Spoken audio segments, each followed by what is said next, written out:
There we go. Hello, hello. I thought that we would continue with this little side project here. Yeah,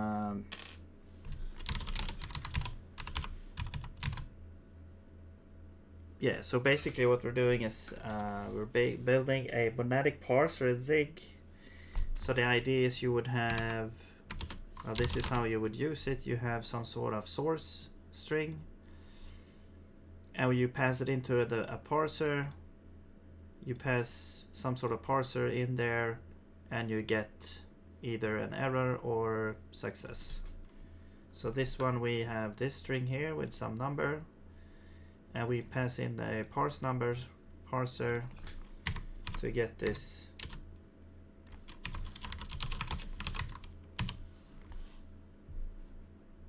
out here.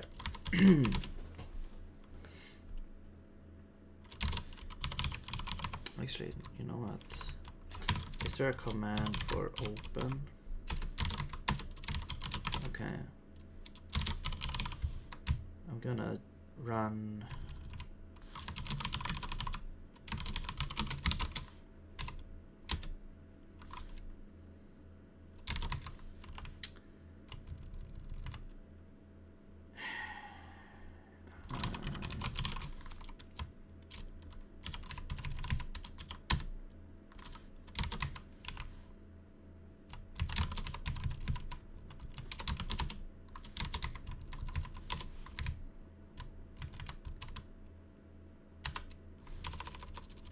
man, hang on. How do you do this? Vim map multiple commands.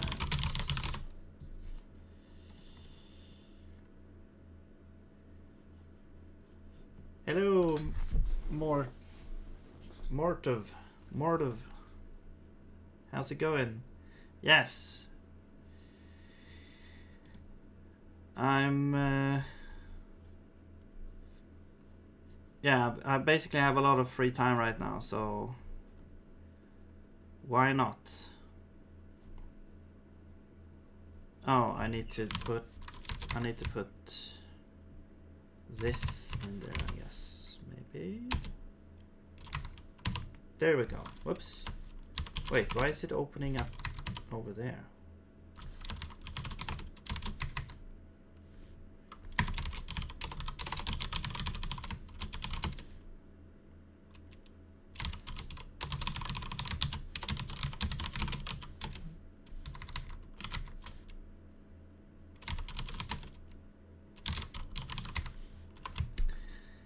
What?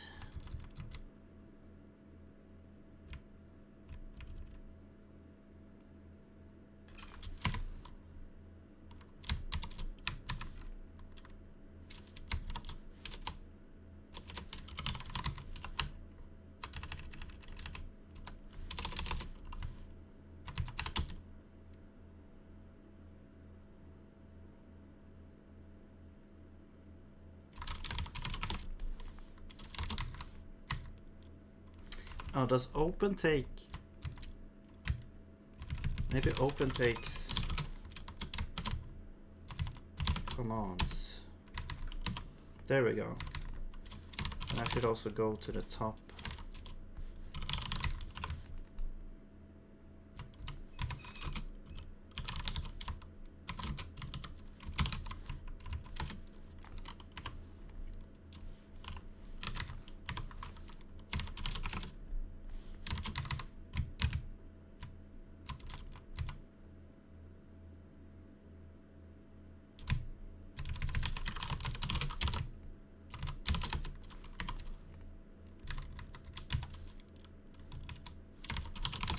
No, it should be done afterwards. That's right, after.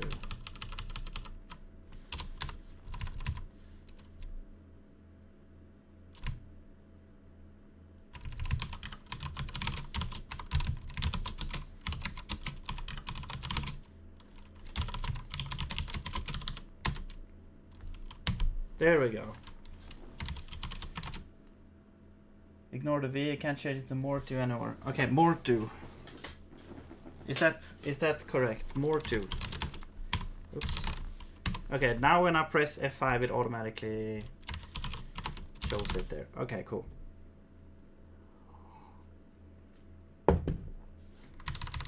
Now I just need to, if I press F5 and then I press F5 again, I want it to close, maybe, I don't know. Anyway, let's see. More to, okay, cool. How are you doing? It used to be more to Vivens, more to Vivens. But it was too long and people kept saying more to, so that's what it became. Elephant Path name. I see. Does it have any origin? Like from a book or something? Or let's see. Okay, so what should we do? So I think we have some issues we need to take care of in order for this to be more robust. This thing, the context. So basically how we're doing this is we have a reader. But the problem with using a reader is that the reader, we can't easily reset or roll back the reader.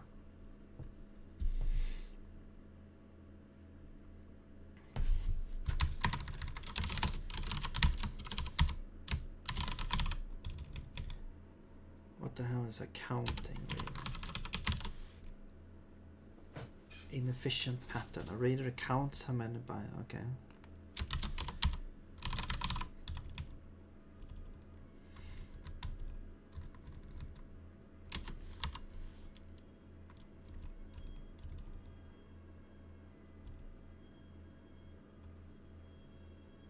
Yeah, so basically I would like a reader that could go back.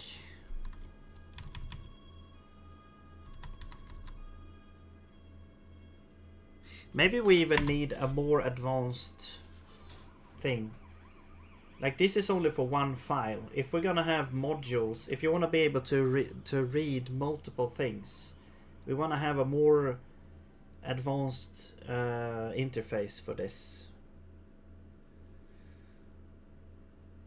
That could request files and get a reader, I guess, for the file from a specific position as well. When you were young, like zombies, my game type was zombie, but it was unique, so I used Latin to Living Dead to make it. Oh.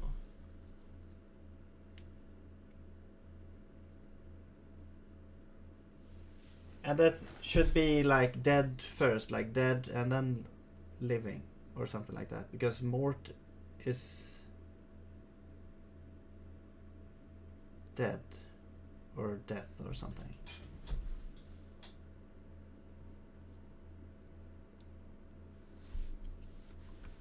I see, cool. Yeah, so I think right now maybe we'll just do this to start with. We'll have a parser reader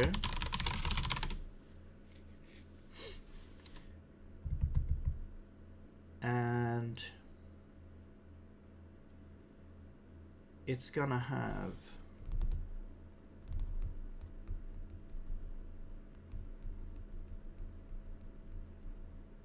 I think we'll have to like supply an implementation here. So we'll supply an implementation of get reader, and then we'll start at some kind of index to get a reader that starts from that index.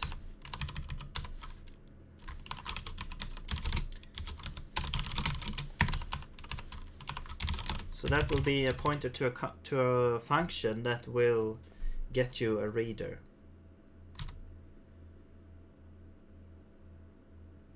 And then we need some kind of pointer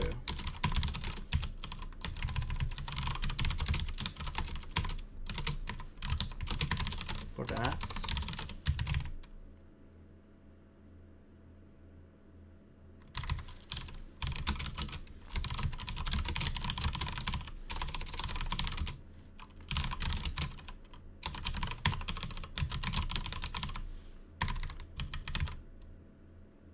Let's call this, well, let's actually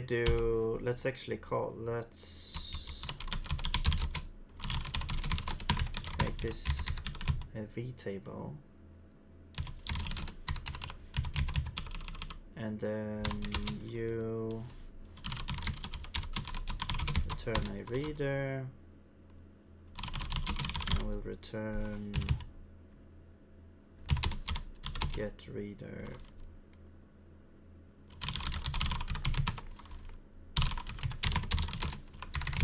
Like this.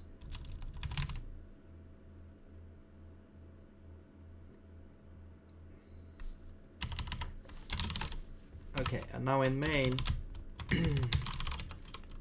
we import that. Living Dead is actually more we went this in Latin, but I don't know Latin, so not sure why the more. Okay.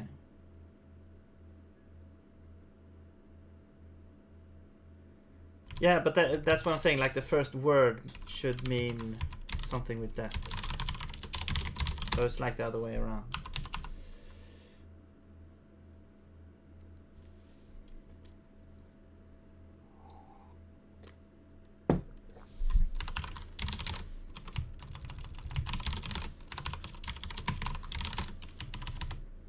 Yeah. I mean, I don't know Latin, but I know some words.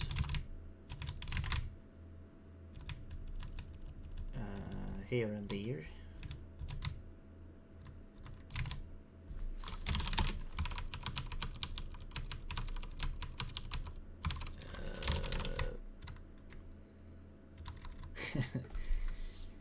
No Latin dance, but it's not helpful in this case. The Dance of the Living Dead. How do you say? I wonder how you say dance in Latin.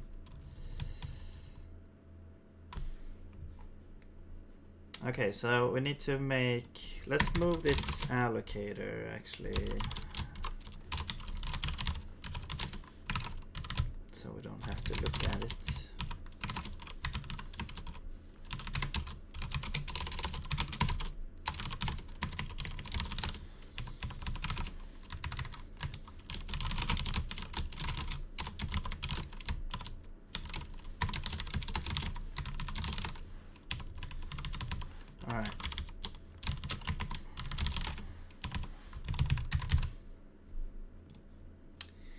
Okay, let's create this here. So we'll have a struct. So we have like my parser reader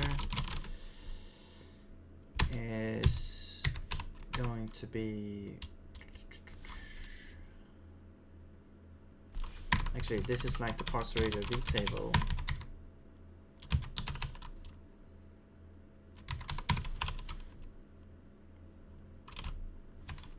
Yeah, so we'll have get reader. No, hang on. My parser reader.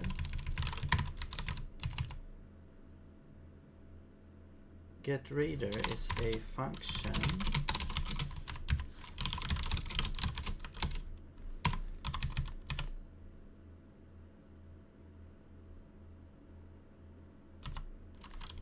And we'll have context. And then index.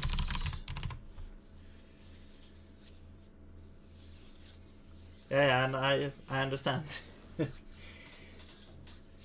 Rumba. Oh, is that Latin? Is that like ancient Latin dance? Or is it The modern. I have no idea about dances. You can't ask me anything about that.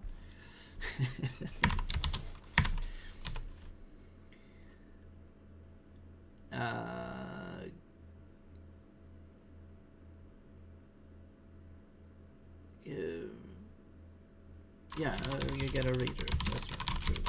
Okay. And we'll have some sort of. This is gonna be like a fixed thing, so we just have a string here, and basically, let's get a reader here. Fixed, and so self is gonna be my parser reader, so that's gonna be pointer cast context. Probably gonna do a line cast. Usually you need to do a line cast as well. Okay, there we go. Now we have self, and so this is gonna be self.s, and then we're going to advance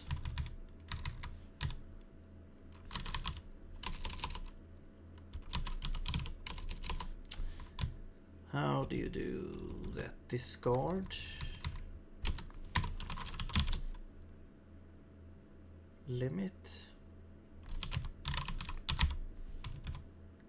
limited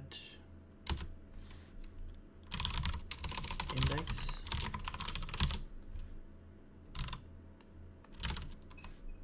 yeah, and then this could return, this could be an error, so I think we want to make this could be an error, so this should be able to be like one of those reader errors.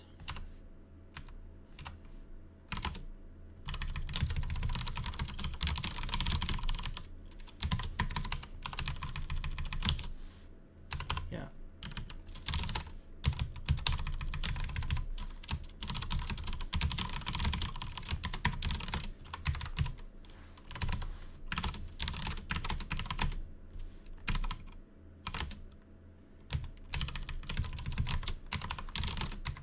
We'll infer that here, and we will try, and then we will return this reader. All right. So now that we have a way to, you know, get back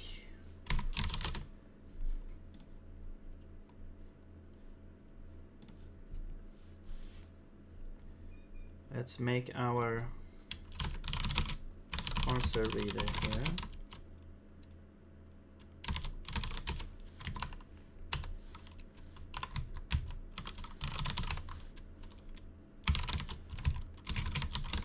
Where this is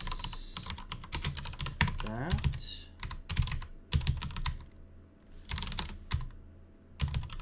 This now should, okay, so this should take a parser reader instead.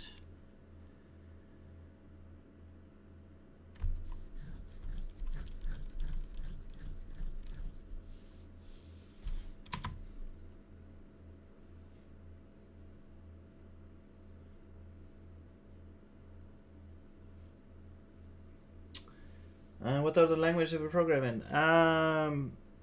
Mostly TypeScript, because I'm a web developer, so usually we use TypeScript. I've done C#, a lot of C# on the back end.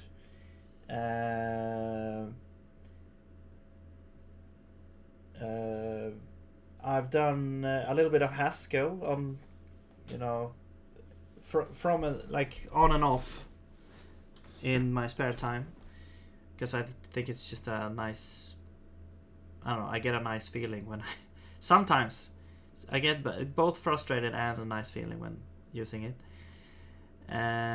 What else? I mean, I've dipped into many different programming languages and different types of programming languages. I started out with C++, when I first learned programming. I was self-taught a long time ago. Now C++ looks a bit different, so yeah, and I don't remember. I remember a lot of things, but yeah, it was a long time ago. I mean, I've done like PHP, yeah, a lot of different things.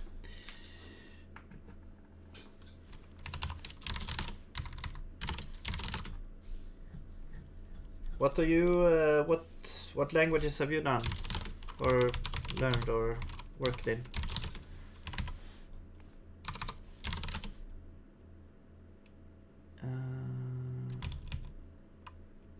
Now the question is, how do we wire this up here? So let's have this here. And this should be like the parser reading now.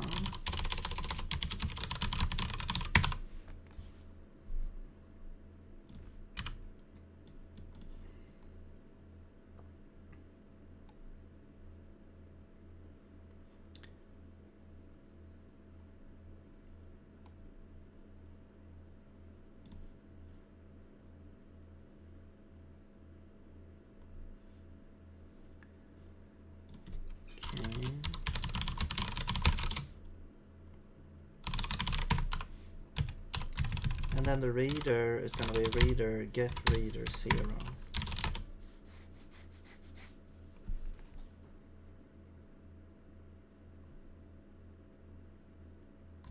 And then I guess this could be an error in that case.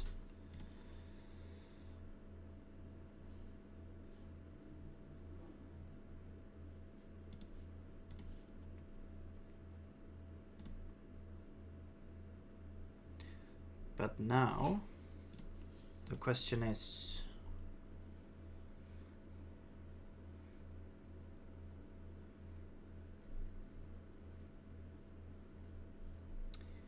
so yeah, so when we do a rollback or restore, we have to restore the reader. So let's also keep track of the index.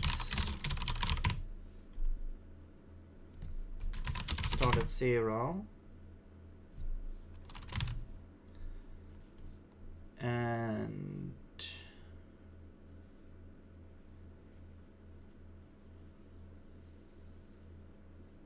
C# Java Kotlin for work, PHP, Laravel, C++, JavaScript, TypeScript. Okay. So a lot of web stuff. Is it a recursive type of parser? No, I wouldn't say recursive. It's not recursive. It's more like you combine a bunch of parsers. That's like one parser could be, hey, I want to have a semicolon now. Or a parser could be, I need to have a number. And then you combine, you know, if you're, let's say you want to parse a number with a semicolon, then first you would combine them into a sequence. So you would have first the number and then the semicolon.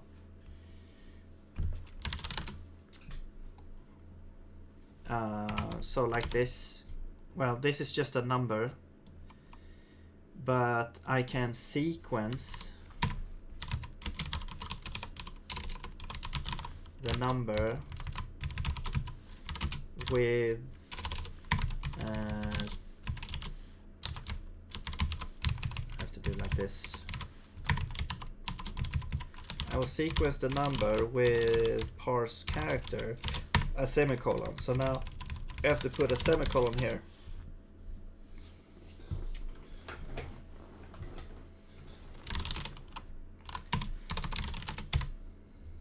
And that's kind of how you can combine, and then there's different ways to combine and stuff.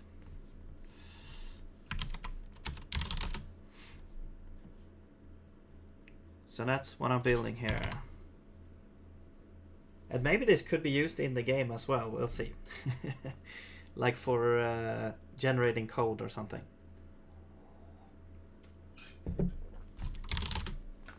I just thought about this project and I was like, well, I should be able to just do something like a quick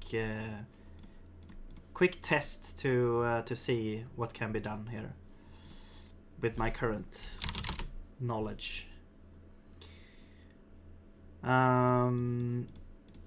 Okay, so I think, yeah, here we have to do a try.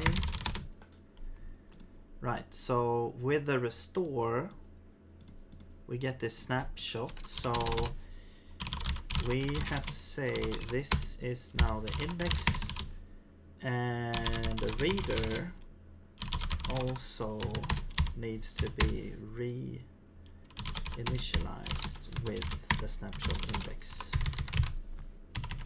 Okay, because this will now do like, yeah, this will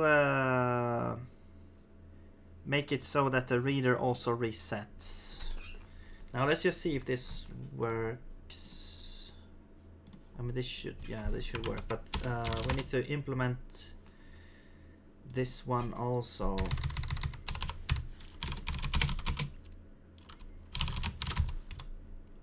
So let's get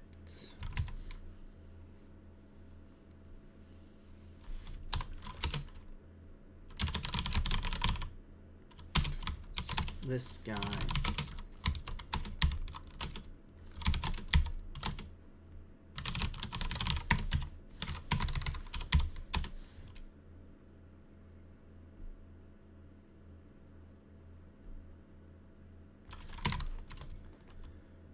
Oh wait, we need.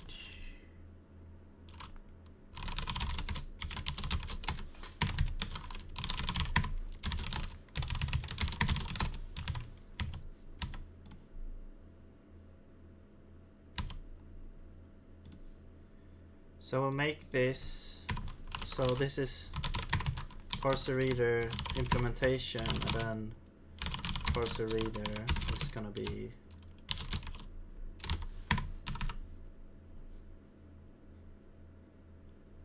that's just gonna be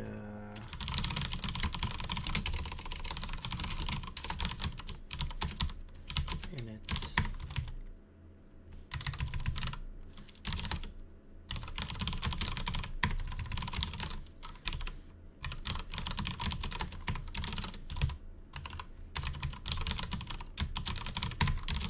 There we go.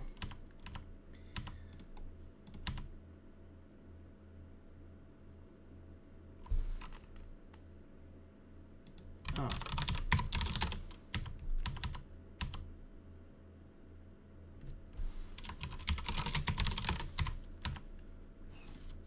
But wait, so this is why is this mutable now? Have you thought about using GDZig, the Godot bindings for Zig? May have heard of it, but yeah, I think someone said that you could use Zig for Godot. Not, yeah, I think somewhere in the future I'm gonna try Godot, but but I've never tried Godot, so.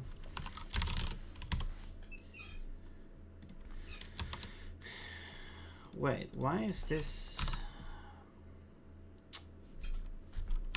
Oh man. So we need to have like a pointer.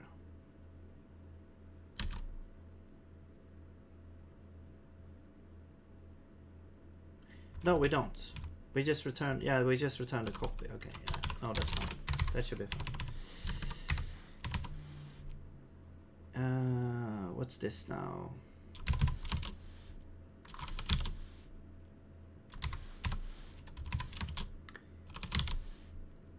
Okay, yeah, we'll do a try there. There we go. Okay, so let's see if this works. No. You can be an error. do we just bubble it up? Maybe.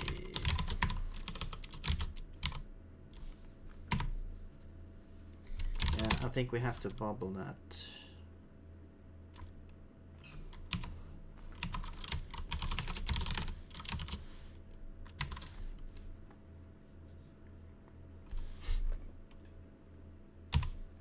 Yeah, you said it. Sorry, Blue. Blue said it. What does reader.fixed do? Reader.fixed, it returns, so reader is a streaming kind of interface that you can read from a source of bytes. And so basically, okay. So reader.fixed is if you just have an array or slice, like a string. Okay, let me show you here. So fixed reader is IO reader fixed ABCD. Okay, so now this is a fixed reader here, which basically means the source of this reader is just this string here. And if you request, let's say you want to take 1 byte here, now, or yeah, now this B is going to be equal to A. So we take the first byte, which is this one. So it's basically a way of be able to take, like, request bytes or request characters without having to worry about keeping the whole thing in memory at once, I guess you could say. It's the point of this streaming thing. But yeah, it basically keeps track of where you are in the string. So next time you take, so this is byte 1, byte 2. Next time you run this take byte, you will take the next one here. And this interface here, take byte, that's true for any readers. This reader is a fixed reader, so that means the source is this string. But you can have a file as a source, for example. So you would take bytes from a file, for example. And that means you don't have to read the entire file in memory. You can just read certain portions of the file, for example. Or just read a little bit of the file and then do something with that, and then read a little bit more, do something with that, and so on. If you have like really large files, for example.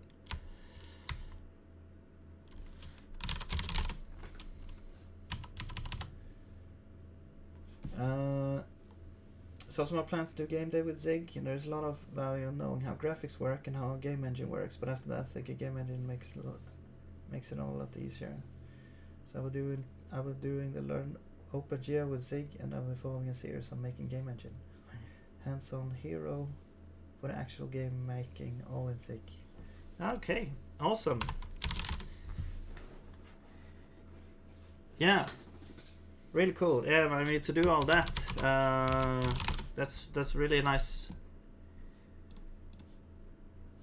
motivation there. Good luck in your endeavors there. I think Zig is really cool. I mean, if you're standing between C++ and Zig, and you've never tried Zig, but you've done like C++, I would say like try C++, or I mean, try Zig.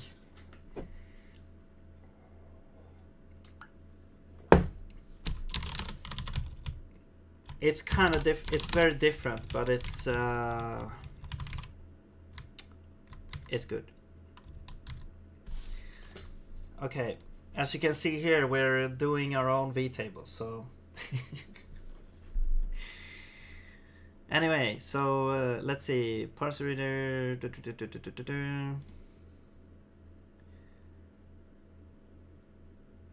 What was the issue? Oh yeah, the errors. Right. So now we only have a handful of these, so it's not that big of a deal. If we got a thing here,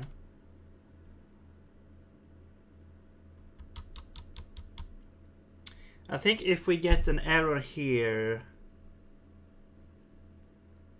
we shouldn't get an error here. So that's the thing, because we're backtracking.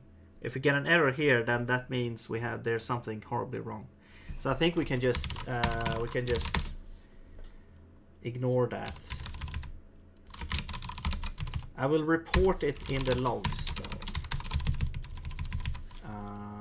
Error when restoring snapshots.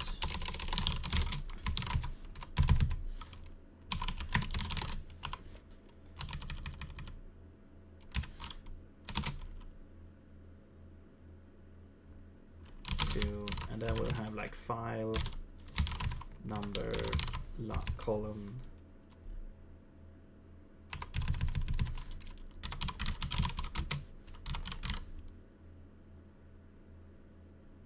Actually, this would be snapshot.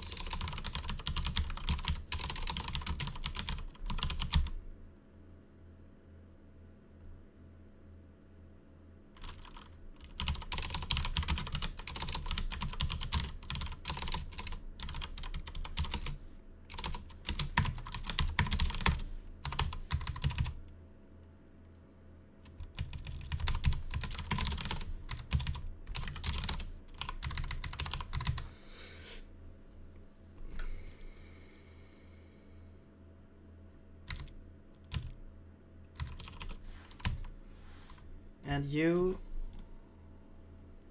we actually have errors here. I think we'll do the same thing, because there's an error anyway here. So actually, we can move this now. We can move this to the function itself, I think.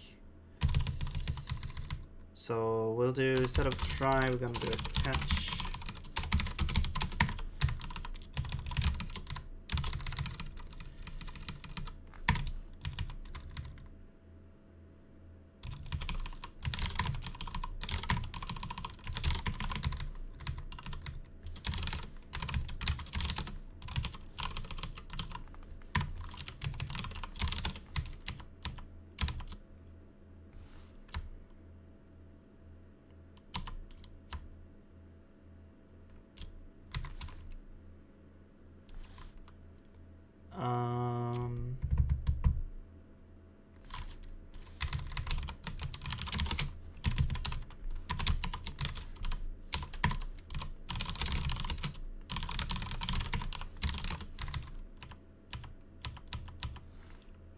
That's kind of weird.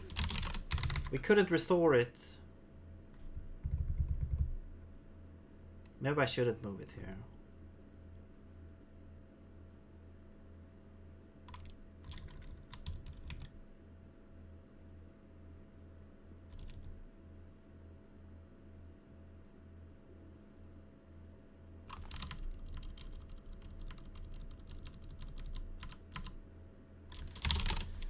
Okay, well, we'll do the same thing there.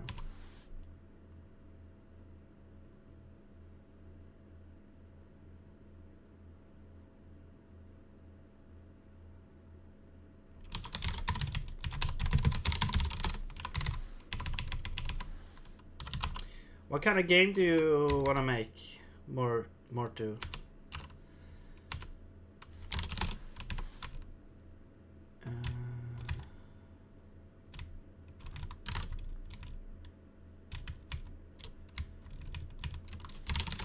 We'll do that last, so we at least restore this. But then the reader is gonna be wrong.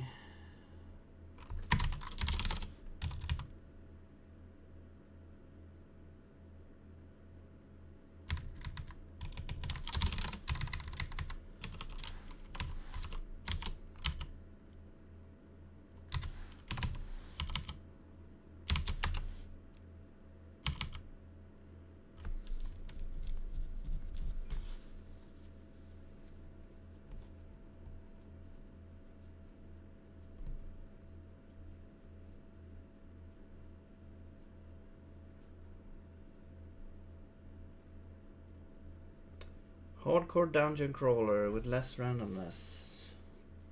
More like a story. Huh, interesting.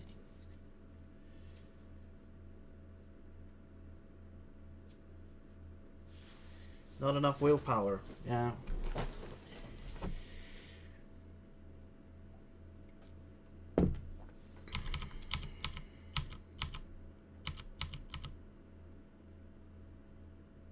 That's the problem. Like when you have a lot of time, you feel like at least for me, there was like I don't know if you have a lot of time, but when I had a lot of time, it was like, well, yeah, I didn't feel stressed to do the projects. Now when I don't have that much time, I feel like I have to do something, because otherwise it's never gonna have, like, I'm not gonna get more time later.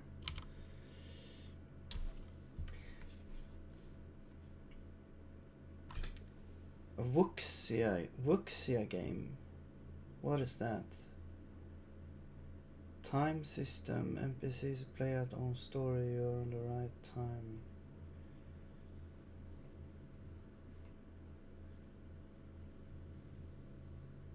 Oh. Is it like, is it gonna loop, or is it gonna be just one? Or are you gonna, like, the idea is you replay the game to see what happens? Wuxia is when there is a world where you train your body and martial arts and get spirit time. Spirit power. Train your body, martial arts, get spirit power. Okay. I've never heard of that. Hello, Pollock. How's it going? Think like a Dragon Ball Z. Okay. I've actually never watched that show, sorry. I mean, I know there's something about Dragon Balls and I don't know. Kamehameha. ... Yeah, sorry. Not working on the game today. No, I've wandered off a little bit to try an idea that I had about the parser in Zig.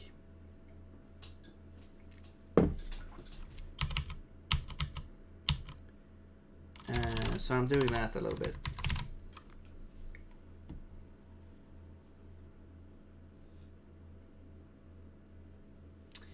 I mean, I get what you're saying, like you're training to increase your whatever capability level.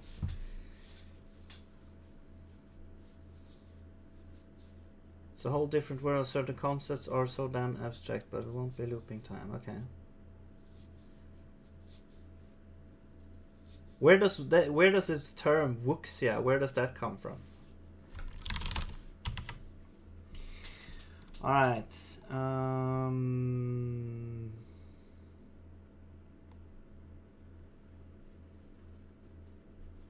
Yeah, so the problem here is that if we catch this error, this will still do this, but then the reader is messed up. So we should really abort the whole thing if this happens. Actually.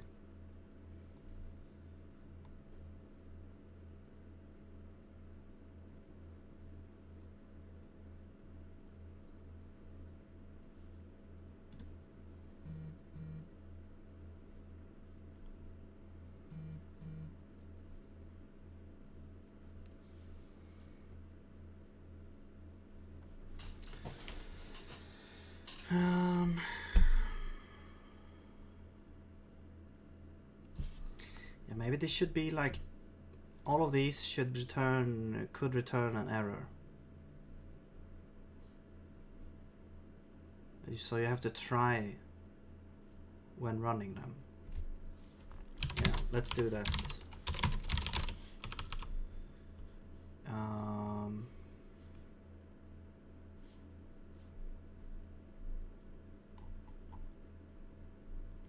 So basically then we should return that. Actually, but then we could just as well put this here. So we'll catch, we'll report the error.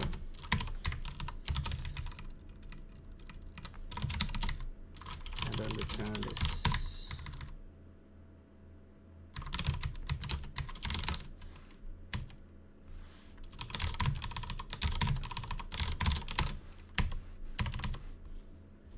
Right, and then let's see. So here we just do a try, restore.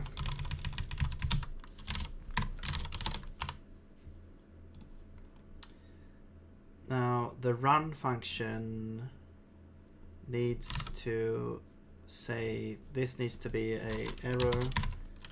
This is for now just a reader error. So we'll do a try on the parser. This one also returns this. And here we do try. How did you make more errors?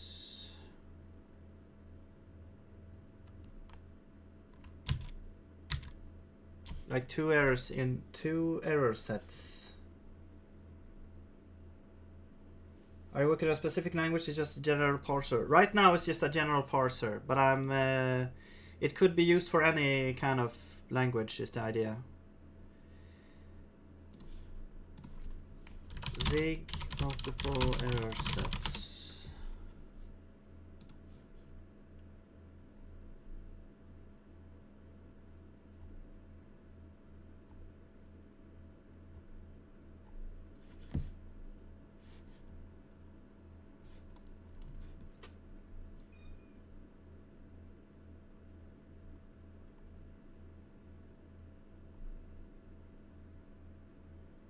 Wuxia is a genre of Chinese fiction concerning adventures of martial artists in ancient China.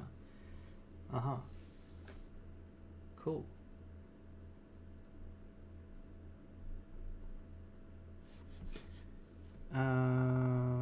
Errors can be merged. Okay, okay, so this pipe, double pipe. Can you do this or?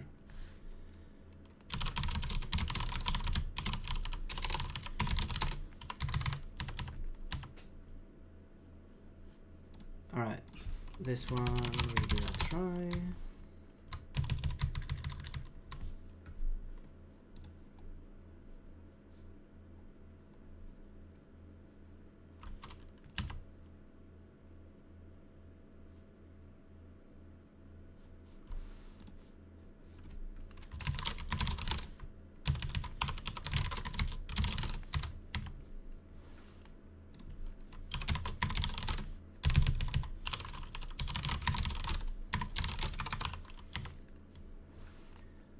Result, try.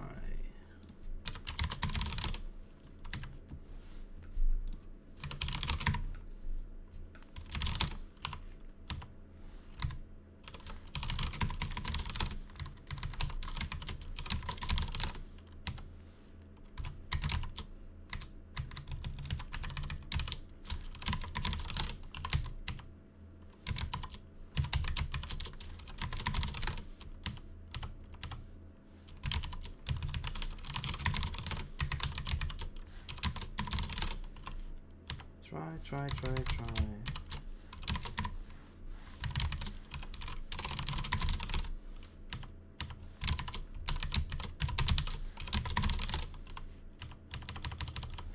There we go. Now we're over here. And now we can have end of stream. We can have read error, or what was it?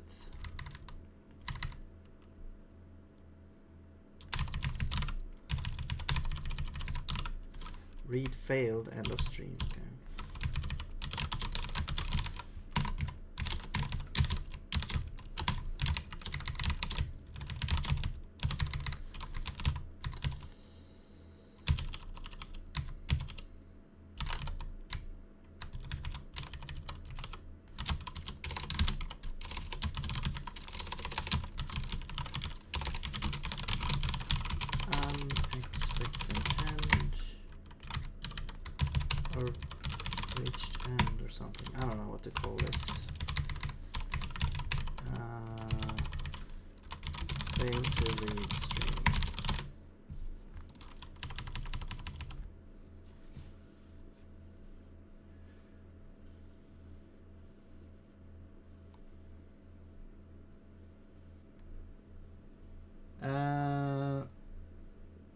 Yeah, I was training big time content grid. You have to catch all errors that are thrown in SIG. Yes, or you can bubble them up, but you have to explicitly say try.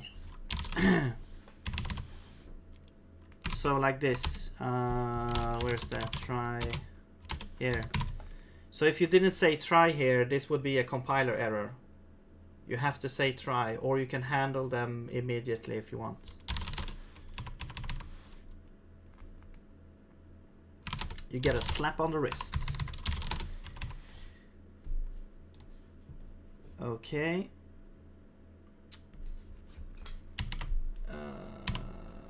Are we done? Expected character. Actual 4.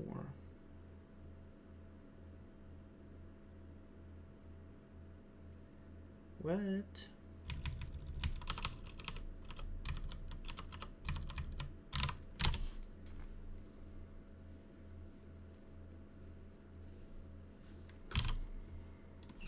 All right, let's see.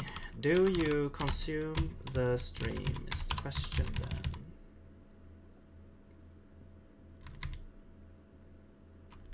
So first off, we're doing a one of.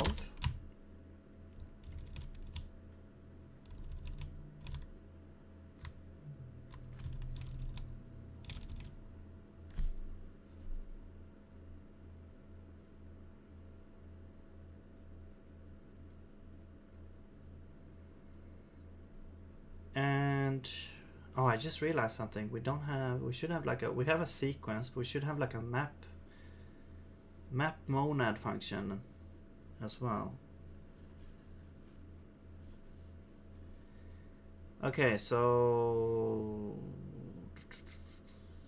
no, this should be a try here.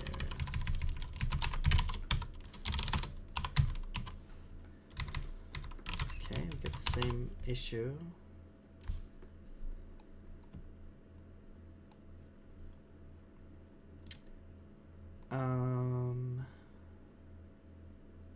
Right, if there's a success, we return the result. If there's an error, we restore the snapshot and try again. But each one of these, so do you actually, you should consume it now. Right, because we're skipping, we're peeking and checking if it's a digit. Now we don't need to peek anymore, we could just take it.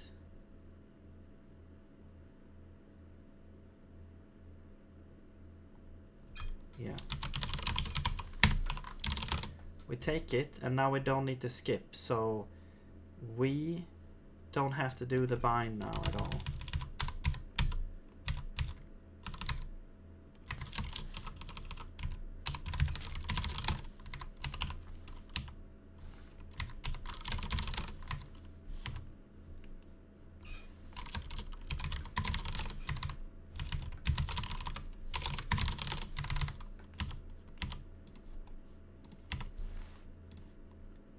Same with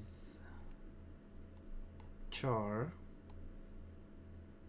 but this one already took it. Okay, but that didn't fix the issue.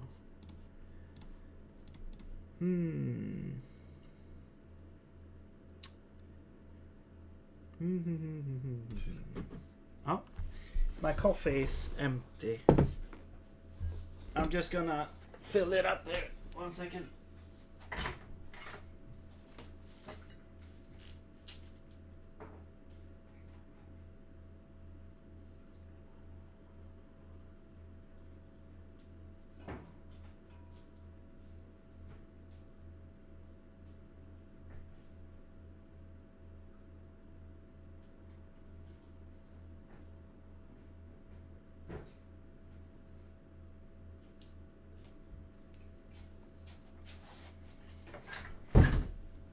So have you guys done any parsers before, or any like programming language?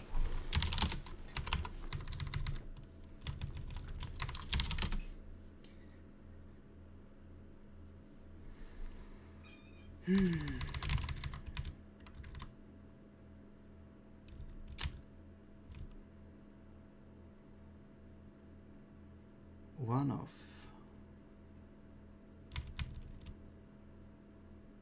This is the problem with this kind of programming, by the way. This is like the debugging of this kind of thing is a mess. But yeah, that's the downside of this.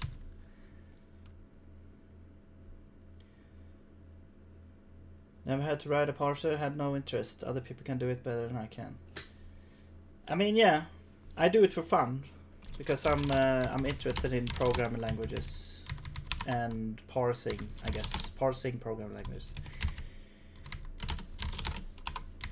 So I'm very well aware that this is, you know, very subpar.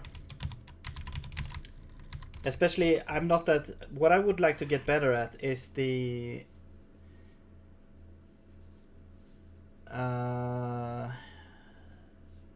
I mean, the parsing is fine, I guess, but then there's stuff like, you know, knowing which line and column you're in the file, printing good error messages, and, you know, reasoning about things like that.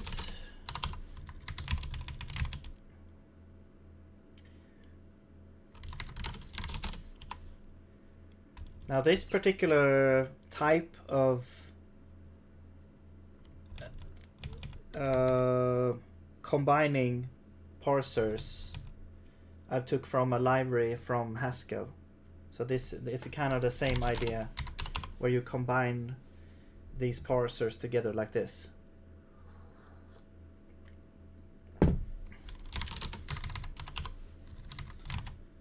And let's see.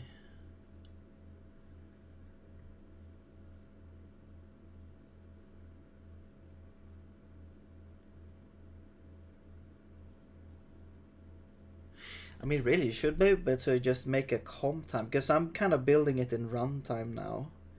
You should be able to just build a comp time based parser and define the parser in comp time.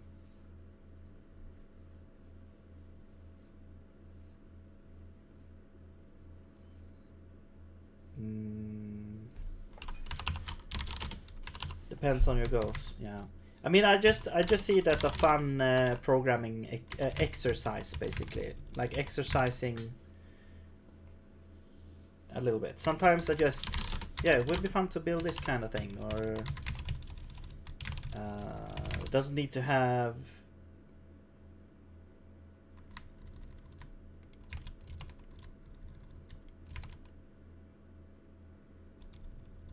like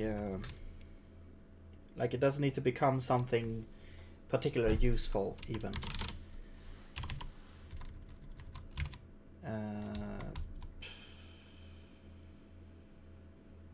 Okay, how will we begin to do this? So basically, I would like to. We could probably make a trace function.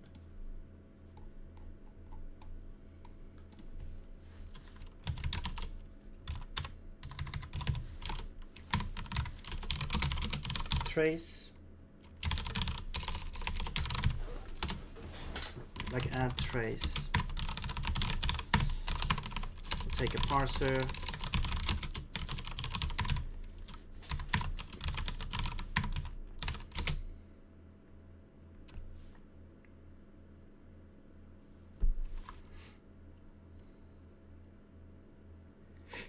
And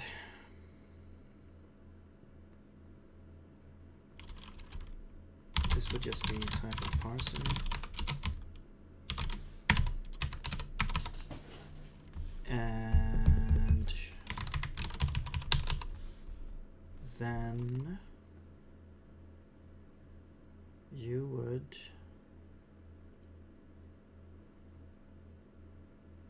say, okay, then we just return the function.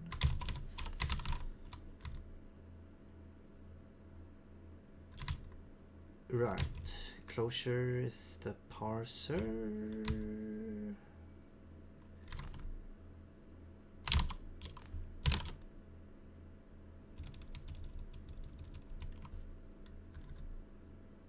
No, that doesn't work. We need to copy it. Yeah, we need to do this. Or we need to store it.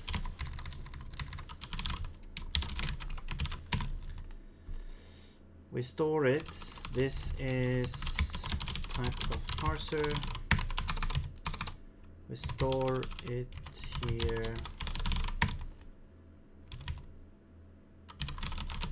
Like so. This we don't need to specify. You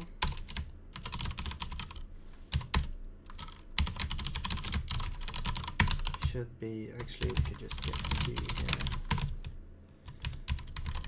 And oops, like so. And we get this out. And here we do a try. Actually, this needs to be. And we don't need a snapshot or anything. We just return this. But we can say log debug running, so running parser.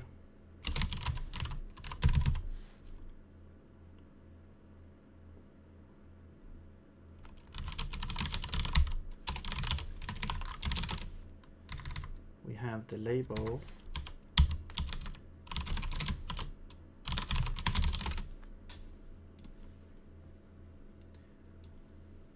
Actually, we could just, yeah, we could get the label from this parser actually.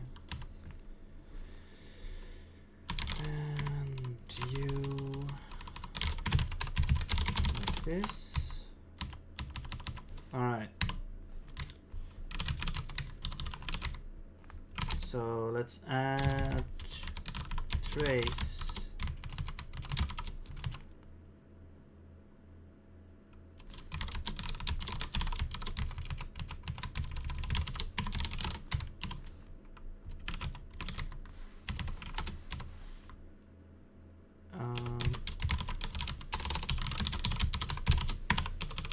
Actually, this should be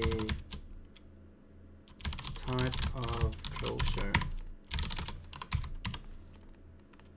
Running map condition.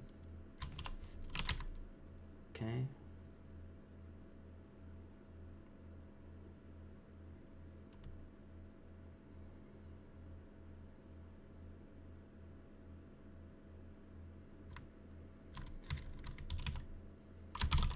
We should also have like add label.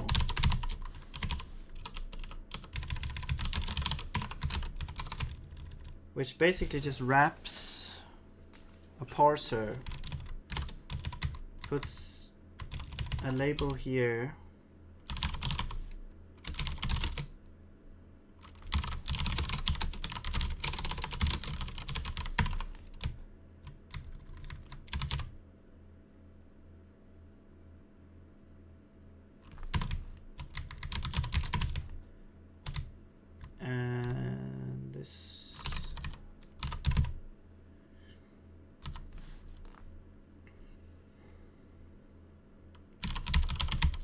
This is like alloc print.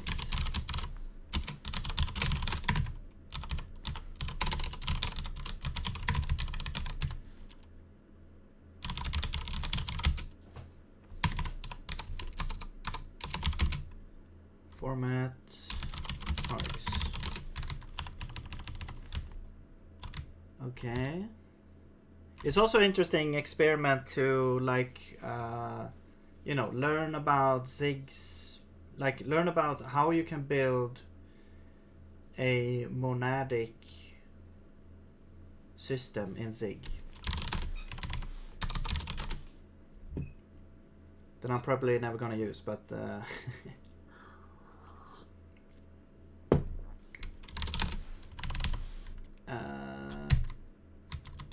yes. Okay, so now.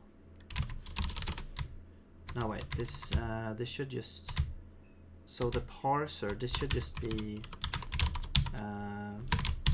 This should just be parser.parser. And the closure should actually just be parser.closure. Yeah, so labeled parser equals parser. So we just changed the label basically. We just changed the label to be this and return that.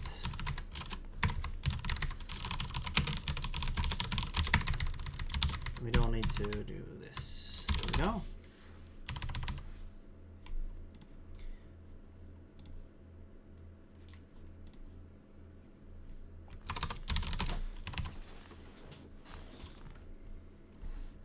All right, now we go down to, for example, parse, oops,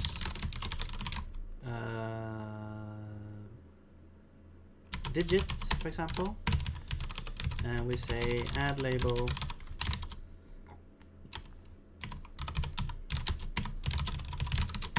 to this, and the label and the args. So the label is gonna be parse digit. Yeah. And if we try now,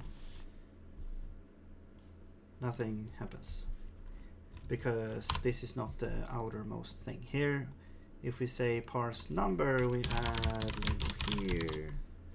This is the thing we actually use. So parse number.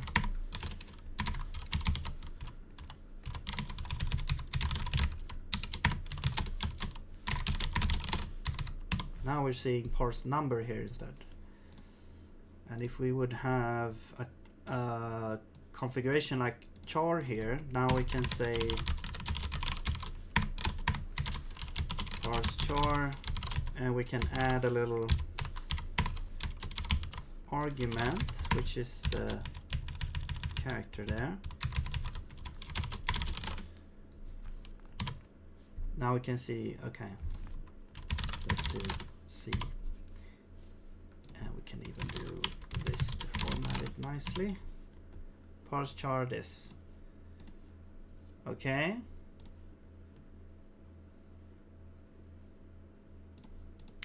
I wonder if maybe, yeah, and here, wait, what is this? This is parse string.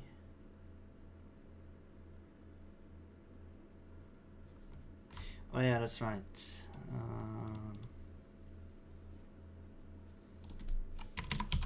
Yeah, we can add a label here as well.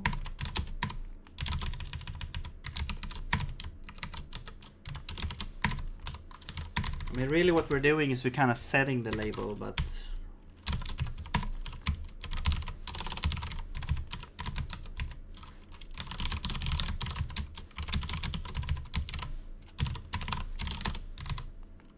now we're doing that.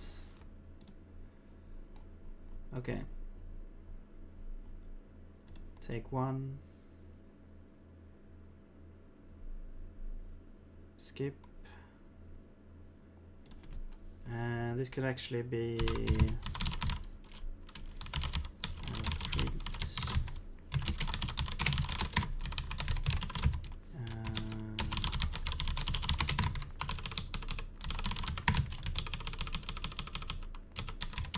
skip.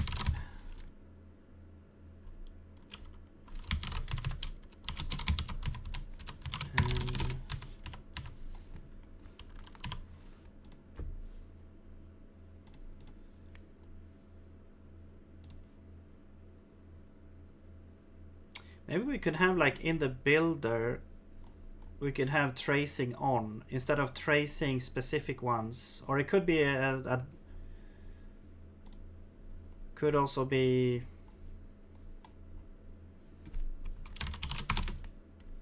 an option.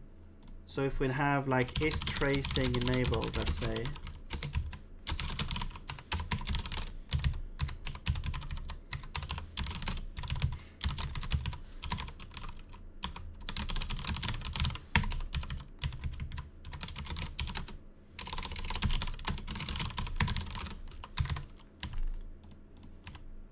now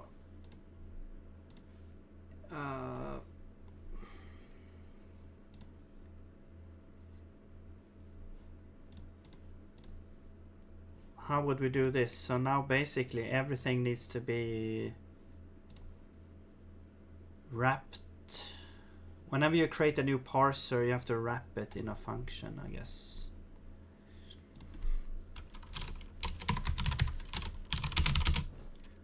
So common parser.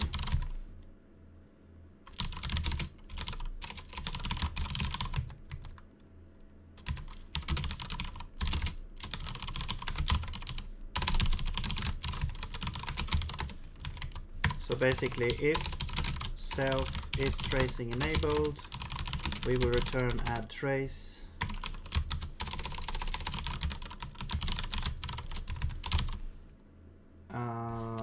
With parser. Otherwise, we just return the parser.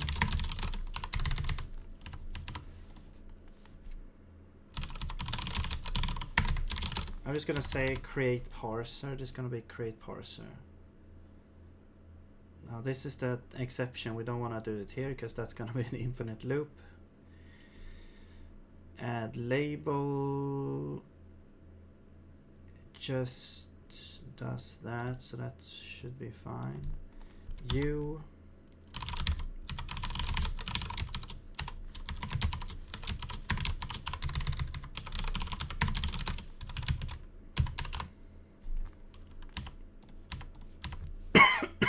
excuse me. Create parser.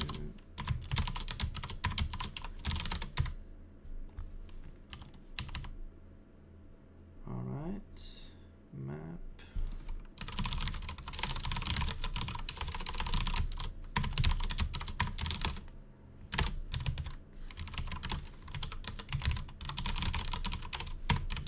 Self create parser.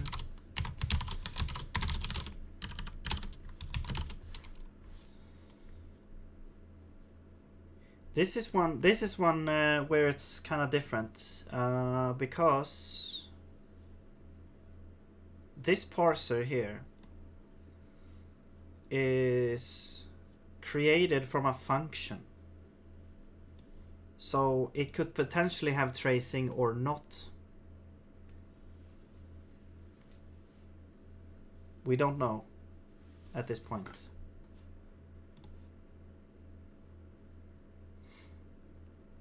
Maybe we could have a parser, a marker on the parser to tell if it's traced or not. Maybe. Is that getting like too convoluted here?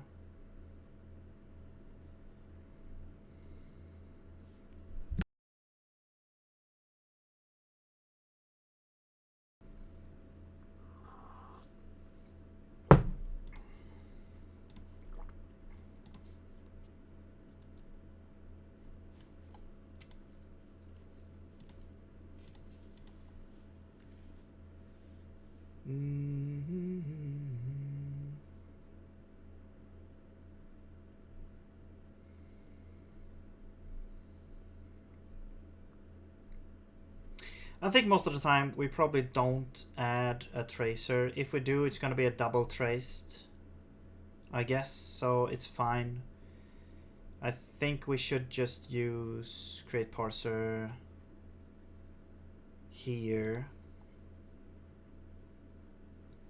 Actually,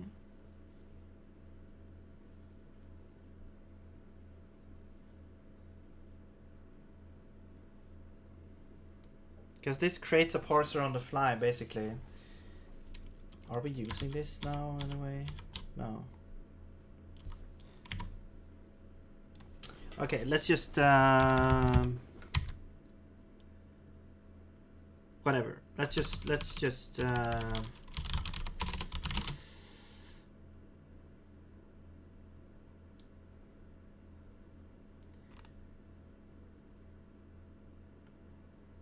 I just don't know what to call this. Created parser. But we don't have self here though. Oh, that's an issue.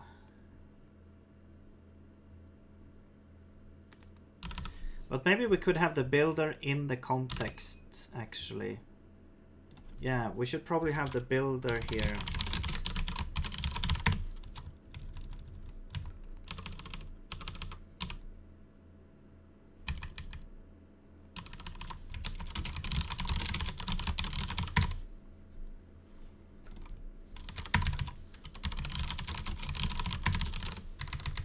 Now we can use it.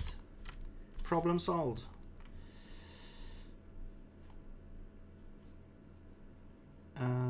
Context, yes. This is a type of class. So this should be like a. This is a pointer. Created parser should be then context builder create parser closure parser dot clearance, and then this should be created parser. There we go. No, that's not the right place. Here is the right place.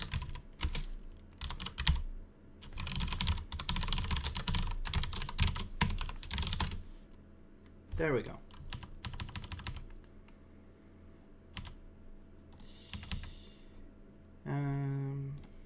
Yeah. So create parser.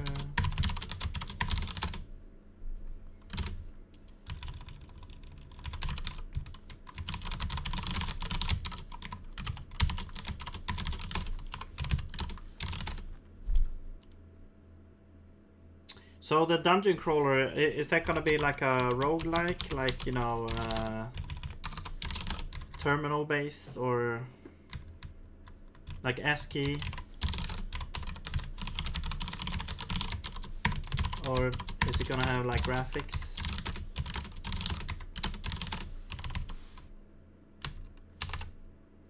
There we go. 2D graphics. Okay. You are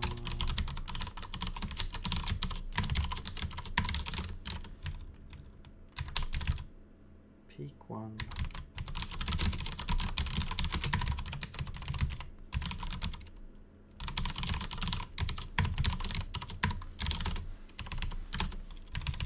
Skip.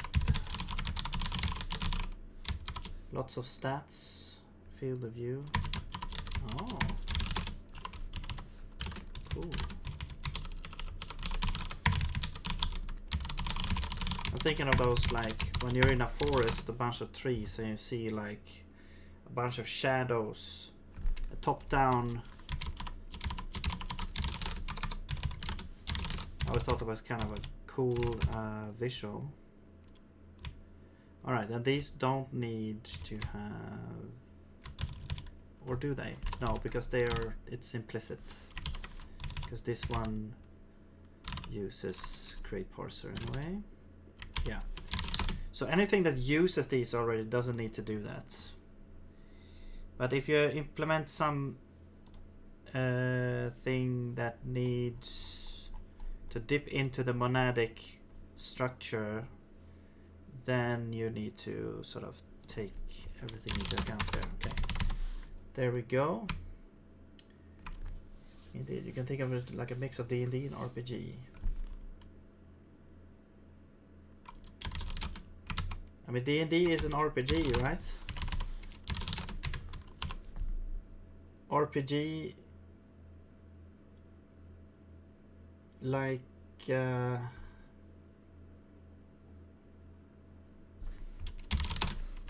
mean, if yeah. I'm actually playing well, not D&D, but a sci-fi role-playing game sometimes with a couple of friends. Expected 4 arguments found 3. Yes, you want the builder, so here you go. There we go. Let's remove these trace ads. And now we can say init with tracing.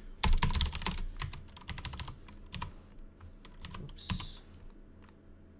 And we get, whoa. Expected parser function of F32 found root parser builder. What the hell?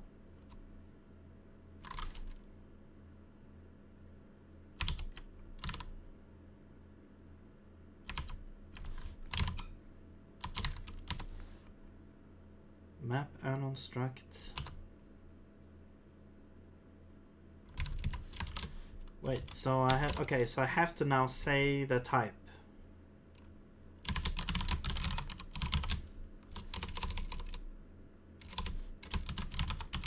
Okay, fine.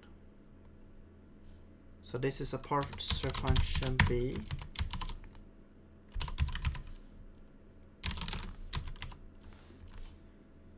This one is a parser function void. I wish there was a way to get the return type of the current function, because then you could use the, just use that. Is there a way to do that? Return, no. Return address, return trace.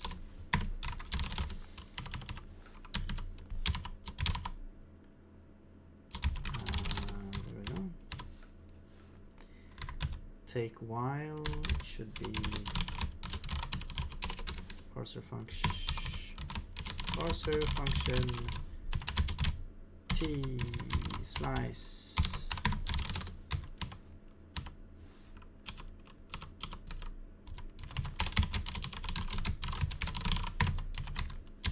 That one was more easy. You're basically just copying the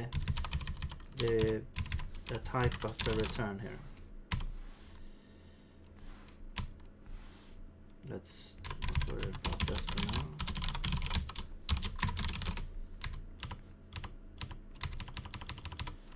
Is that it? Okay.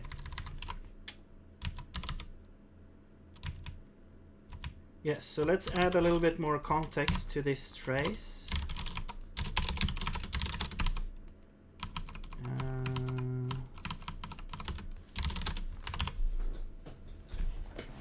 I haven't thought about everything. First needs to learn Zig, graphics, and game engine. Yeah. That's true.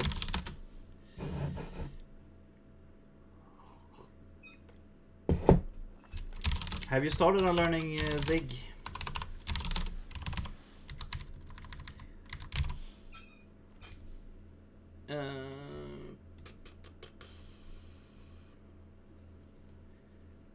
I see you wrote on you're doing Zig links.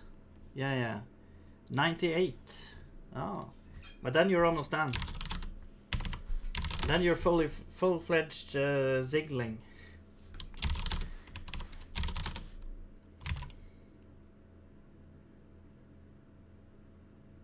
You know Pratt parser or LL1 parser?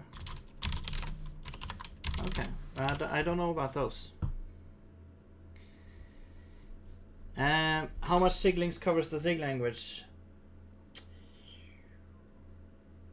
I would say, you know, percentage-wise, it's not much. but it, you know, getting, I guess, like getting the basics, you know, the syntax and everything like that, you get a lot. But then how to make, like, you know, your first program and try to use, because it doesn't cover any of the standard library, basically. I mean, the only thing it covers is like threads, as far as I remember. Some ASCII functions, which was actually new to me. Like, I didn't know. Excuse me. The ASCII. But yeah, definitely not enough to. I mean, you can always start with like creating something, but you would quickly come into the issue of, okay, now I have a string, or I want to be able to edit this string, or I want to, you know, do anything with lists. That's gonna be, and allocations, and yeah. I would suggest starting small and going from there.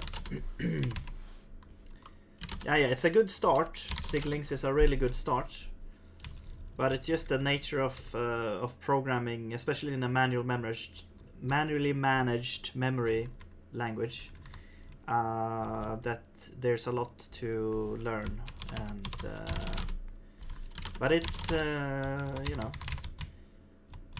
one brick at a time makes an impressive wall. A wall of knowledge.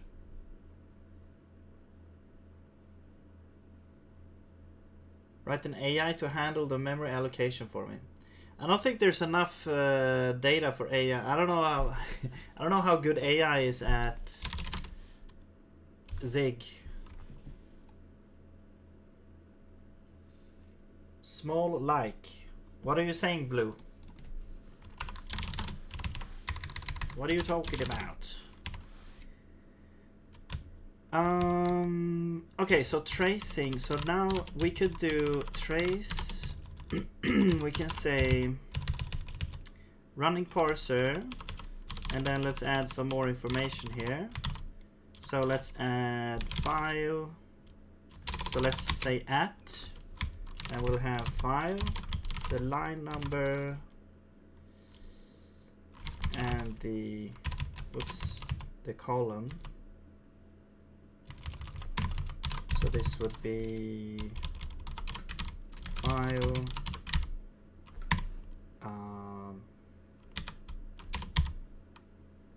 line, and column. Except that we have not actually advanced those things. So we actually, this is just gonna show the same thing over and over. So we don't really get anything out of it.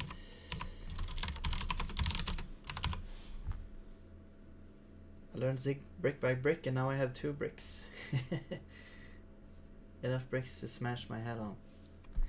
Yeah. And that's how you make the 3rd brick.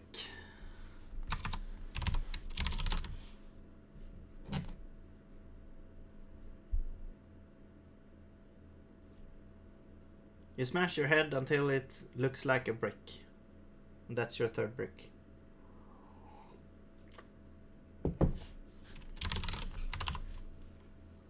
Alright, maybe we should do like line and column advancement. I was thinking maybe we could show like the source code a little bit, but that requires a little bit of like reading the buffer and stuff. So I guess we could peek a little bit. We'll peek, maybe we could peek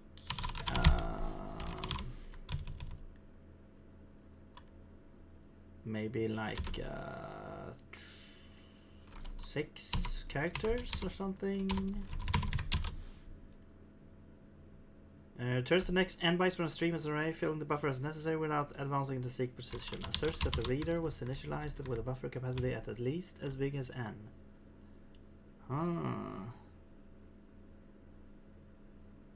well, a buffer capacity, okay. If there are fewer than n bytes left in the stream, end of stream is returned instead. I wish there was like peak.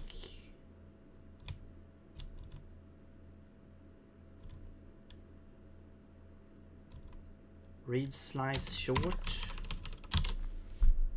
Fill buffer with the next buffer length bytes from the stream, advance to the seek position. Invalidates previously returned seek. Peak greedy. Okay, what is peak greedy? Returns all the next buffered bytes after filling the buffer to ensure it contains at least n bytes.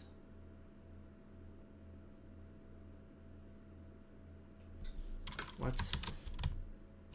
Returns all the next buffered bytes after filling the buffer to ensure it contains at least n bytes. A search if there are fewer than n bytes, end of string. No, I want to peak like up to n. Int. Sometimes I don't understand that the error that Zig compiler is showing me, so I have to go in depth. I hope I'll find third brick soon. Also like how they use ring buffer for reading. Yeah. Yeah, that's part of the thing. Learning, like troubleshooting is a huge part of programming. Okay, maybe it's just peak. Returns the next length bytes from the stream, filling the buffer as necessary. Invalidates previously. If there are fewer, end of strings returned.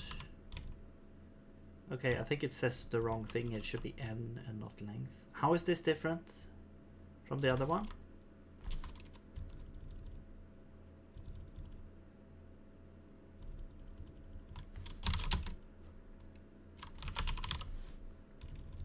Okay, do I have to do this manually?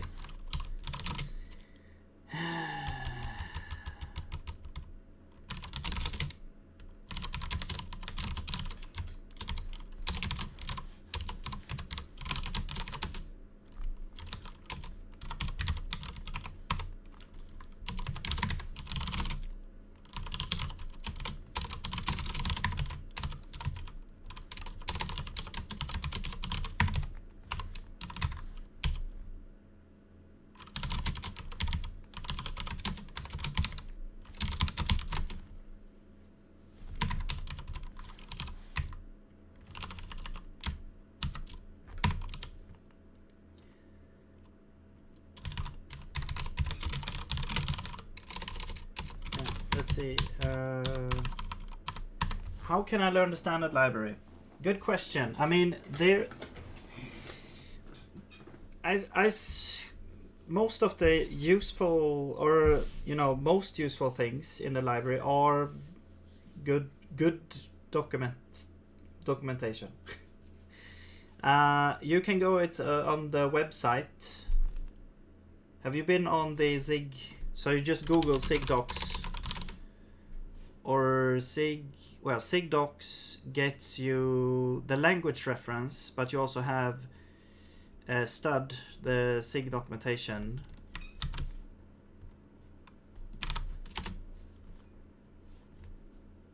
And this is for the latest version, so if you want a specific version, oops, you're not seeing the thing. There we go. If you want a specific version, you can put this here. So 15.1 is what I'm using here. And then you can go and just look at things. Yes. And I mean, it really depends on what you want to do. I mean, usually things that exist in standard libraries and other programming languages exist here as well. Some of the things anyway. So you have the most useful things, you have array list. This one. Continuous growable list of, so basically if you want a list that can grow and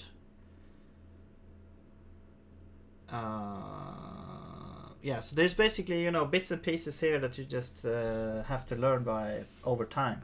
I mean, I don't know any. I just know a handful of stuff from here. You have dwarf if you wanna go into the debugging information in the executable. I don't know how useful this is, but what is start actually? Simplified call main. Yeah, so data structures, you have array lists, you have where is it? Array hash map, string array hash map. If you want to map strings to array hash maps, you want to learn IO. Okay, IO. Well, the IO here, this is like the generic sort of streaming or, you know, readers and writers. But if you wanna get like standard in or something, I believe it's, is it OS or is it file? I forgot. No, it's not OS. Where was that standard out? Yeah, here it is. So here's like you get the standard out from stud fs file standard out. Then you get a file, and then you can say reader or writer. No, writer. Yeah. Where is that function? There's a writer function somewhere. Yeah. Well, you can write. I guess these, I'm not sure if these are gonna get deprecated, I think. Because you get the writer and then you write like that. You get a writer interface that then you can use to write to the standard out.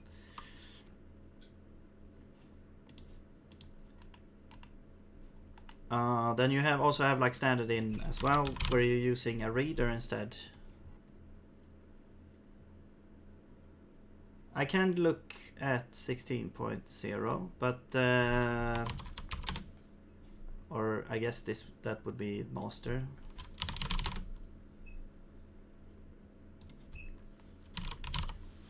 But I'm using 0.15. But there's an IO file as well. What?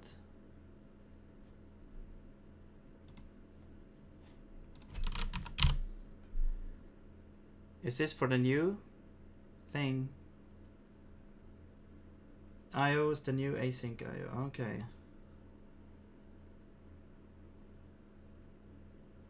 Reader interface take byte or any other function. Yes. So standard in file.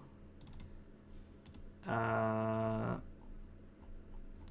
then there's like reader. No. Where's here? You get this reader out.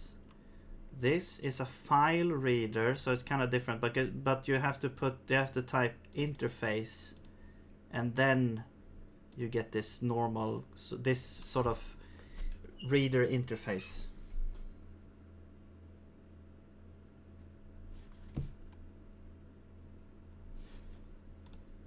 And then and from here there's a whole bunch of different functions. And I haven't discovered, I've only looked at a handful of these. But you just different ways to read the data here. So basically just exploring, because there's, right now there's like, you know, there's barely any Stack Overflow on Zig, and the resources that you have are gonna be, you know, the standard library documentation or other projects out there and stuff like that. So it's really just exploring on your own is a lot of the things. Used fixed for reading files. You can do that if you read the file first and then wrap the contents in a fixed reader. Because fixed is based on if, like, you pass in an array, like a pointer into it to read from. But when you're reading from a file, you don't need to read in the entire file. You can read. You can use the file reader, and that will. I don't know actually how they do it, but I'm gonna guess that you just read, you know, bits and pieces as you need it.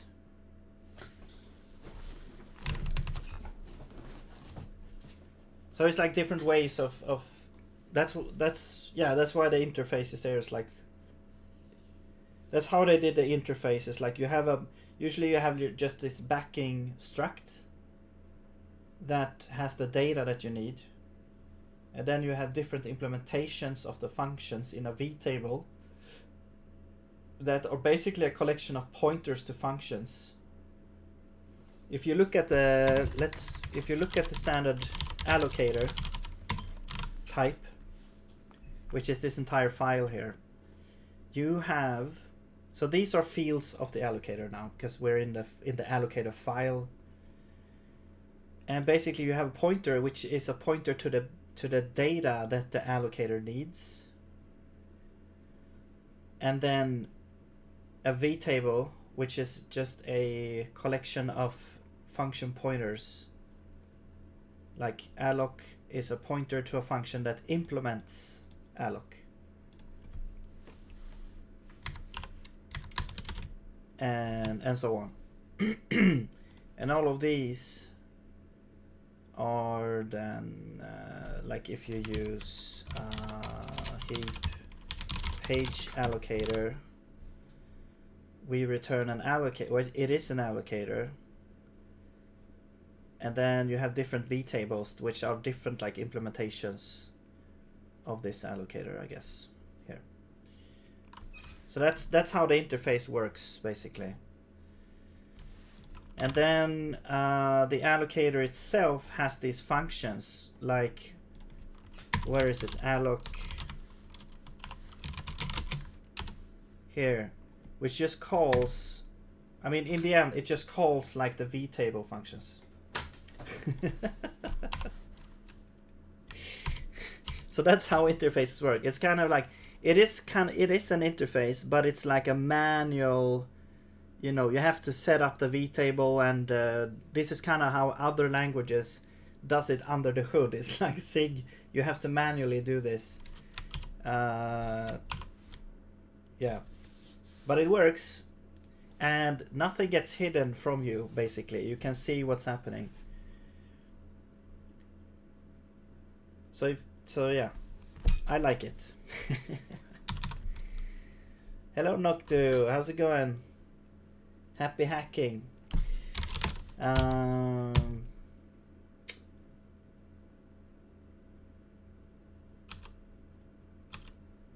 Let's see, we're initializing a array list.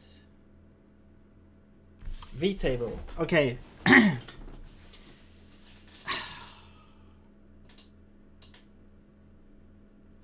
So basically, yeah, okay, but so vtable, I'm not sure vtables, I don't think vtables exist in C, right? Like as a compiler, you know, implicit thing. It's C++ that has vtables for classes, for like inheritance.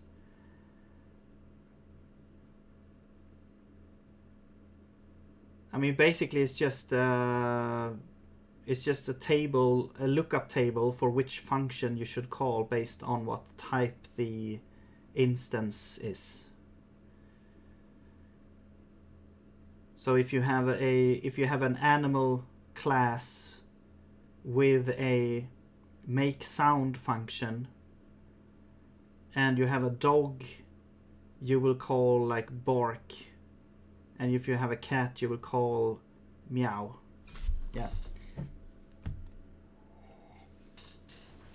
And under the hood, it's done with a lookup table that you have to check, that you have to route in runtime.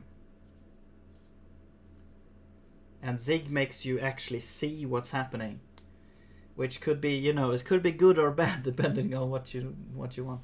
Different than a hash map. Yeah, I mean, you have to look up somehow. I think there might be some underlying, well, I don't know how the classes, like how C++ does it with classes, but you could make an analogy by just, yeah, it's a hash map. It's like you can have an enum. It doesn't have to be a hash map. It can be just be an array of the v tables of the different function pointers, and then which entries in the array depends on which underlying type you have. So you can have an enum, for example, where you could just say that, okay, enum whatever, cat is number 0, dog is 1, and you would get to the first element in this array to get those pointers, and so on. I guess it also explains when I'm not showing any code. Yeah, array of pointers. It's like an array of a collection of pointers, because you could have more than one function in a class.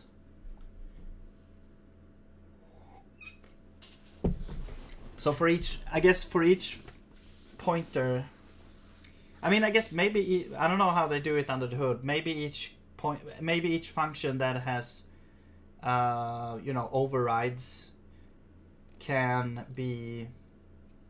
have its own array of pointers to their implementations of it.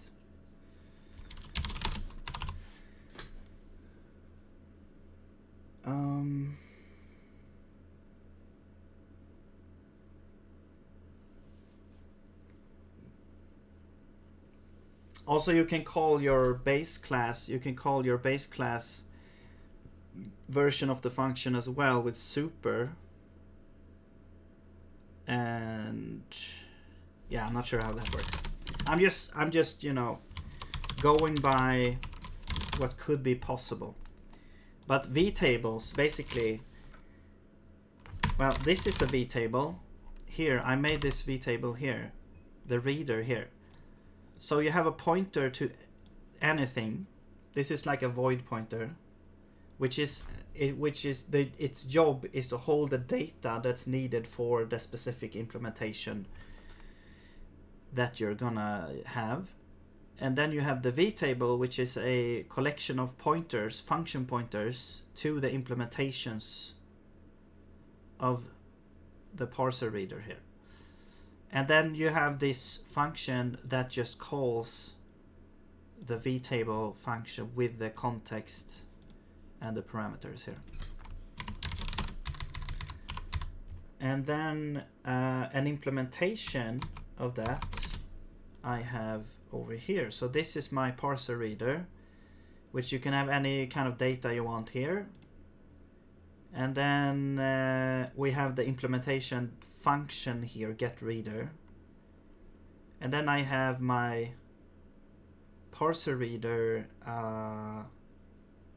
which creates, an instance of this parser reader sort of interface. And then the context is gonna be myself with the data, and then the vtable is gonna be this function. So now we've basically created this, this type, but it knows that we should call this function. This is the implementation. Yeah, and so it passes in the context, which is gonna be my parser reader. So we have to do a pointer cast here, but that doesn't take any time, I think. And then you can do whatever you want with this here and implement the function. Okay, let's continue here. So I want to show a little bit of the source where we are. Ahead of us and the current thing. So I'm gonna peek a number of times until we reach an error. So we're gonna do context reader peek byte, or yes, So we're gonna get a byte out, and we're gonna catch break. So this is now the byte, and then we just append assumed capacity, and then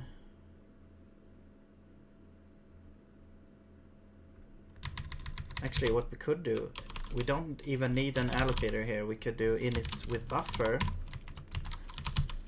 and then we have shown bytes u8.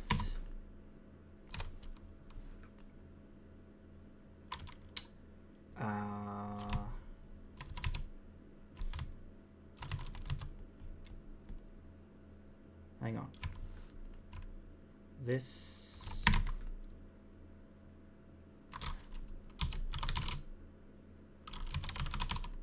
we just do this. Shown bytes u8 equals undefined, and we just put this buffer here. There we go. And now this, we don't need this. There we go. You are not used, so we'll get rid of you. Alright. Now we should have this source, and we can display this here. So source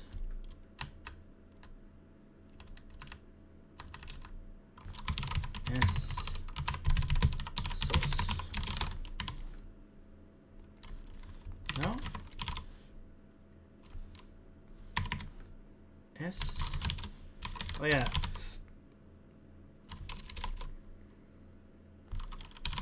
So we just, items. There we go.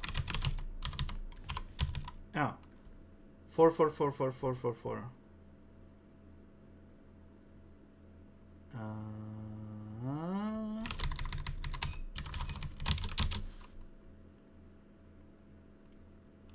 So U is set length to 0, right? Yes.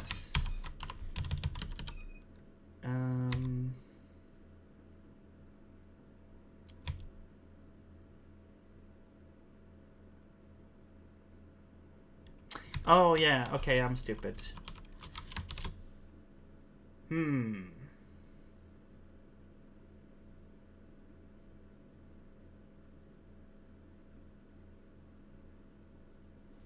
Okay, I'm gonna make this most stupid version here. Let's just set this to 0.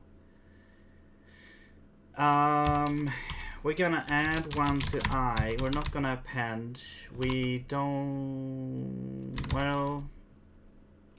We're gonna get... Actually, no. This is now a... Forget this. This is just a U8. Start with the empty one. Here we're gonna set U to peak.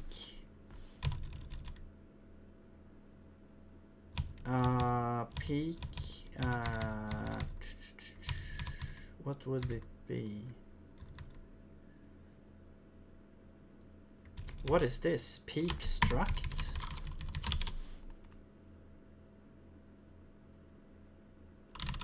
What the hell is this? Oh, is it if you have like a byte, you can turn these bytes into the struct? Okay. Peak. Where is the... Oh, it's just peak. Okay. Yeah, peak does not advance the index. That's right. So that's what I want. I just want to see what's ahead, but there's no from what I've seen. There's no function. There's no peak version that will. I might have missed it, but there's no peak version that will advance up to n, and then return a slice that long. It just everything says that. Yeah, it has to. If there are fewer than n bytes, there is an error, like error end of stream. So what I want to do is I want to get a slice up to this number, And we'll start at 1, of course.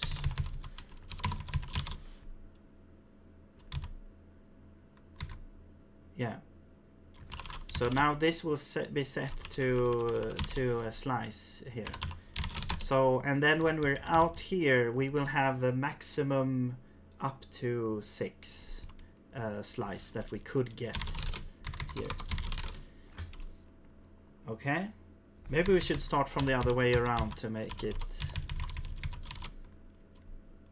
And then if this should be like while I is more than 0. And then I recently learned about this. We have a continuation expression. I is gonna be, so yeah, minus equals to 1. Yeah, there we go.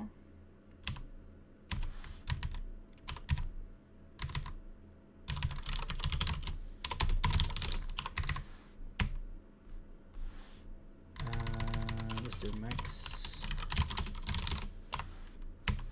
You are just a thing. There we go.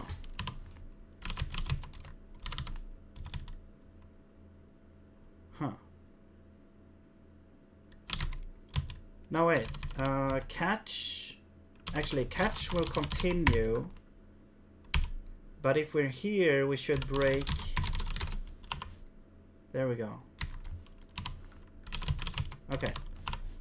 Now you see here, we see the problem. We're never advancing here.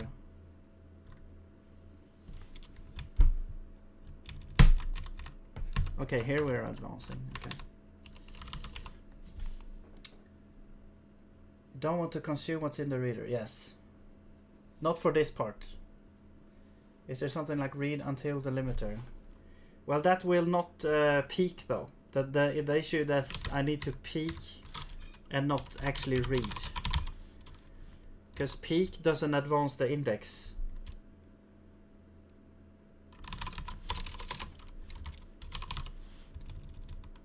I guess there is like delimiter, but I don't really need delimiter. What I want is like just some length.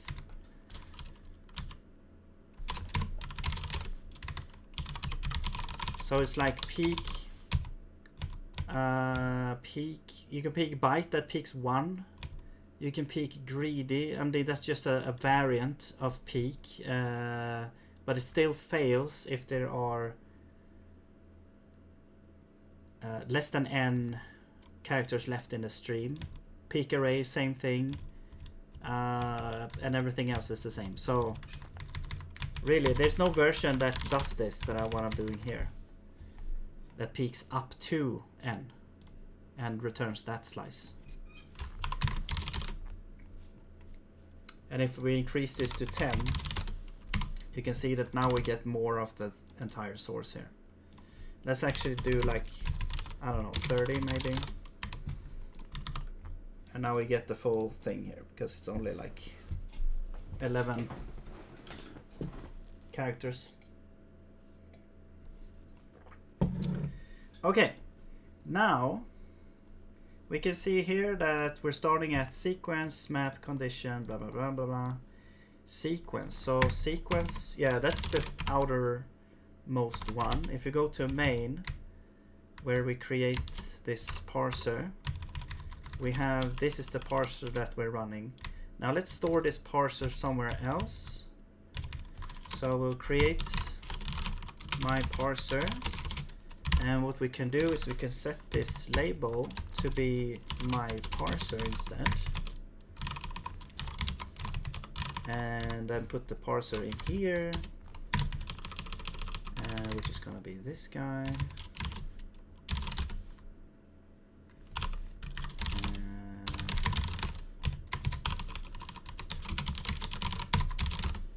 There we go. So now when we run this, we can see that it doesn't say my parser. Okay.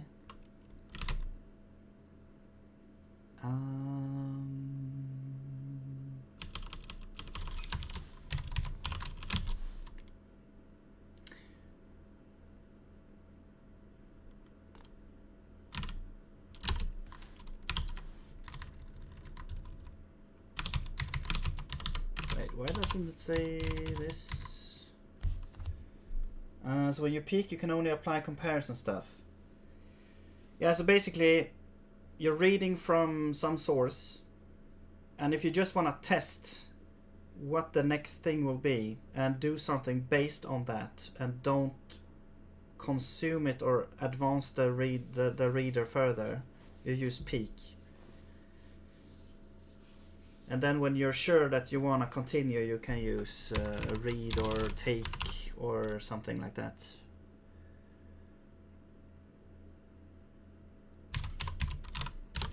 This should just set the label and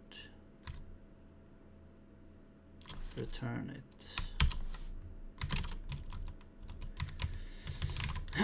Why is it not doing that?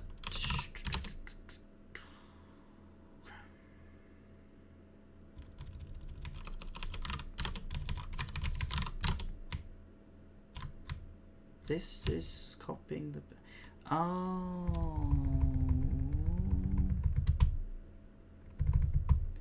Okay, I think it's because add trace makes a copy. Right.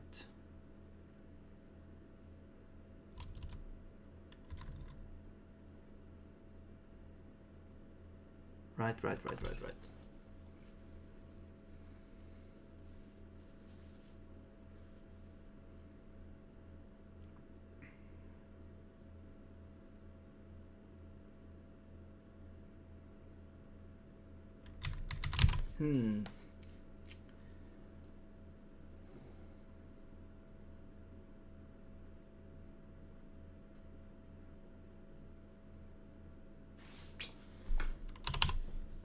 How do we fix this? Like, I'm thinking of a way if add trace could just be not create its own parser, but I think we have to. I mean, we have to have a new parser function, and it has to have a closure, so we have to do this. But the label is copied at the point where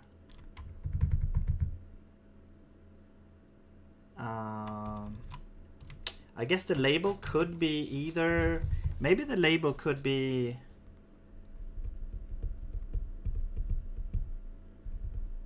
a union enum.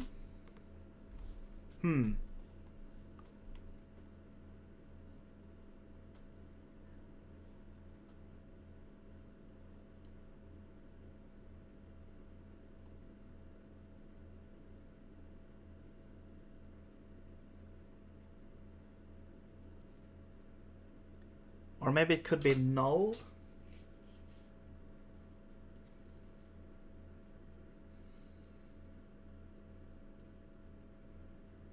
What's the purpose of the label? Basically just debugging purposes. That's what you're seeing here. So first we're running, okay. Yeah, so basically here we have a parser with sequence, and then it's saying that we're running this here.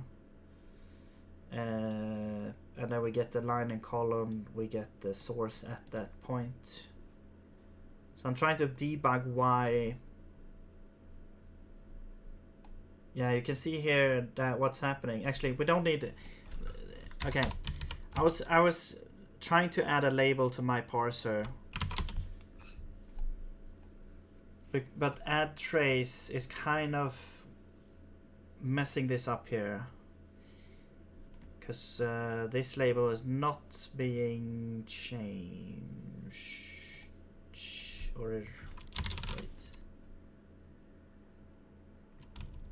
No, it's the problem is we're changing this label and not the label underneath.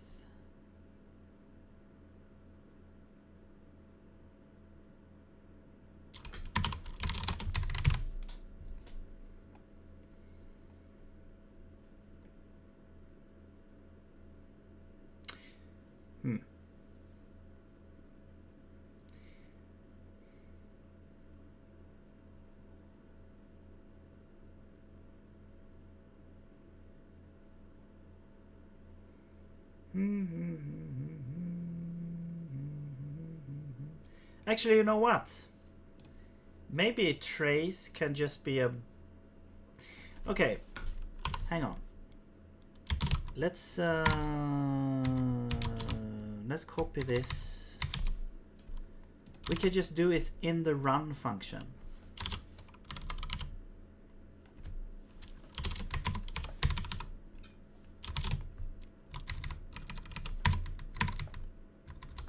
If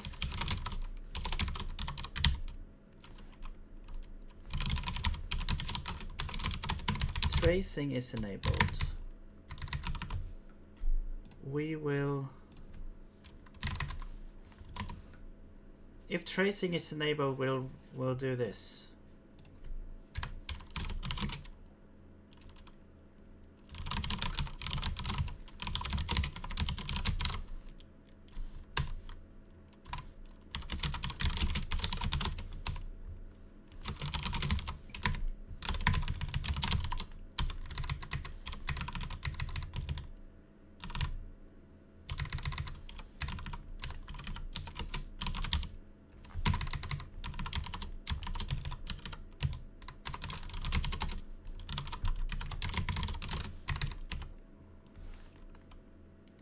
Right. Now the only thing we need... Well, this is just self.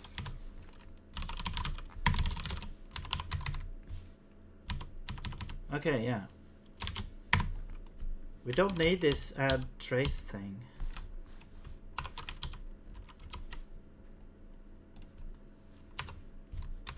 Where is that? Get rid of this crap. And this one, we don't need this. I mean, I guess it's good to have it now that we have it, but this just returns parser and then we're done.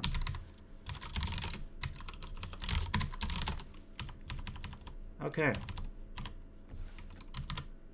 There we go. Now I say get my parser here. Okay, cool. All right.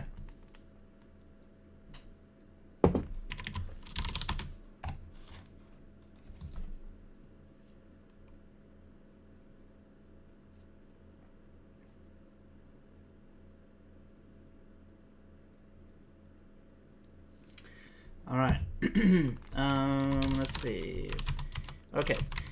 Now we can see here that we get my parser. Let's increase this a little bit.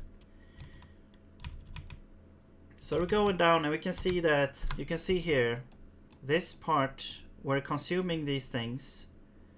Now we're down here, so we're consuming we're reading a number. We're getting down here. All of a sudden, it's like, hey, this doesn't work. Okay. So then it resets. We go back to the start.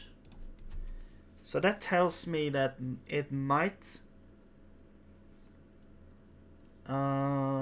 it should restore back to where it was before. It shouldn't, you know, it shouldn't reset entirely. So that tells me that maybe there's something wrong with that.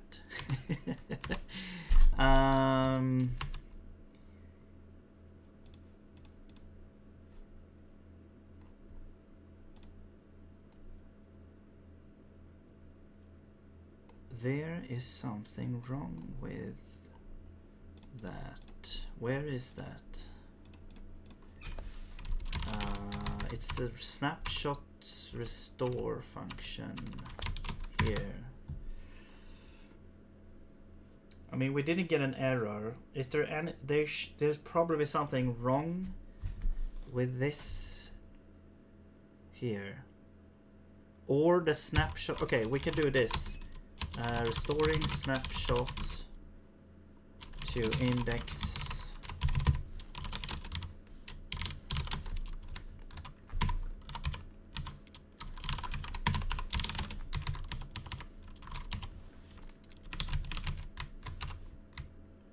Yeah, it says 0, so that's wrong. No, wait. Here, to index 0, that is very wrong. Okay. And that comes from take 1.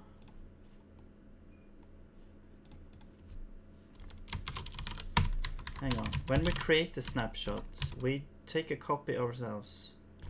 Oh, I see. Wait. Okay, I know what the issue is. Index is always 0. That's the issue. We never moved these. I never implemented these fully. Okay, maybe it's time to do that.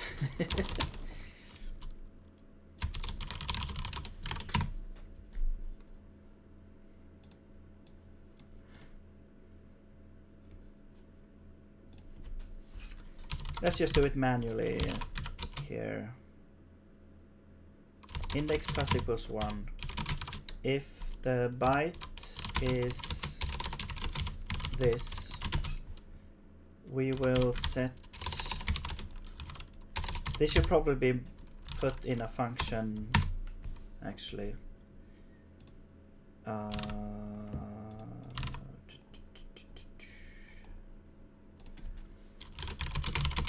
Advance byte.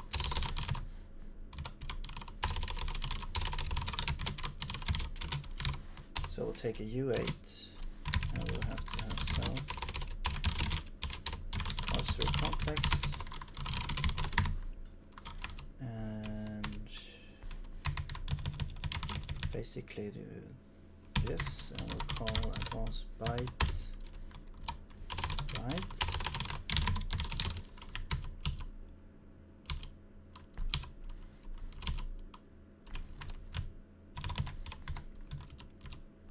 Wait. Oh my god. Okay, whatever. Let's just do this. So we'll increase index by 1. We will check if this is end line. If it is, we will set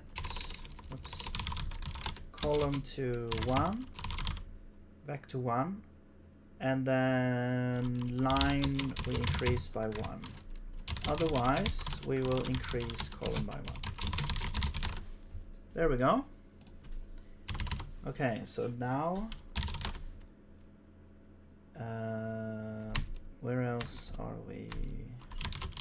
So take 1. What about the other ones? Parse string, sequence tuple. That should still be like, this is parse character, so we still take 1 at a time. Do you have anything that reads more than 1 byte? This just takes a byte, so we should advance by this byte.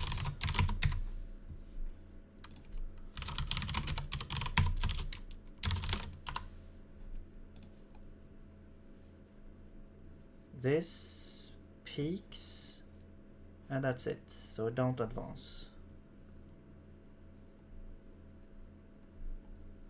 These ones doesn't do anything. Yeah, only the ones that actually read stuff from the thing is what we need to concern ourselves with. I don't think anything else is doing that. Okay, so we only have like 1 at a time. All right. Yay, success.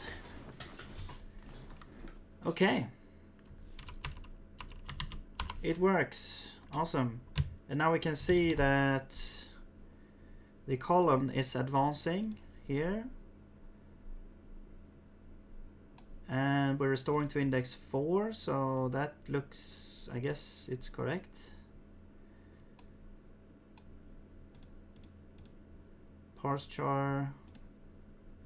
Yeah, cool.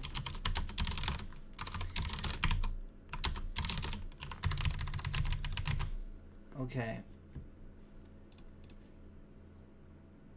Yeah, implementing proper like debugging stuff is boring, but sometimes it's a really good, it's necessary almost to, when you do stuff like this, maybe to have like a nice way of debugging stuff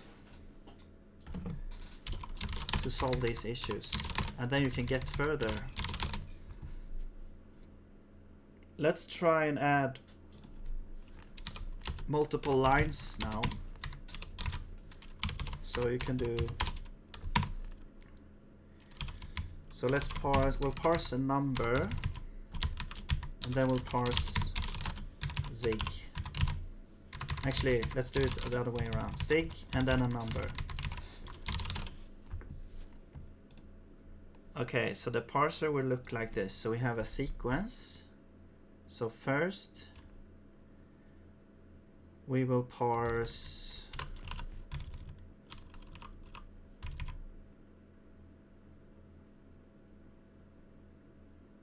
a number and a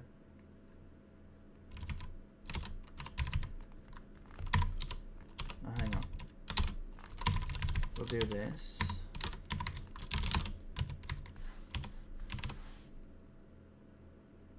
What's happening? Why isn't that formatting?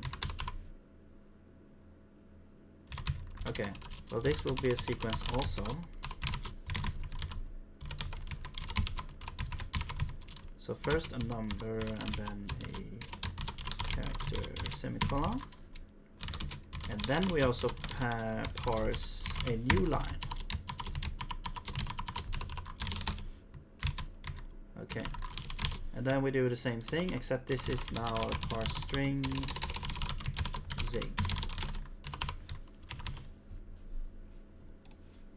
All right.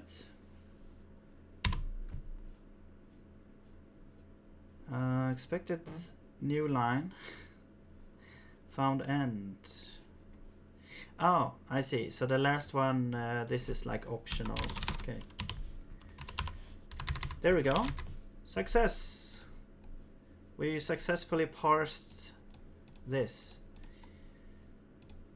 Cool.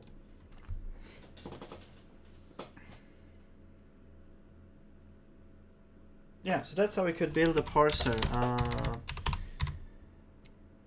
Yeah.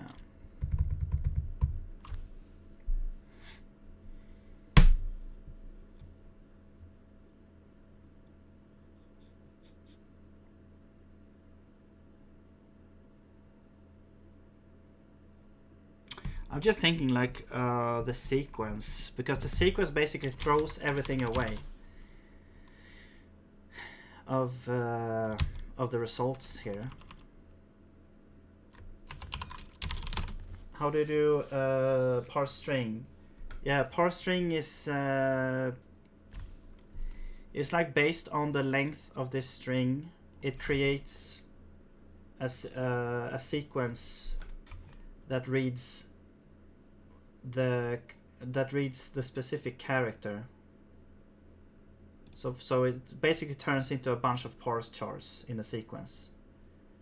You can look at it here. So I'm using a little bit of comp time magic here. So we're creating a tuple type that basically has a bunch of byte parsers that reads one byte at a time, which is the same length as this string here.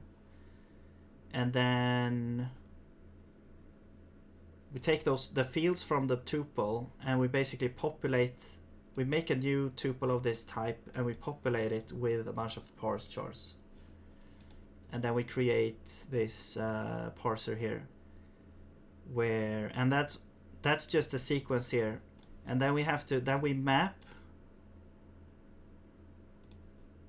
and return S, because the problem is that the sequence doesn't return anything. This doesn't yield any results. It just makes sure that the parsing is correct.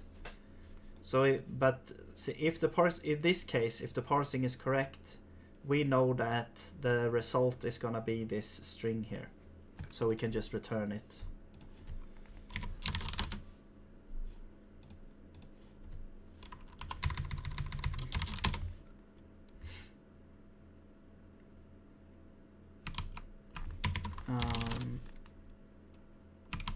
Yeah, but the problem is that, like, if I want to have something like sequence, except you want some result out of it, like you want to use the result, like let's say here that we're parsing this number in this sequence here, but we can't actually get to the value of what this number is. We know that there's a number here, but we don't know which number it is.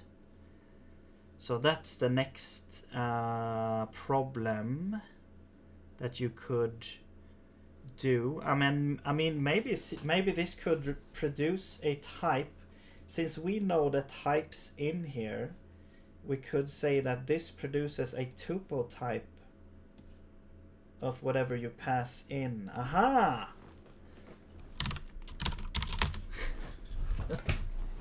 Okay. Yeah, because it can't be an array, because arrays needs the value to be the same. So it could be a tuple.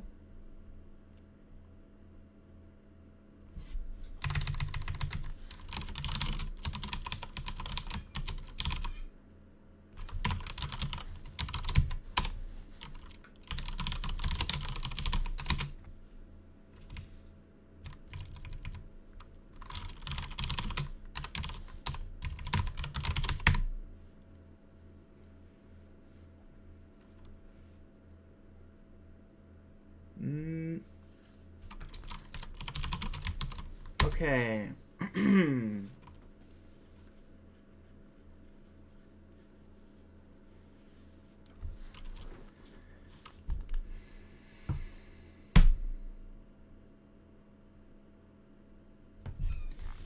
So basically what we're doing down here is we're creating a tuple, but this, yeah, we can just do this, right? Except that the list should be like dynamic here, so we should get the parser elements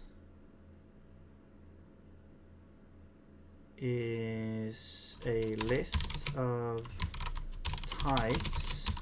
I think this needs to be const,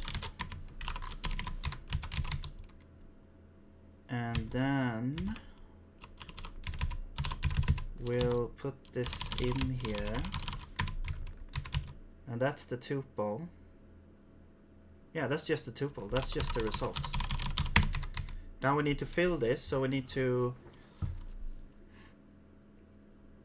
We know that. Okay, so basically we're turning this. This is a tuple here. Oops, that's type.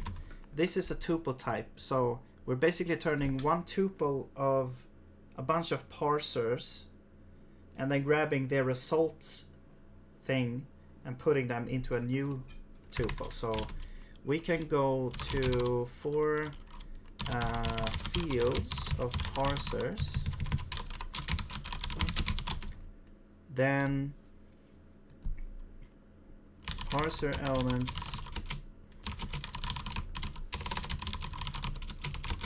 this plus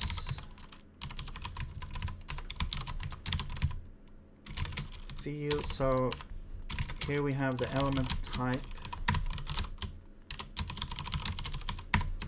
and the element type is going to be field.type dot elements, because that's how you get the thing. Now what's going on here?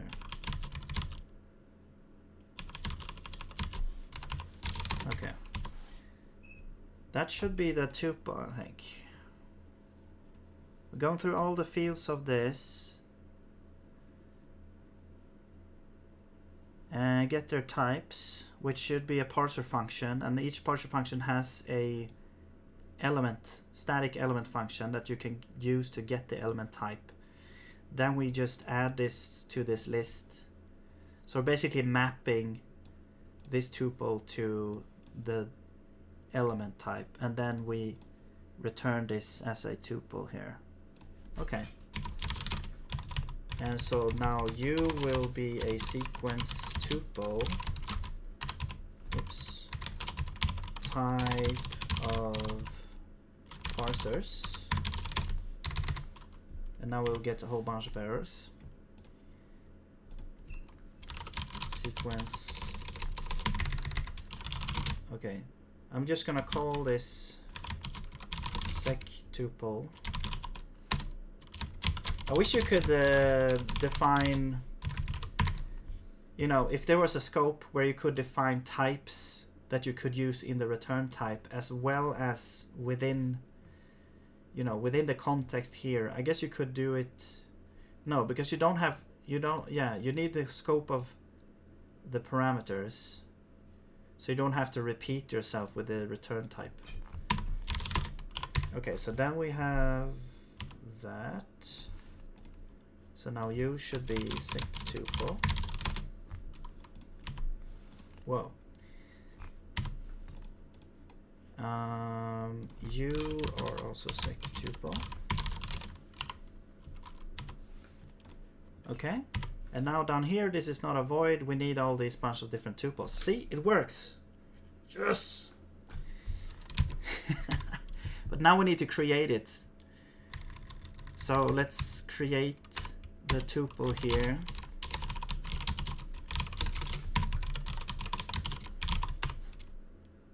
Is a sec tuple.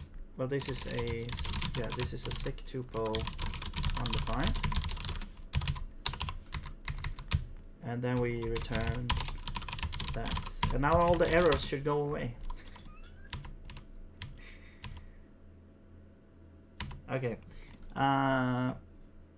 But we need to populate it. So let's get, so here we have the result. Here is the value of the success. And we will now say field. So this field should correspond to the same field in sec tuple. So sec tuple field.name equals value. Awesome. Okay. And now we have like one place where we have some error. So let's check this thing. We have a map that is being called from somewhere. So let's check where this is called from. This is called from parse string.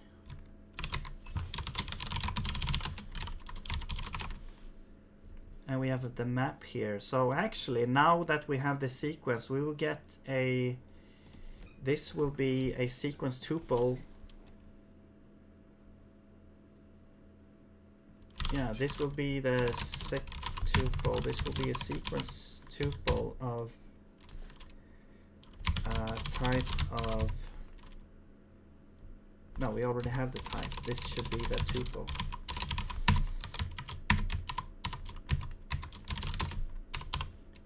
But we don't need to use it, so there we go.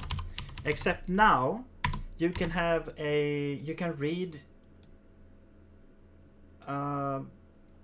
you know, you can read a string, like let's say you wanted to read a string, but you don't know what the, let's say you want to read 3 bytes. You have a sequence of 3 read bytes, and then you can now get the values out here. Okay, cool. All right, I'm just gonna be 1 second here.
All right.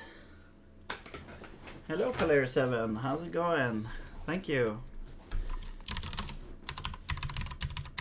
All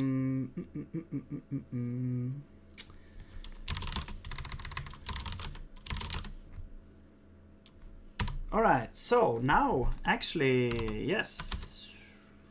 Cool. So we should get a value out now. Actually, so this should be a value now that we can show, which we show here. So but we got a bunch of tuples which corresponds to the you know, the different sequences. And if we, let's see, what if we do Annie here? That's no different. Okay, but we could maybe, what if, no, but a string is a string. That's a string here. These are bytes. We could map this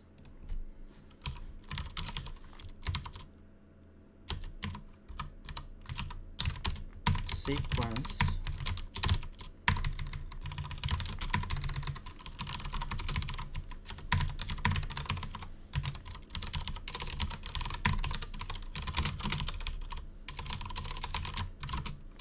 into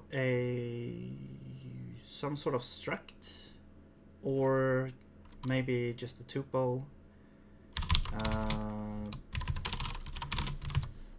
and this would be like a string and a number. No, this is an F32.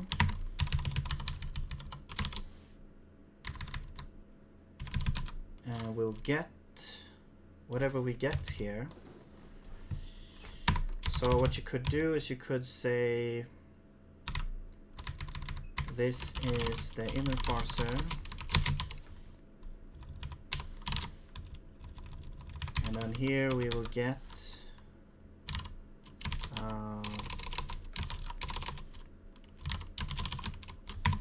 actually, you know what, let's move this get parser element. Let's move this into the builder so that we can easily access this.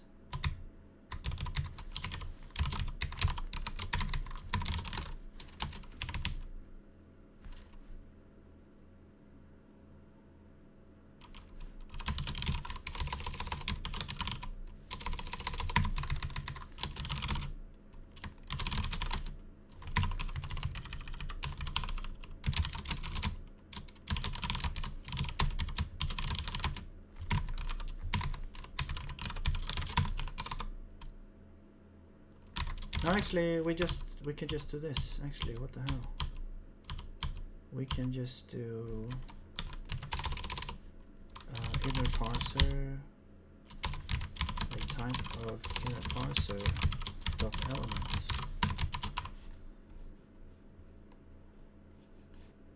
and then we return this. And this is the input.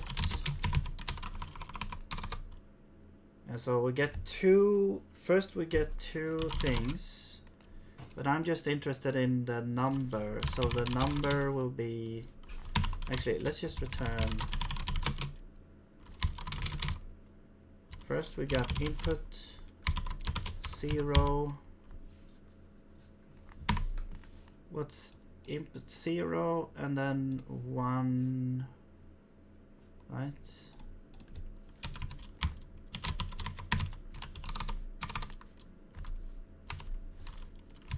And then the number is 1, 0.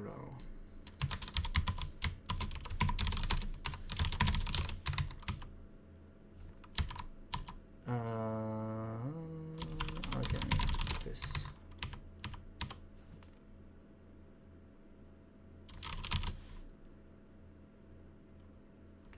Yeah, onto the inner parser.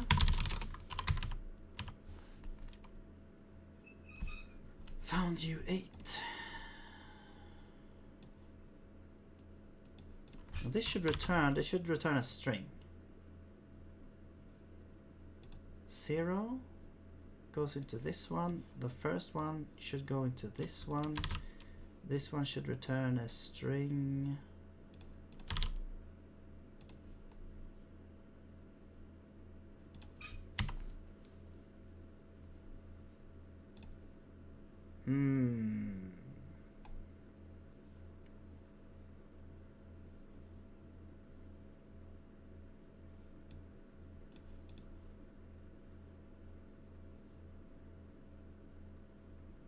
Oh, okay, no. I'm accessing this one because 0, 1. Yeah, no, this should be 0, 0. Oh, yeah.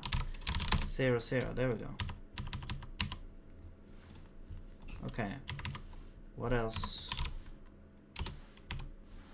Oh. Yeah, so let's undo this. No, undo. There we go. There we go. And we can do S for, so we can do like the text is gonna be the first one, and then the number is gonna be the second one. So text and number. There we go. Yeah. We can read this now. Okay, cool. Thank you, Noctu. All right. Yeah, and basically this could be turned into, you know, you could just do this because this is basically enumerating these things. So that should be basically the same thing. So yeah. Oh, except now this is part of the string, I guess. Yeah, okay. So it's not the same thing. Sorry. It's not the same thing. But it's the same thing if you don't care about the results, I guess. All right. Cool. And let's say we have an error now. So let's say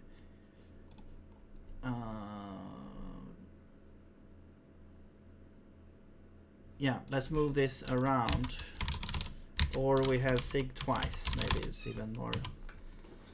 And so we're saying here, expected number at line 2, column 1.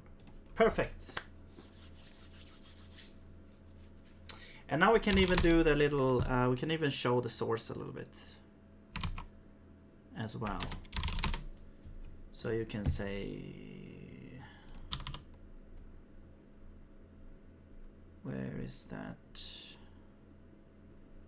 Yeah, this one, source.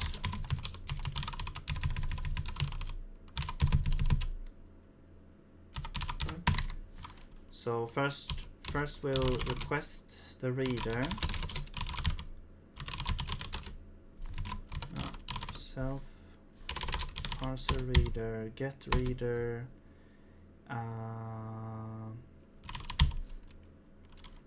We need to store the index actually.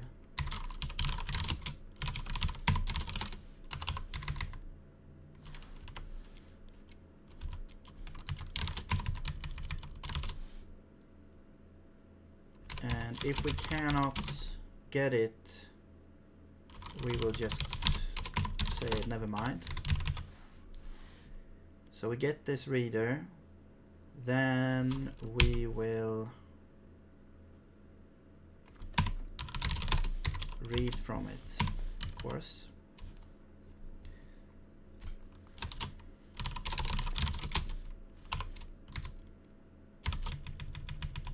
Now I think I'll move this into a function,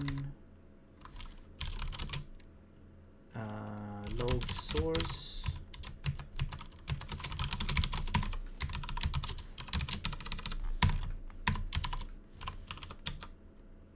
and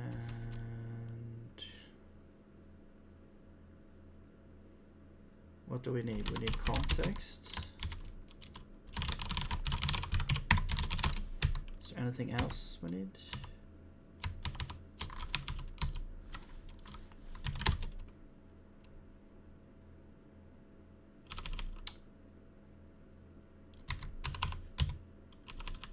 Oh no, that's this is the different one.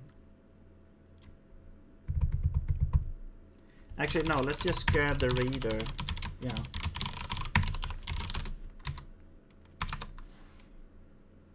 There we go.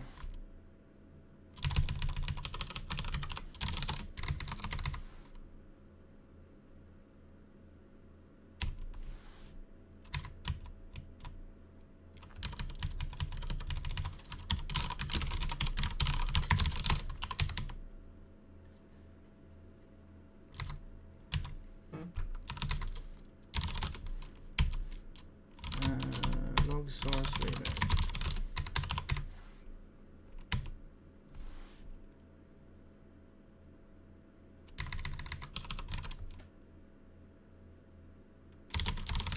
Okay, sure. Reader.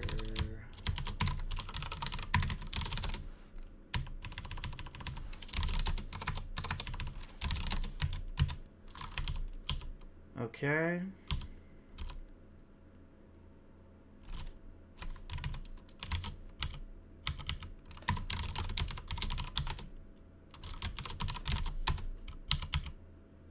And here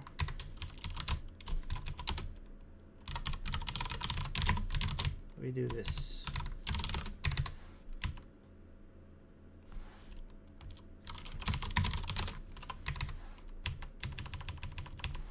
All right.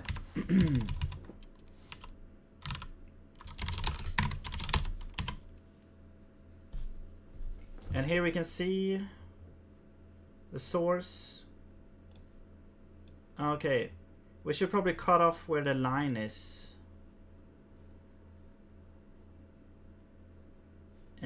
So let's do slice 2. That. There we go. Yeah, at source 2.1. Here's 2.1. And we could include like the line number. Nah.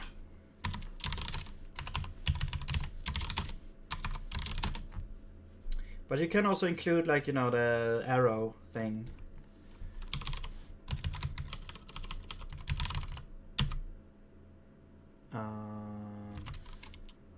We can do this.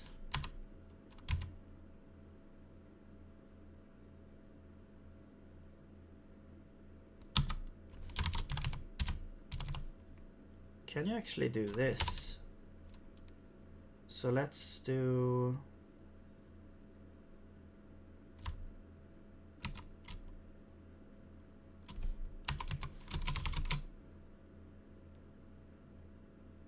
no, that doesn't work.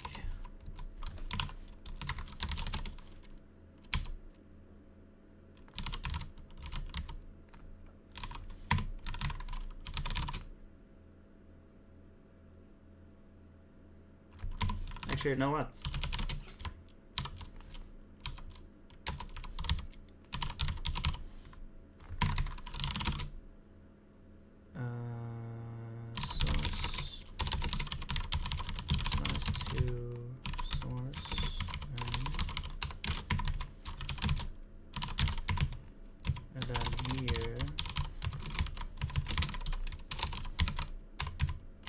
Say that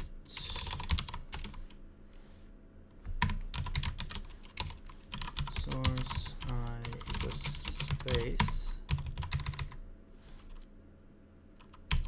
and then source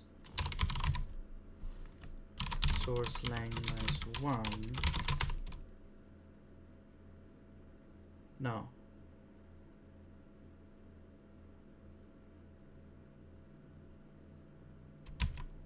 No, it's just 0 in this case. I mean, okay, okay.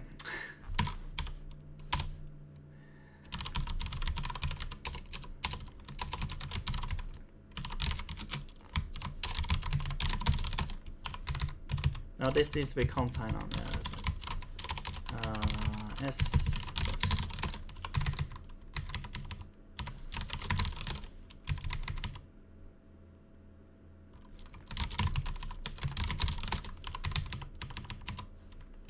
Yeah.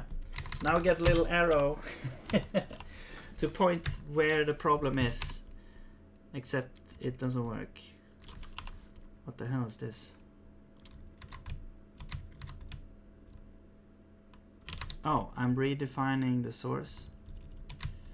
Oops. Okay. This is the kind of problem you could get into here. I need to dupe this. Okay. Let's. Okay. Well, I guess I need to make. I'm just gonna make a buffer.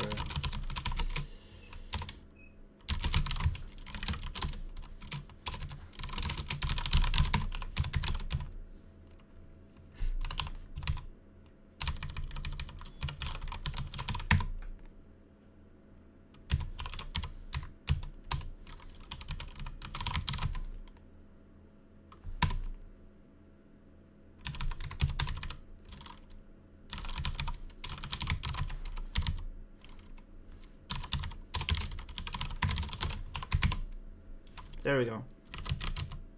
Oh.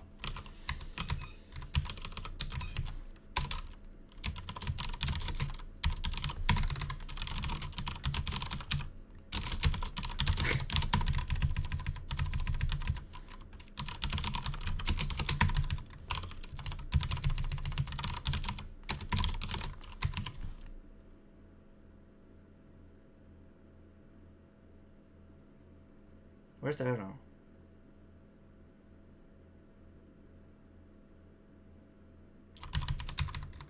Alright, this needs to be...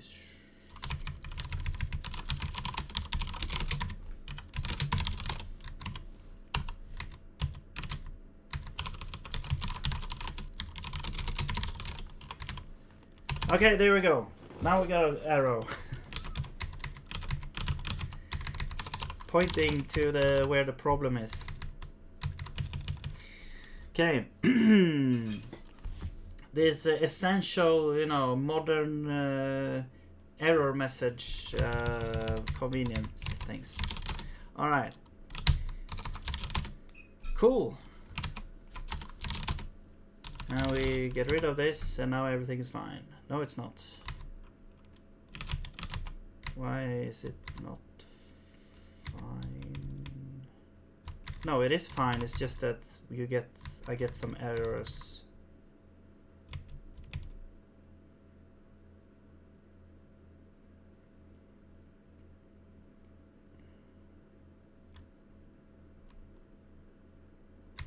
Oh, I see.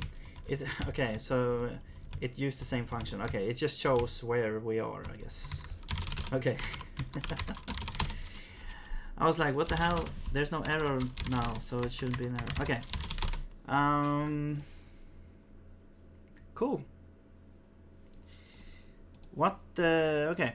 So basically now what you want to do with this is basically, you could make an AST for a language. Use this parser to build a parser that would parse this language and build up an AST. So so if we for example then say we have an AST here, and let's say we have, so how would this be? So we have some sort of entry node, which is like an AST node. And what the hell is that? This could be like a union enum. So let's just say it's I don't know, a sig statement. Actually, no, let's not have that. Let's just have so let's just have like a number or a literal We could have a binary operation. Okay, let's just start with the literal first. So we have an AST literal. Now this could also be union enum if you want to have like a type. It could also be, no, yeah, it has to be union enum because it has to be like runtime. This is runtime known only, so we cannot do with types here. Unless you make a comp time parser, which could be a cool thing. A comp time parser that parses a comp time string and generates code based on that. That would be the next thing. Maybe. Okay. But this one, let's say this is a number. This is the only type we have. And let's just say that the only type of number we have is, you know, F32. Okay. This is not very interesting yet. But then, let's say we have this here. And our parser, let's say, yeah, let's just say we have a statement. So let's say we have a statement parser, or parse statement, which takes some parser, I guess. No, hang on. Let's just create this here. So we will have a number. Let's just make a stupid thing here, a number statement. Okay, this would be a sequence.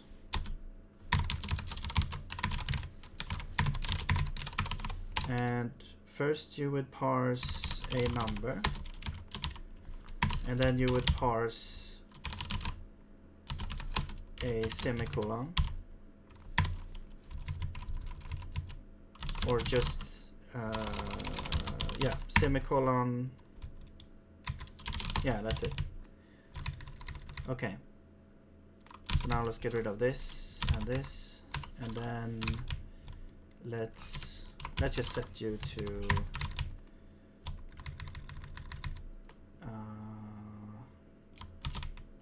let's just get rid of all this. So we're just reading a number statement. So that's the parser.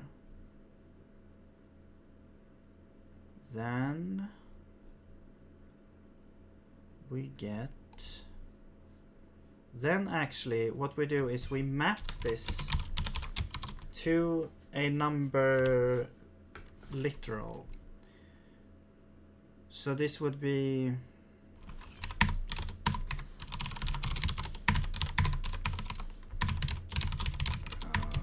let's see.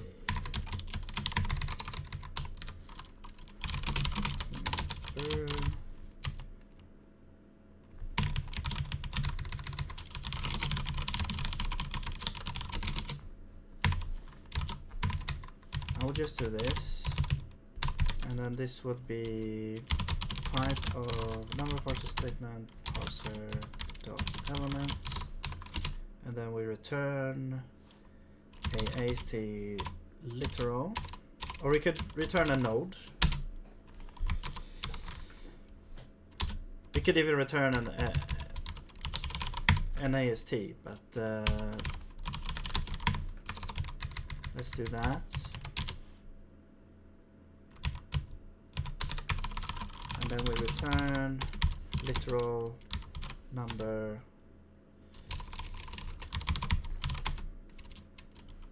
equals,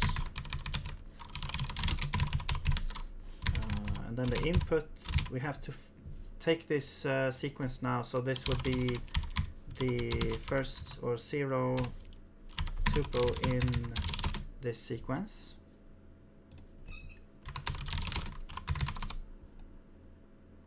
Okay, so now we got our AST node. So now this parser will produce an AST node. And then yeah, so this will become, we can't really see it in the LSP here, but this would be an AST node. So let's grab this. So we'll have a node. Actually, we can do this.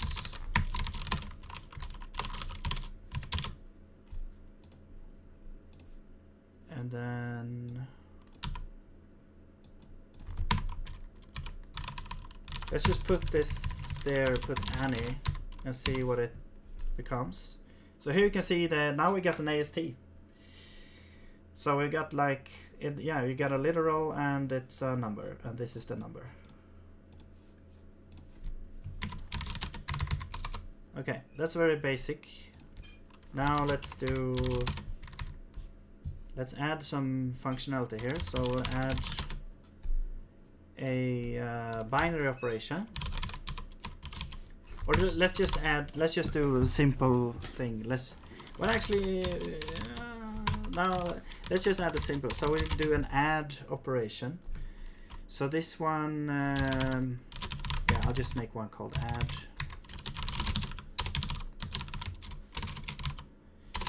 And this one should be like a struct that takes, let's see,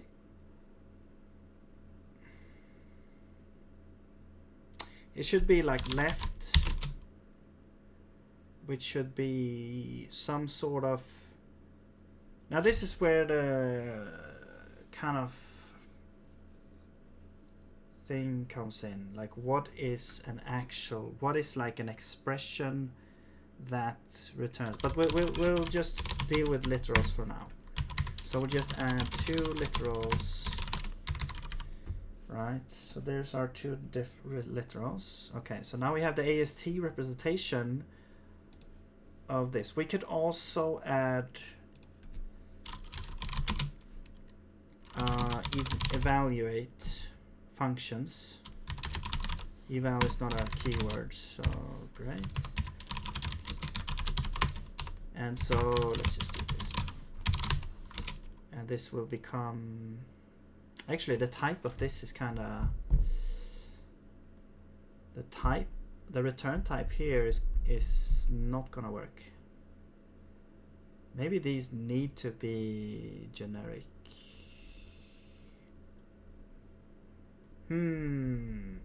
Or maybe you could,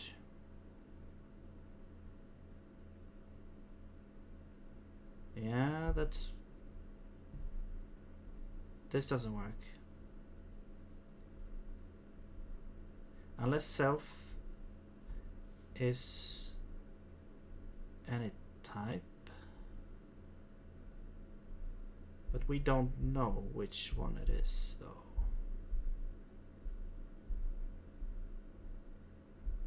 Actually we do know. We know it's a number. But we won't know the type here. Okay. I'll have to figure it out. But anyway, we could at least build the AST. So let's see. So we would need to, so that's the number statement, but now we need an add statement parser, which would be sequence. So first we will parse a number, then we will parse a character. I'm gonna parse a string, so it has to be 1 space plus and then 1 space, because we don't have a way to skip white space yet. I mean, I could easily add it, but I'm just gonna do this right now. So we have 2 numbers. In the end, we're gonna parse a thing there. Okay, so now we have an add statement parser. Now we need to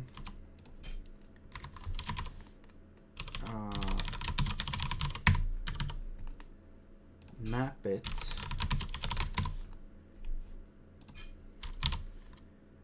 into a node, and this is going to be add, and then we're going to have left.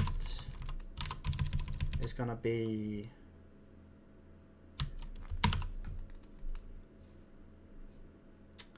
oh yeah, let's change this into from a statement to, actually we need a literal parser. That's what we need. We need a number literal parser.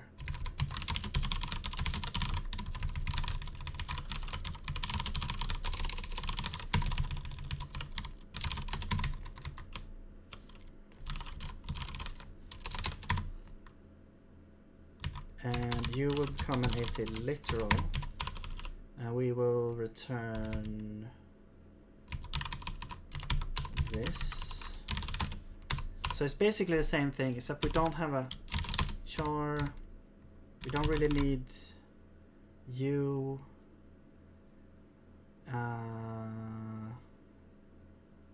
You can just be a number now, and then this just takes 32, and that's what we get. There we go. So we're just wrapping that in a literal thing. Now instead of using parse number here, we're gonna use number literal, and this is where the power comes in here. Now we can just say, well, I want this to be a number literal. And so this is going to parse a number, but it's also going to turn it into an AST literal. And now this is going to return a sequence, but the first one is not a number now, it's actually the literal. So we can just say that this is the result now, because this is now the literal there.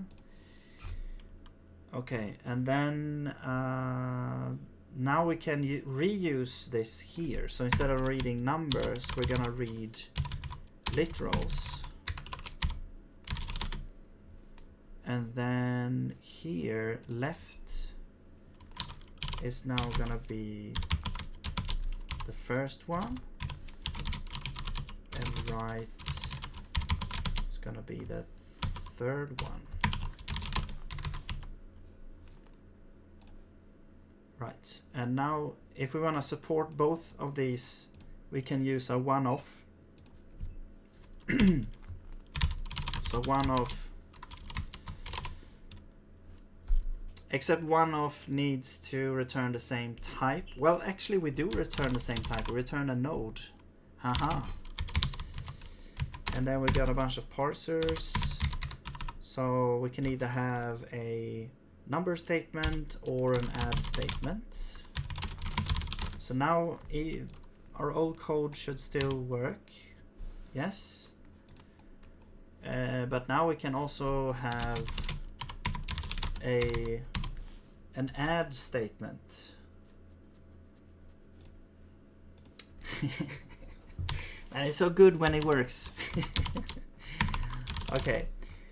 So we got to add, left is the number that, and then the right is number 5. Great. Okay. Now what? Well, I would like to be able to evaluate these and produce like some sort of thing. I think let's do one. Let's do like. Let's just do a very basic thing first. Let's just make it so that we can only produce a number. So let's add an eval function to our node, and this eval will produce this result, which is a F32. Actually, let's create an alias here, AST result. Eval result is an F32, so we don't have to change it later manually. And this will do an return switch of self inline else, we get our thing here and we return eval. Okay, now we need to implement eval on these. So here we just return switch on self, and the only thing we can be is a number where we get the number out, so we just return that, and then we're done. And then over here we eval and we return no, this is not a switch. This we just return self.left.eval plus self.right.eval, because these are AST, I mean literals, yeah. So we can run eval to get the result out and then do the add operation in Zig to get the result. So that's how you would implement these eval functions. And then yeah, so now instead of printing the entire AST, which we could do as well, we can print, now we can print the result, which is gonna be eval, or we can get a compiler error.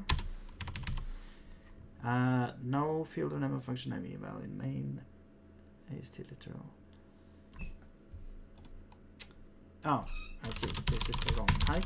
There we go. Do we have more errors? The same thing here. No, wait. Yeah, so this is add. This is why I wanted to use this, because there we go.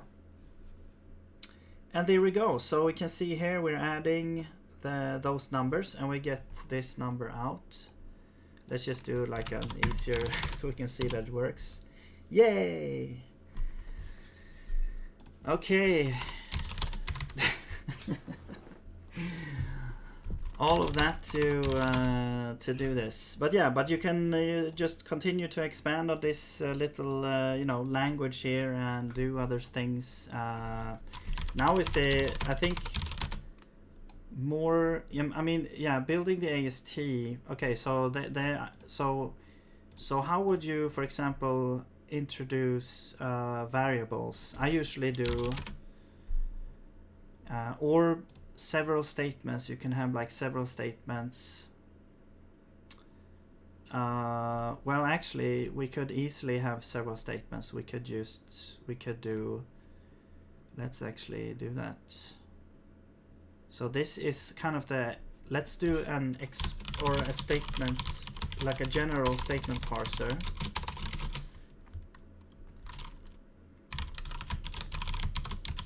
Statement. And it's gonna be, oops, this one.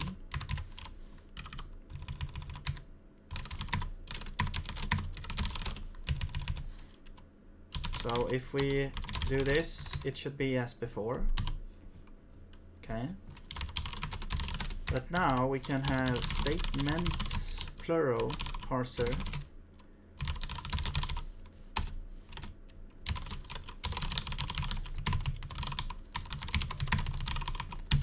And we can say take while statement parser.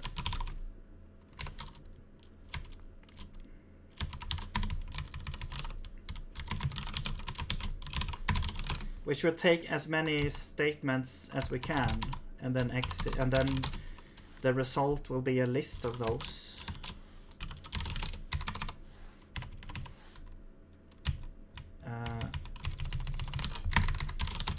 So now we actually get a list of statement, or a list of nodes.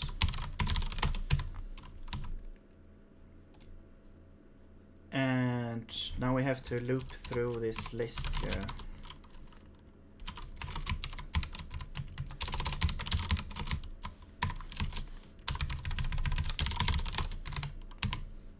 but the result is the same. But now we can add more statements and have them, each of them be evaluated. So now we have,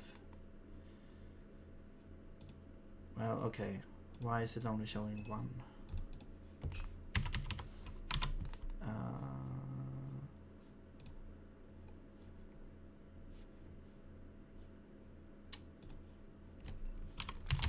We should have two ads.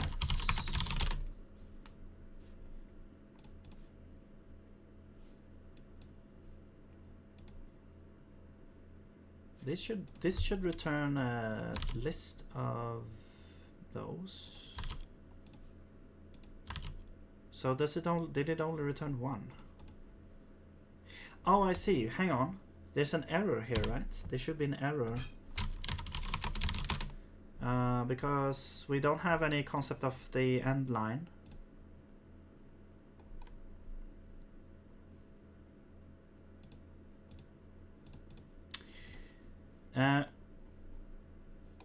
Statement parser.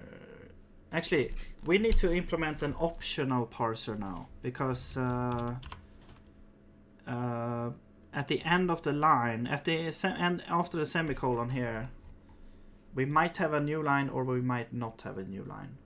We could do this to, you know, force a new line in there, but I'm just gonna implement a optional, because that's like an optional parser, because that's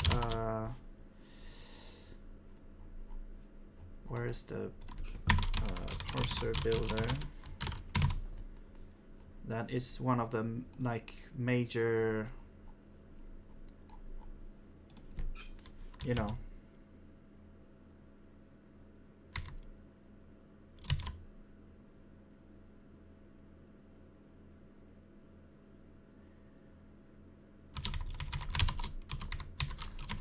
concepts here. So optional, we have a parser. This should be type of, well, this should be get element type of parser, and we don't have a B, we don't have this. We'll rename you to T. You will return a T. You are a T. This is an optional. We could actually use the label of the previous one to say which optional it is.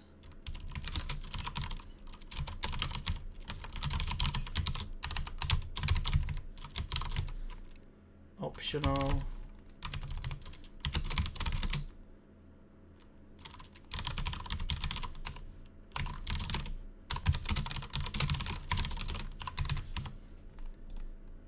All right. And then in here, we're trying this. If there's an error, we will return a success. Actually, okay, I have the wrong type of the parser function, because it needs to be optional, but this should be null in this case, and then this is just value. This should be optional here, yeah. Or null. There we go.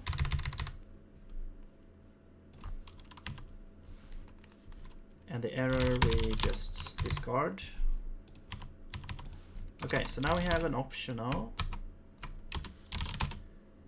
Now we can say in the statement parser, now we can make this into a sequence.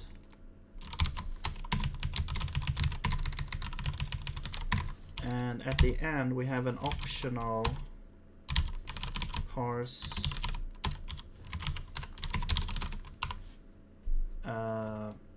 you know, end line, new line, and Oh. Right, now we need to grab this out of here. Actually, this now we can get the concept of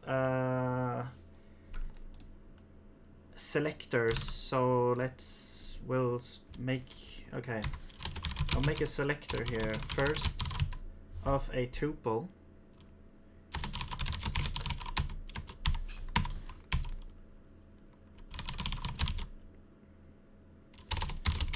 Actually, no, this is just a parser. Yes, but the result of the parser has to be a tuple, and then this returns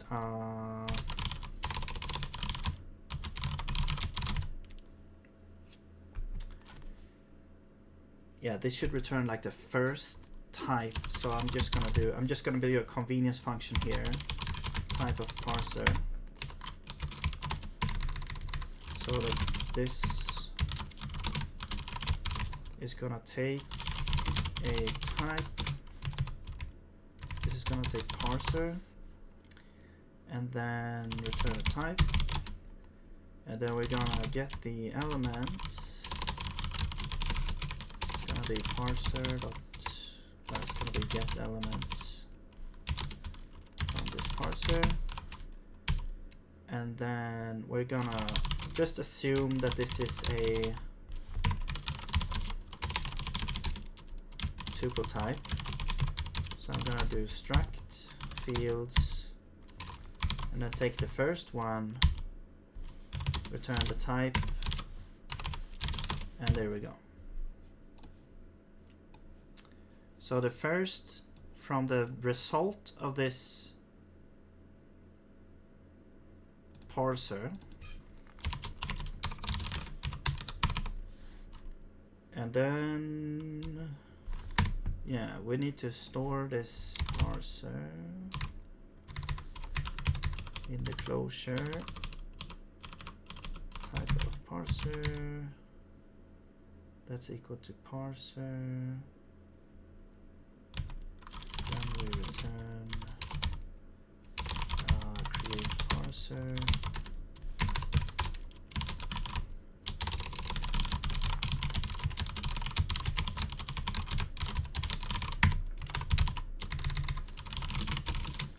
let's just do this. That's T. All right. First,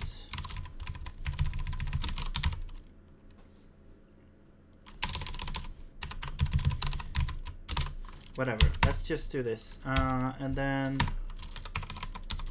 closure is. Actually, you know what? This is just a map. This is just a map. We don't really need to do anything here. Yeah, this is just a map. So we just map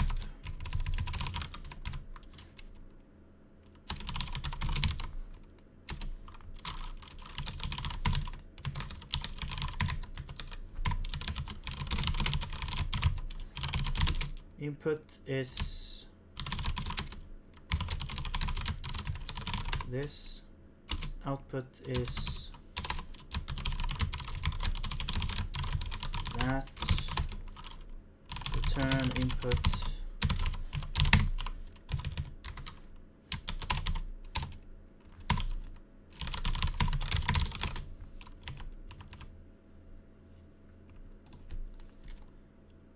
self.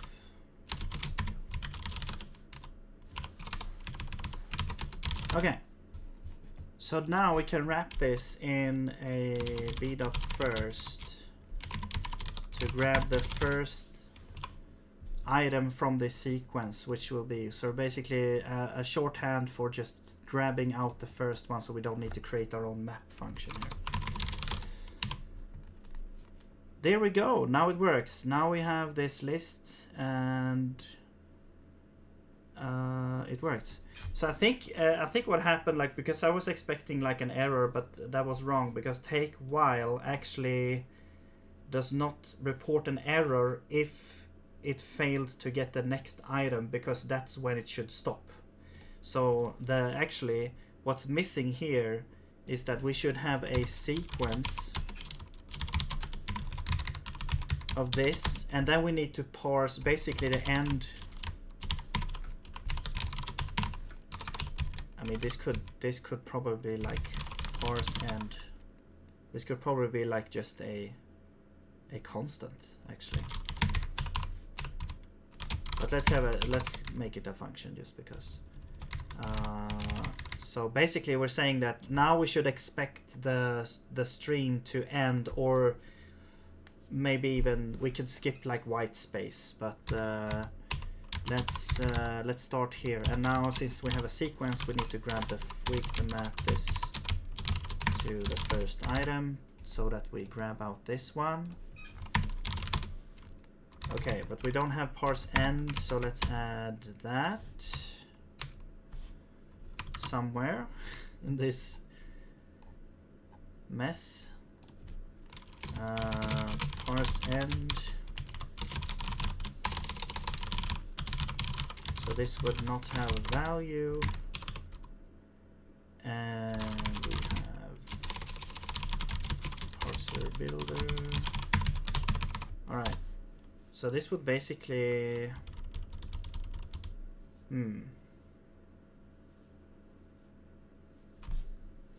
mean, I guess we could create a new parser type.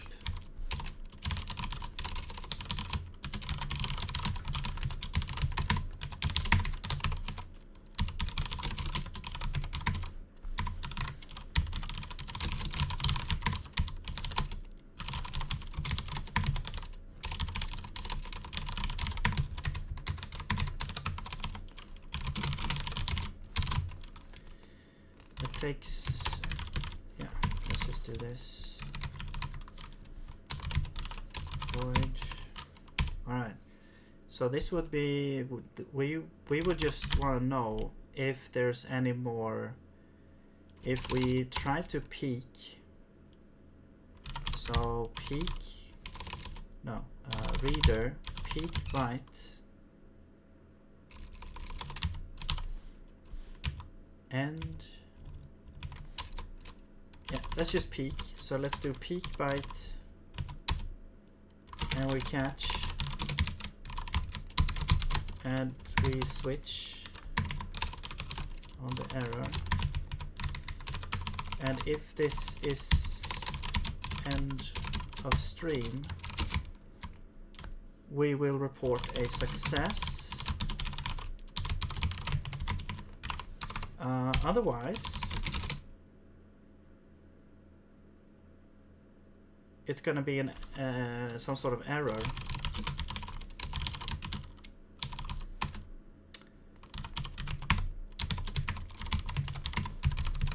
Expected end.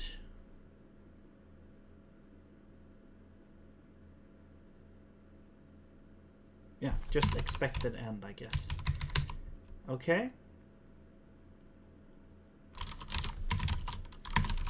And we don't care what the result is. There's not going to be a result since we want this to be an error.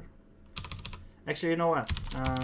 Let's not do anything with else, and then here we return the error. Yeah.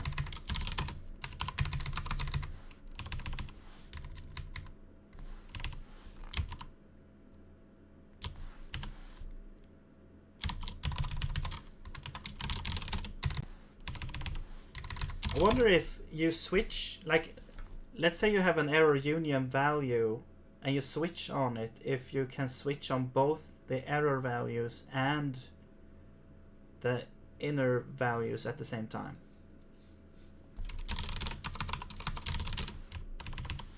Because then you could say you could say like the result here, and you don't try it, but then you say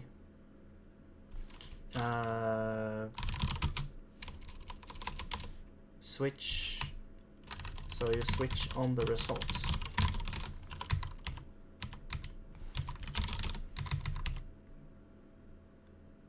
Yeah, okay, that doesn't work. Okay. I mean, I think, yeah, you could do if, if result, but that's not really what I want. Then you get the value, and then I want to do like report error. But the reason why I wanted it to was to say that so we don't have to repeat this, but we also don't have to have another construct here. Anyway, okay, so we have parse end, and that works. Now if we, let's say we remove this now, it should fail expected end at 1, 7, right?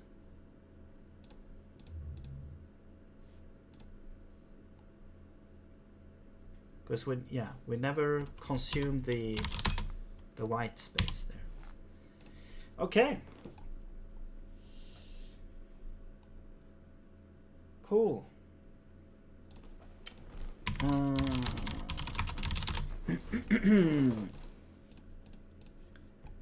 Yeah.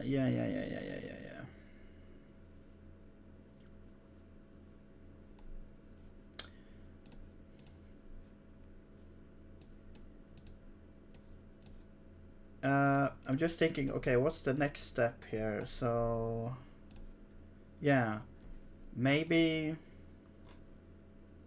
adding support for being able to evaluate. Okay, we could add support. We could add support for variables, and we need to add here. So let's do identifier.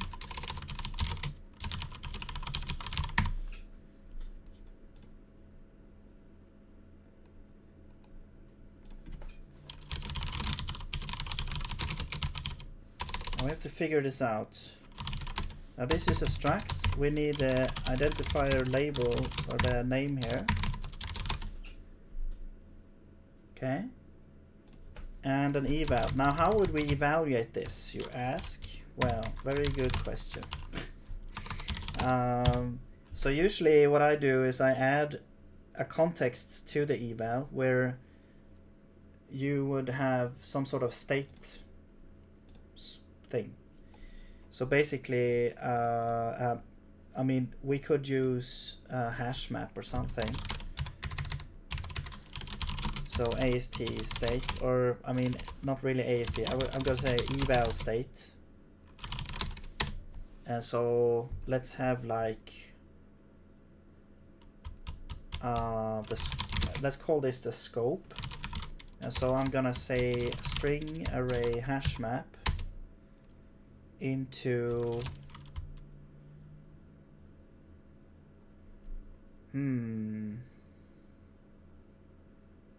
maybe nodes. I don't really know actually. You could do like, you could only, like, let's say you only have literals as like where the identifiers could be pointed to. You could point to a literal now. But if you put node, it could point to a node. But let's start with literal, I guess.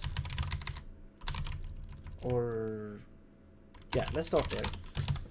And so now you can, you can try to grab things out of the scope, and you can also set things in the scope. So this is the state that we need to pass around when we eval. So here we actually need to add this as state, which is an eval state. And so we need to pass this state now to every eval function.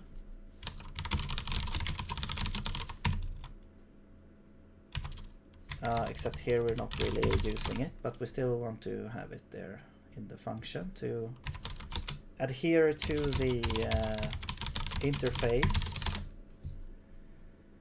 Here we should use it. So here we have eval state, and we need to pass it into these functions.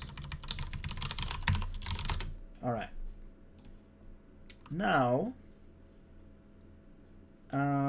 let's start with this. I want to say that x equals 4, and I want to be able to use, well, let's start there, I guess.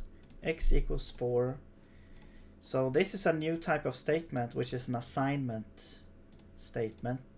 I mean, I guess it's also like a declaration of x as well. And so we can say we need to have that as a node. So this would be like AST assignment, and the identifier is that, and then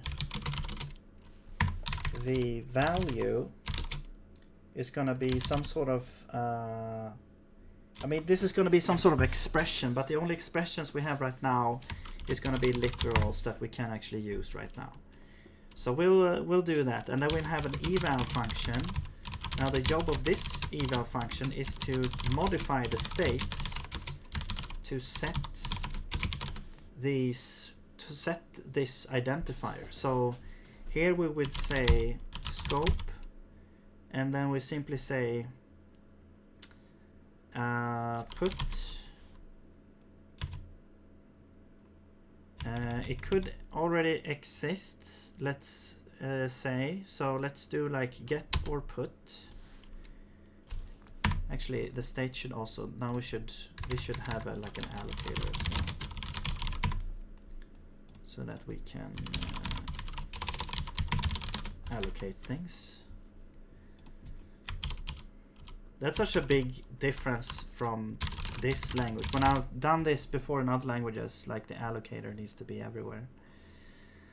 But we'll just put it there, okay. And then we have the assignment.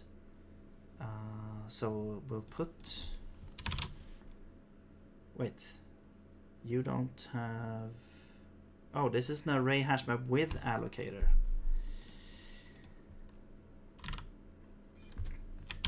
Okay, sure, why not? I thought that they got rid of these versions, so you have to say unmanaged to get the other one. Okay, well, it doesn't really matter that much. Let's do that. That's good. And we'll just catch unreachable at this point, because it's like just an out of memory error. And then this would be identifier. And then you get the entry out, and then we can say if entry, well, we don't need to check anything, we just set the value to be value evaluate state.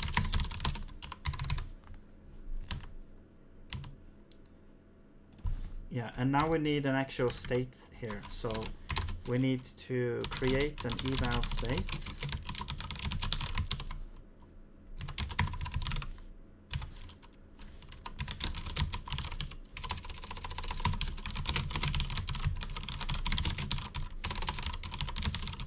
Allocator.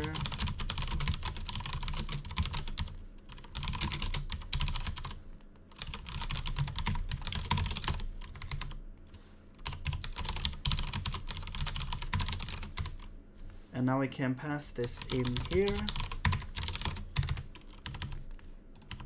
And oh yeah, this needs to be the address. There we go. And oh, yeah, okay. Now, for the identifier, we need to get the state. So we just return this get self identifier, and this has to exist. Otherwise, there is a then there's like an evaluation error. I'm just gonna, say that it exists right now. And this is a literal, so we will do an eval there. Okay, now we have the AST backed up with this identifier stuff, so we can assign, and we can also use X. So let's try and use X over there.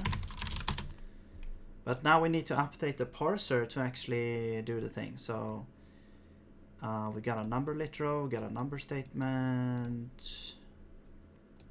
So we need a assignment statement, which is gonna be a map. Actually, I can see here that instead of doing map here, we just do first.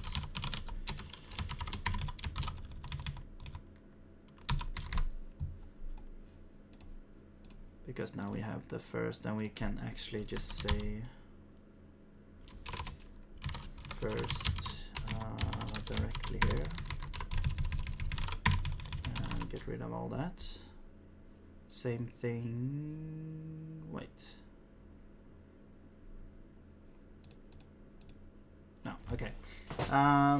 Actually, I'm not sure if we have, I think we need to implement a new parser to be able to read an identifier, because I don't think we'll have that, but we'll see. So actually we need we need to make a parser for that. But the assignment statement is basically first we have the, so this would be an identifier parser, which we don't have yet, but we're gonna guess. And then I'm gonna parse string equals, and then we're gonna parse number literal, and then we're gonna parse a thing there. We don't really need a semicolon. I should probably just remove that, but it's just to show here that it works. Okay, so what is this now? So this should be mapped using a mapper. This is a little bit more tricky, so we need to have a map function here. So let's map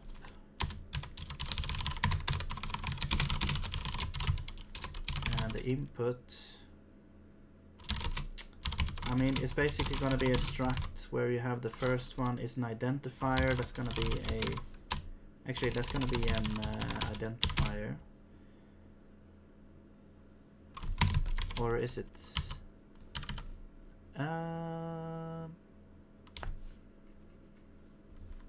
No, that's just gonna be. That's not gonna be that. That's just gonna be this. Or is it? Okay. Actually, let's do identifier, whatever. Because identifier is used for like actually evaluating the identifier, but we can also use it to store just the identifier. Okay, and then we have the string, so I'm just gonna do this, and then we have the number, and that's a literal, and then we have the char, so that's a U8. Okay, that's the input type, and then the output type is gonna be an AST assignment. Okay, so we'll just return, so the identifier is gonna be input 0 dot identifier, and the value is gonna be value 2. Yeah.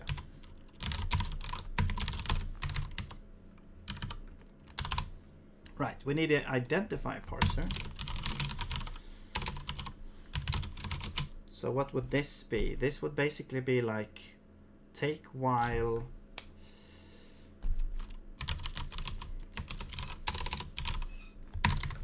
let's do like is alphanumeric, or yeah, alphanumeric. This will be like a condition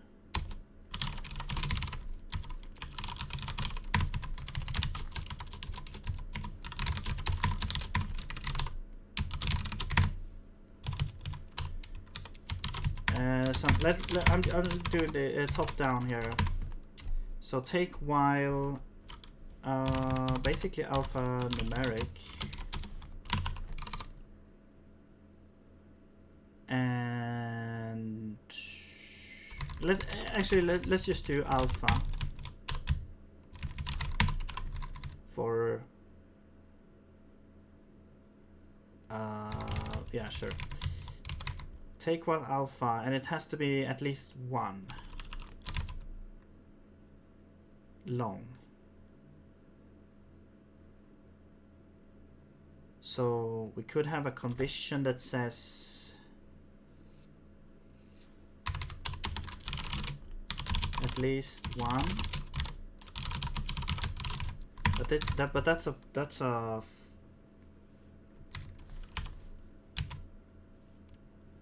that it's not going to be super trivial to do here. I think I have to implement that as well, like just like first. No, but that's just a condition, right? But it's a condition. It takes a parser though. Okay, let's just do a condition here then. So we'll do a condition here. And this condition will be that it has to be at least 1. I guess we could make a version of take while where it's like take at least. That's probably good. And then we have like time n view size.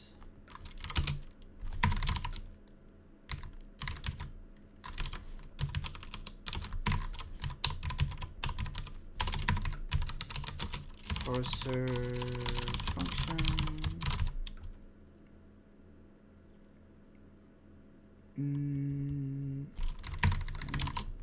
Yeah, it's gonna be the same thing.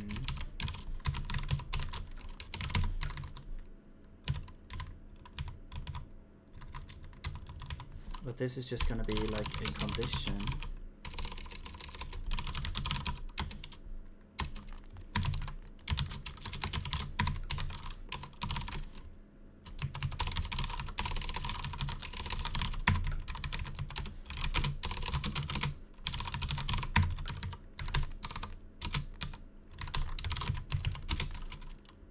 Predicate.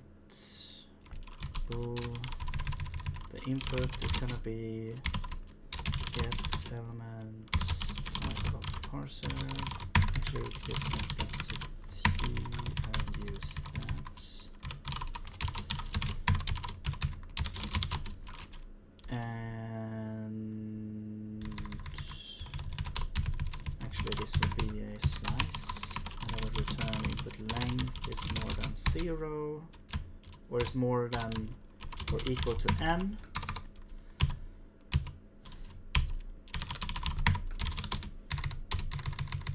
And we can add a label.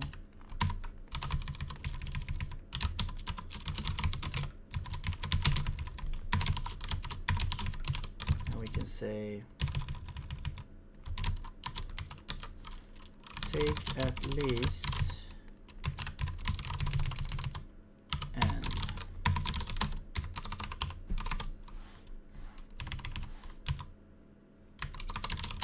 We could also put, you could put the label of the inner function as well.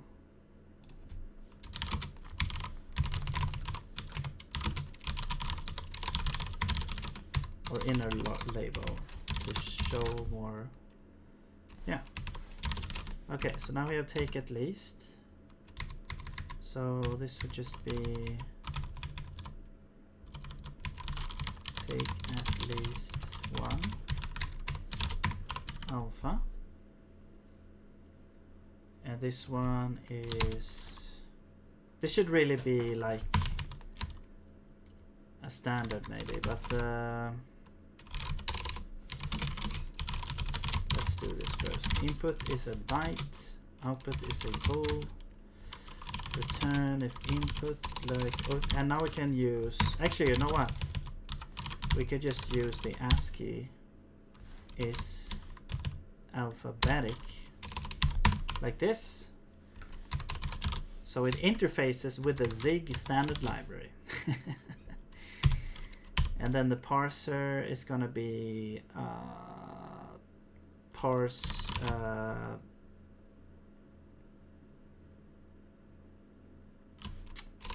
actually this is just gonna be like take one alphabetic.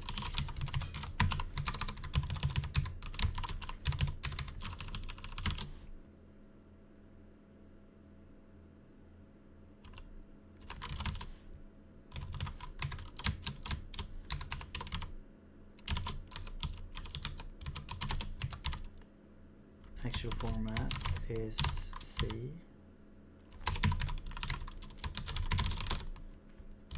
Why is it not formatting? There's other errors. Okay. Okay, well the identifier parser, this just returns now a string. It should. So actually we need to map this into the AST struct. So we'll map you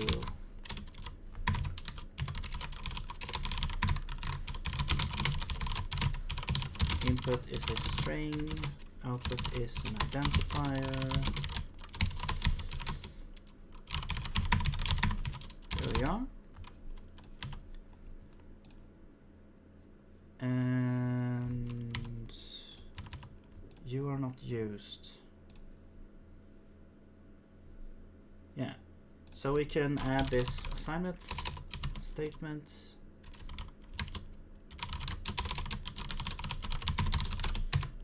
Okay, now we have that. The thing that we don't have is using, so let's actually do this and see if it works. Oh. Oops. Hang on. Type mismatch. Condition.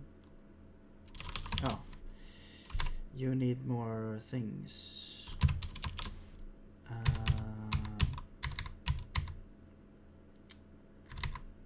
Yes. So take while.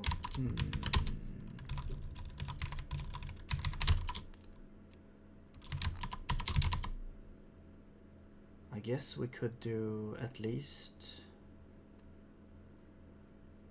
I guess we could say like at least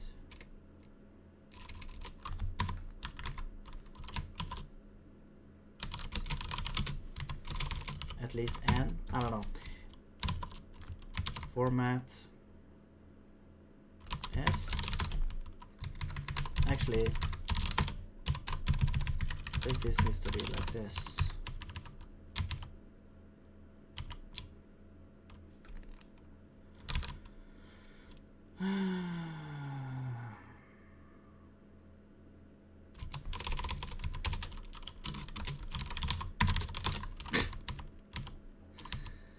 Okay.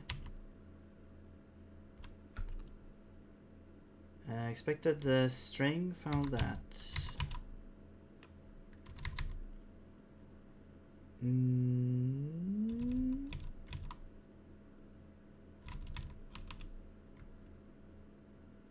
Take at least. Oh yeah, I need to wrap this in take while. There we go.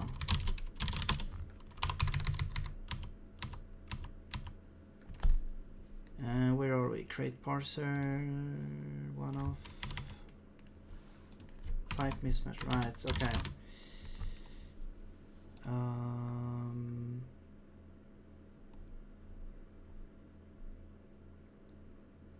Oh yeah, actually, you should be a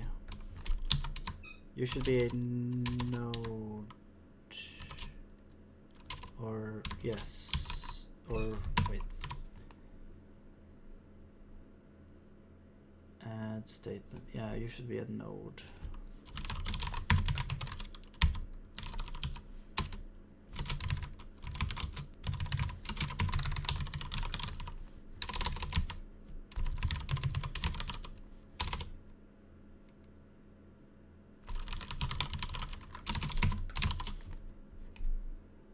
Wait, I didn't add this. Okay. There we go.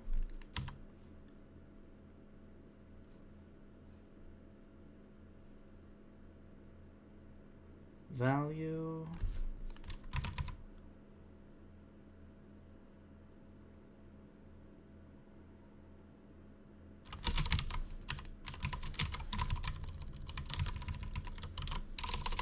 Actually, you know what? We don't need to evaluate this. Okay, this is kind of the semantics problem. Like here, like when you evaluate the assignment, yeah, you should evaluate. Yeah, you should evaluate this. So actually, this should be like a value and not a literal. But yeah, whatever. Let's just do it like this for now. And then we return. Wait. Yeah, okay, sure. We'll return this. Dot number.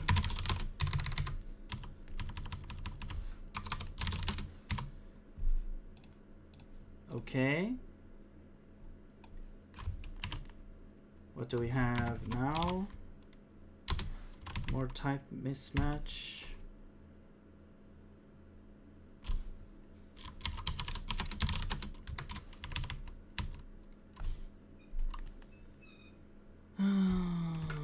Expected.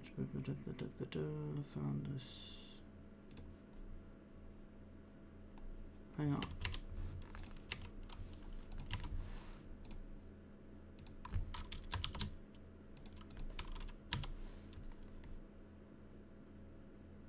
Main node literal. Okay, so expected a node found literal. Okay.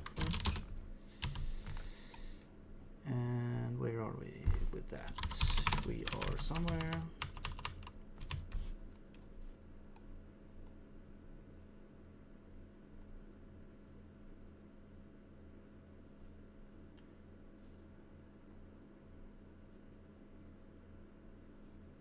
One of main 190. Here we are. So you are should be a node.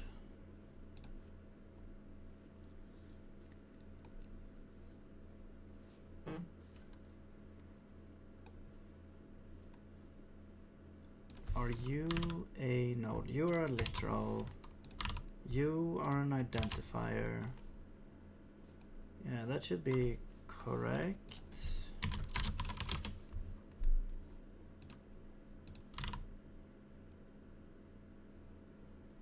You are a literal. There we go. There's the issue. Right, we lost that map. So let's just, okay.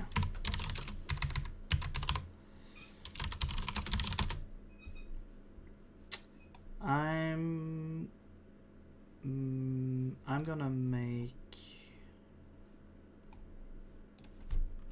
can I just make a function here? To number literal.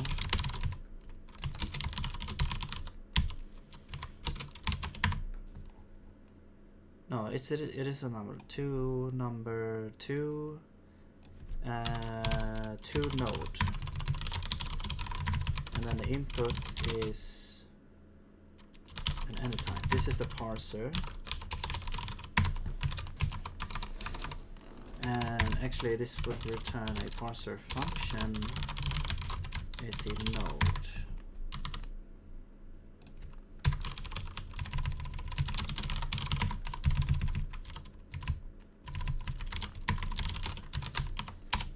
And we'll just return So let's actually, we need a builder. So we'll just map.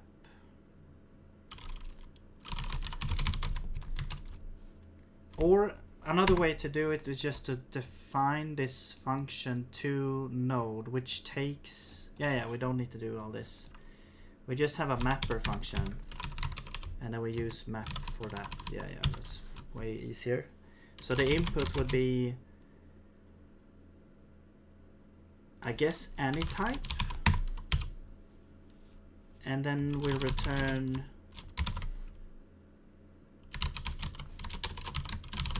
init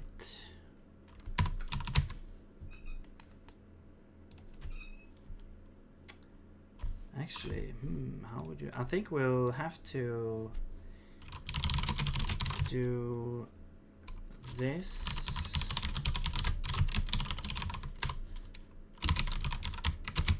And then check if field type is equal to type of input,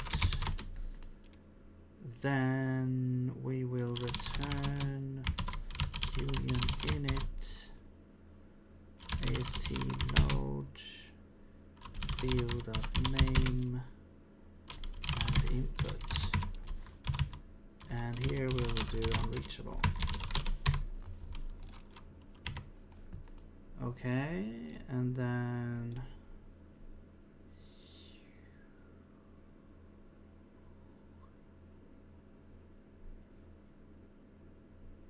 where is that? I think number statement, there we go. So we will say, we will map with to node. There we go.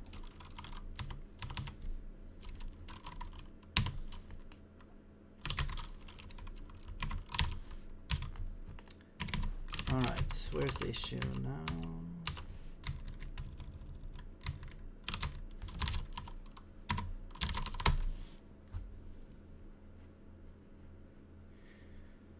Okay, so we're condition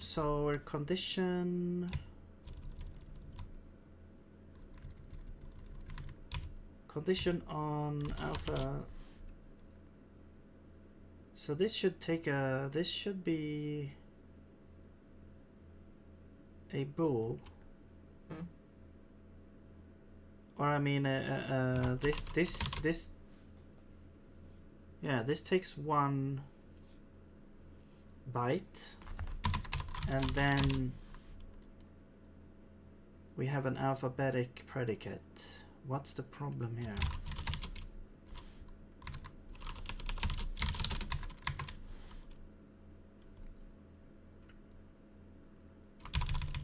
Oh, this is the problem. There we go. I knew there was something with that. All right.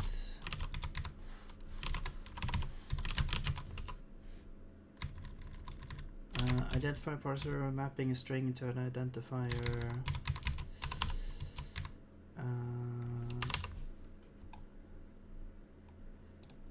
Let's just make this function here to identifier, string to identifier.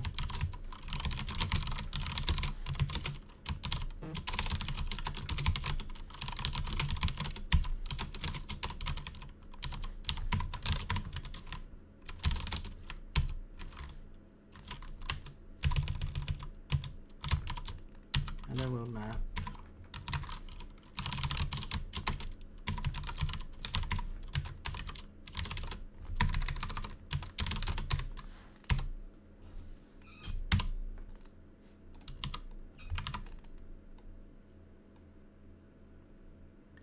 Type mismatch of mapper function, expected string, actual const. Okay. Okay, this is a problem with my own check here. So let's say that if P is equal to this and A is equal to this or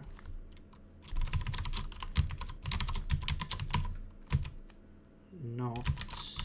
Is it not or is no? It's not. It's this.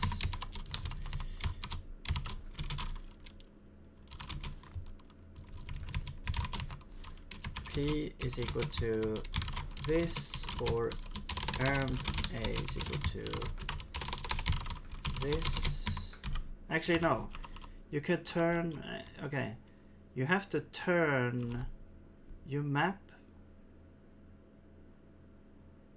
The mapper work. If the mapper takes a const, that's fine. Yeah. So this doesn't matter.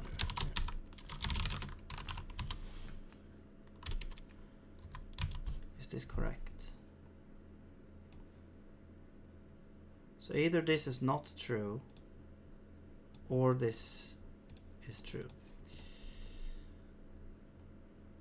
First 212. Okay. Now what's going on here? So we have statement parser first on this sequence. So what is your issue here? Type mismatch of mapper function.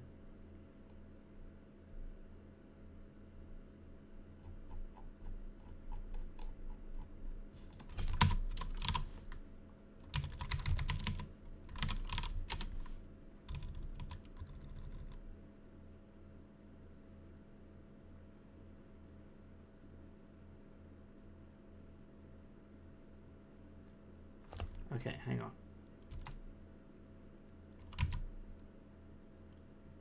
So if P is that and A is that, then it should be fine. So we invert it.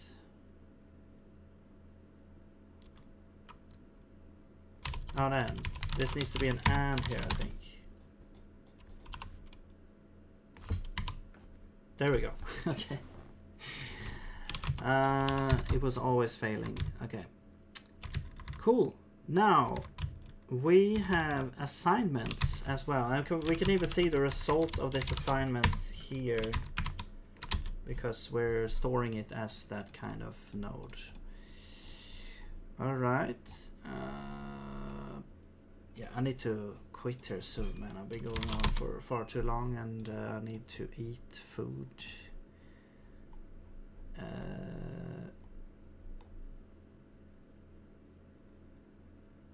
Are you enjoying this?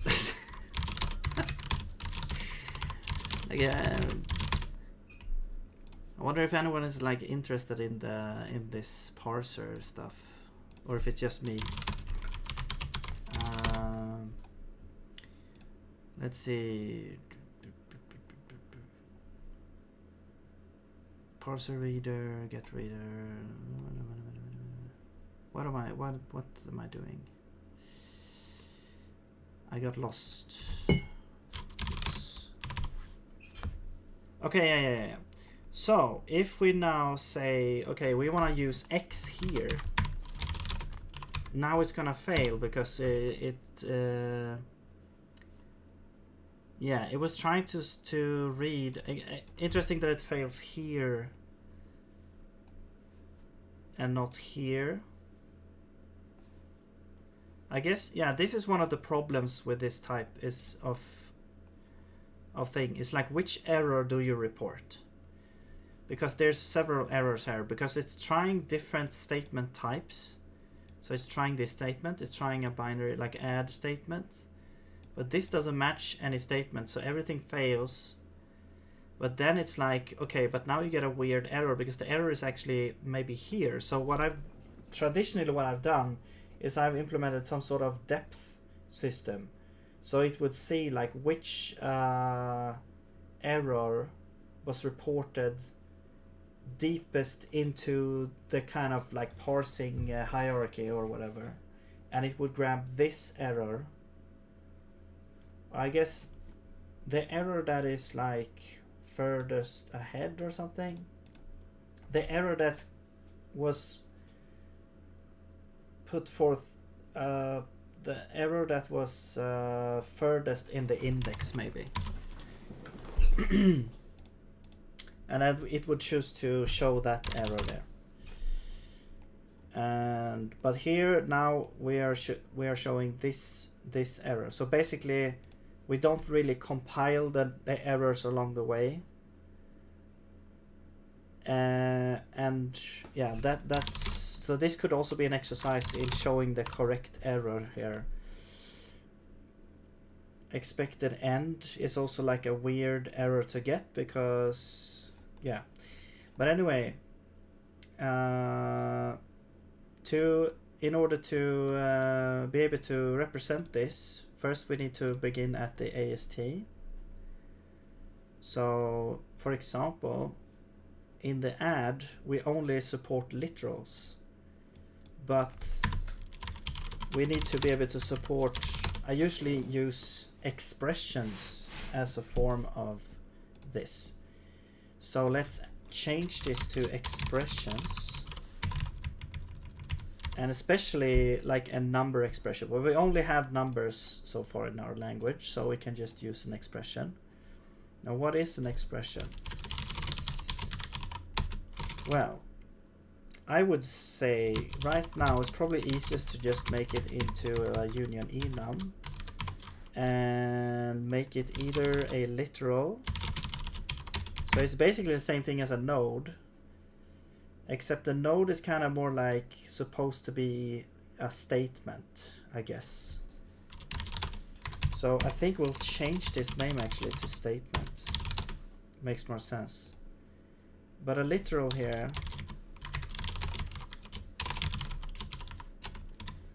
is gonna be a literal or an identifier. Oops. I mean, it could also be an add. You can have an add expression in an add expression. And then assignment could also technically be an expression, but I will leave that out for now. So this is, it's like a subset of, I guess, all available stuff, but it's basically just a way to be able to reason about things that can actually evaluate into some kind of value. So we get an eval result. Basically it's the same thing as this statement here. And now that we have the expression type, we could replace all this with just an expression and fill in the rest that we want to have just as statements here if you want. But let's take this expression here and we will use this in the add here. And we don't need to change anything here. This should be the same because the eval interface is the same. Okay, so let's now we can make a parse expression. I'm just gonna call this expression, and it's basically just gonna be a one of. So either we have, and this is going to be in sequential, so the first one's going to be evaluated first and then the second one and so forth. So that you also have to think about. So basically if you say identifier first and then add,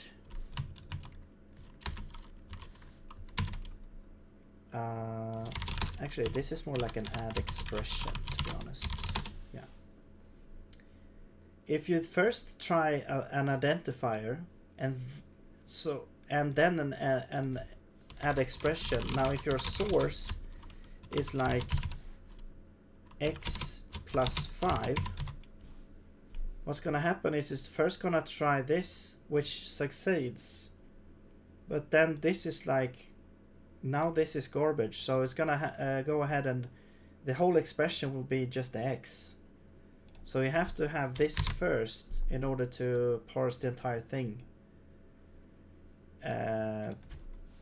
successfully there. And then if this is, so if you have it like this, it's gonna try add expression, but it's gonna fail because it's not an add. Then it's gonna try the identifier, and it's gonna see that it's an identifier there. Okay, so we got that. Or then we also have the literal. I guess number literal can have. Let's just call this identifier to have it more consistent here. Identifier, I mean, this is really an expression. Oh, I see, it's used down here, so let's put this up here. And really the expression needs to be an actual expression as well, so. Okay, now we have a circle dependency actually.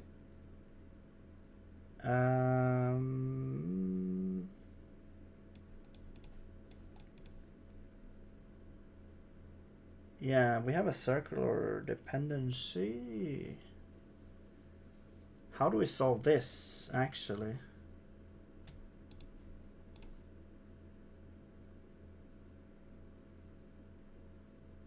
Huh. I'm starting to think about pointers and populating them later.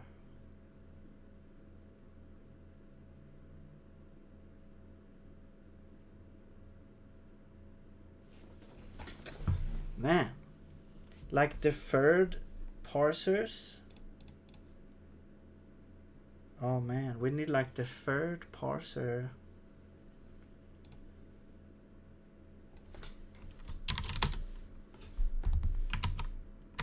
Okay. Defer.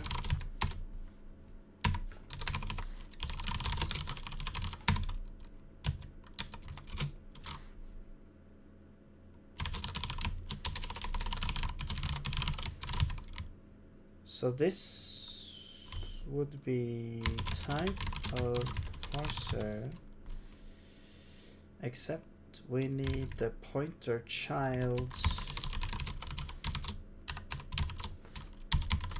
pointer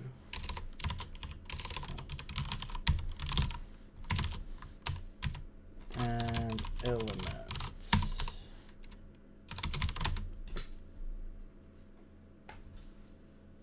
Okay.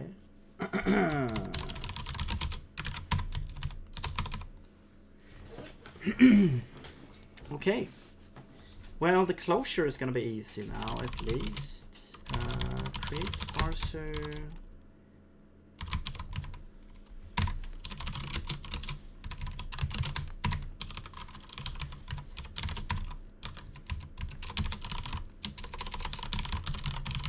Parser function T.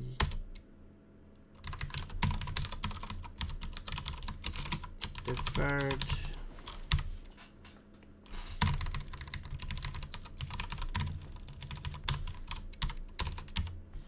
Closure is the parser. Parser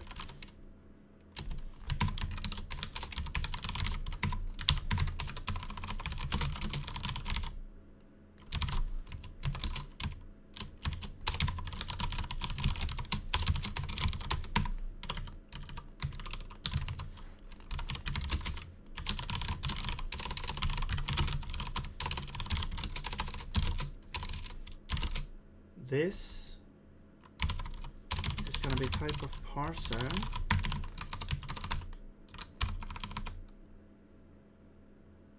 No, it's, this is any opaque. But then we'll get closure parser is type of parser equals pointer casts, align cast, closure. Okay. So at this point, we're gonna assume that this parser will now exist. But when we call this function, this parser is not yet populated, but it is a pointer to a parser. And then when we actually run this parser down the line, we assume that it has been populated. So at this point, we should have the parser be populated. So that's the idea. And then here we just return try closure parser dot run with the context.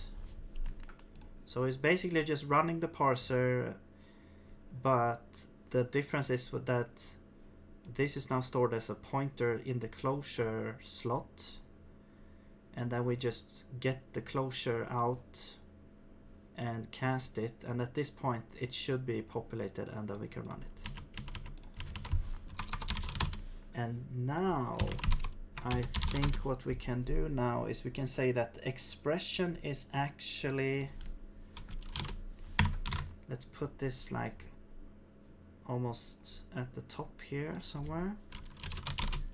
Expression is a parser function that returns a AST expression, but we set it to undefined for now. Actually, it's not a pointer, it's that. Actually, we should probably no, it's not a pointer. So this is the expression. Actually, this is like the actual expression, and then we're gonna say that the expression is deferred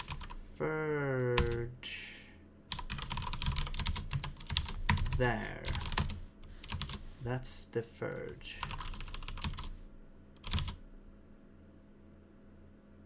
And now this is a parser we can use that returns an AST expression. And then we're gonna populate it later down the road here. Over here, we're gonna say that this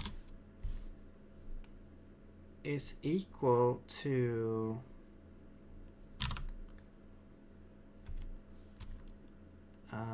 no, not this one. This one is equal to, so now we're populating it down. Now we're populating it there. There we go.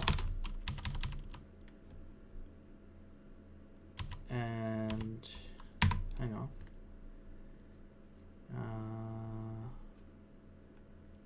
Oh yeah, and now this one should be expression. Now we can use expression there. So now we're using this deferred parser function. Okay. Depends on itself. Ooh.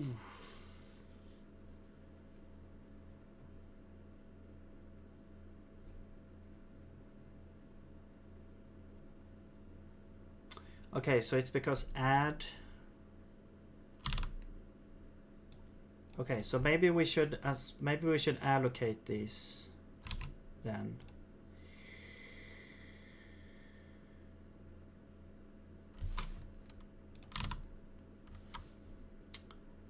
If it's an add, oh yeah, because it's a tagged union, so we need to know the size, and now it has like infinite size.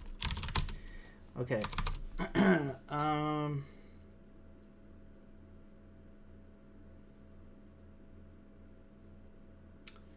Yeah, we can make this into a pointer maybe.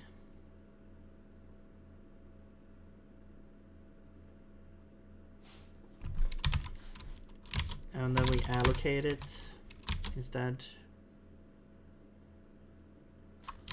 Or these could be pointers.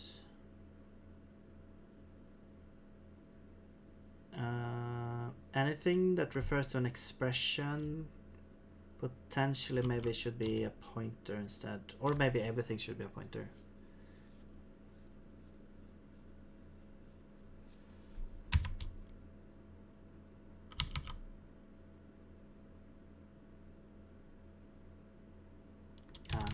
Let's just make these pointers.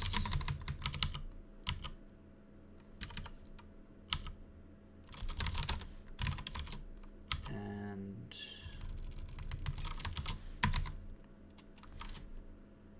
actually, yeah, we'll make them into pointers.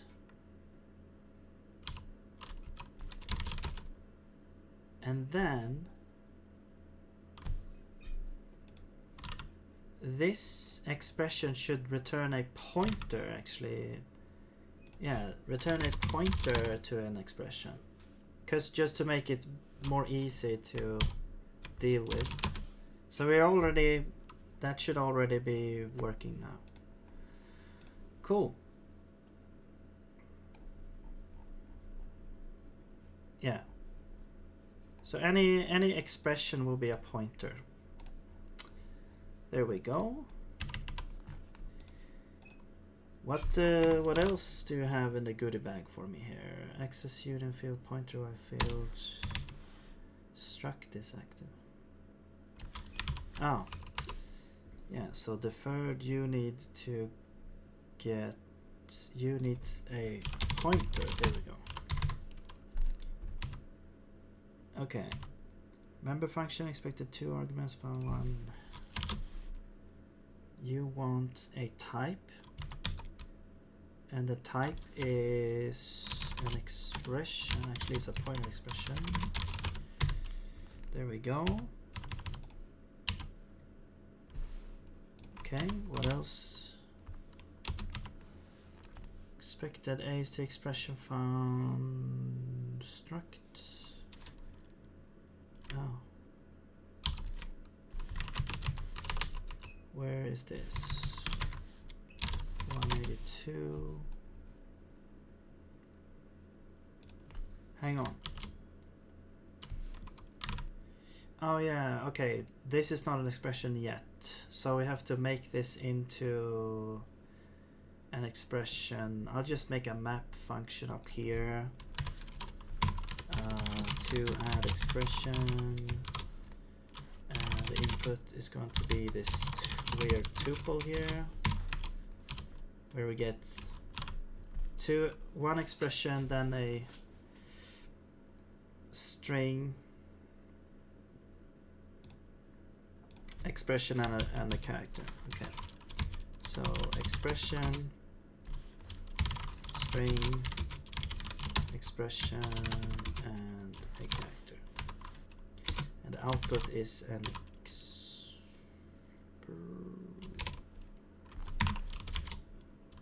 I think it's an expression.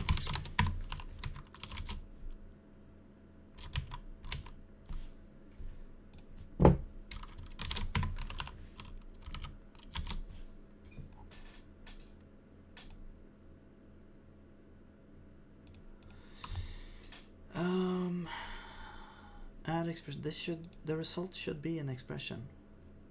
Definitely, yes.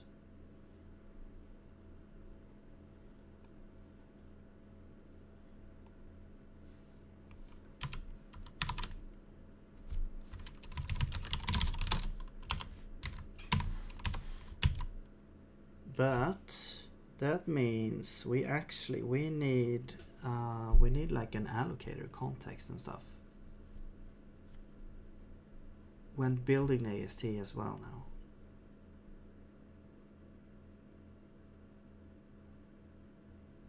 Maybe we could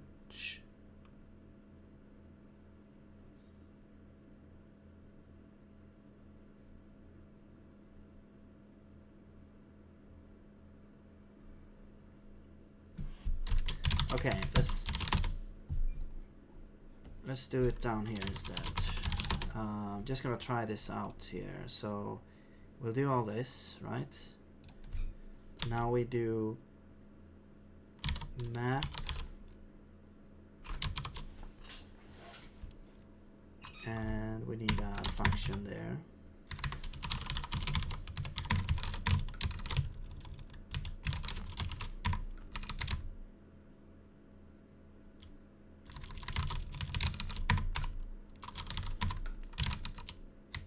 Okay, but the problem is we don't have an allocator. But maybe what we could do,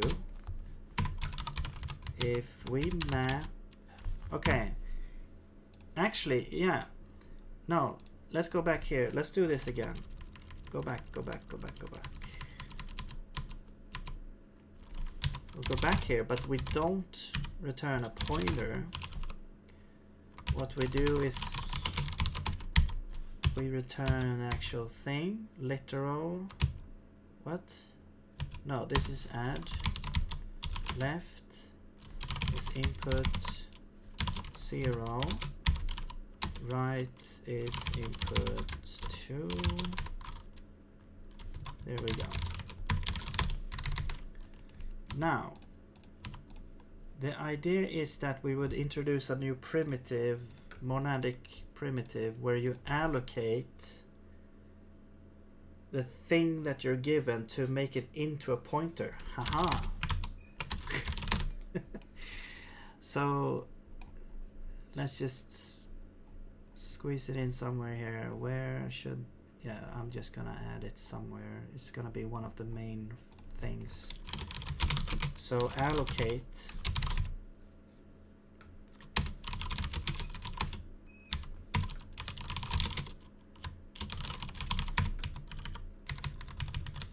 parser. Yeah, this is just going to be the same. No, actually it's not. It's going to be a parser function. And it's going to be get element of type of parser.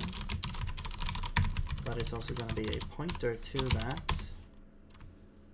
Okay. And then yeah, we have to have a closure. No, wait. No, this needs to be a primitive. Yeah, this needs to be a primitive. So basically, let's steal this.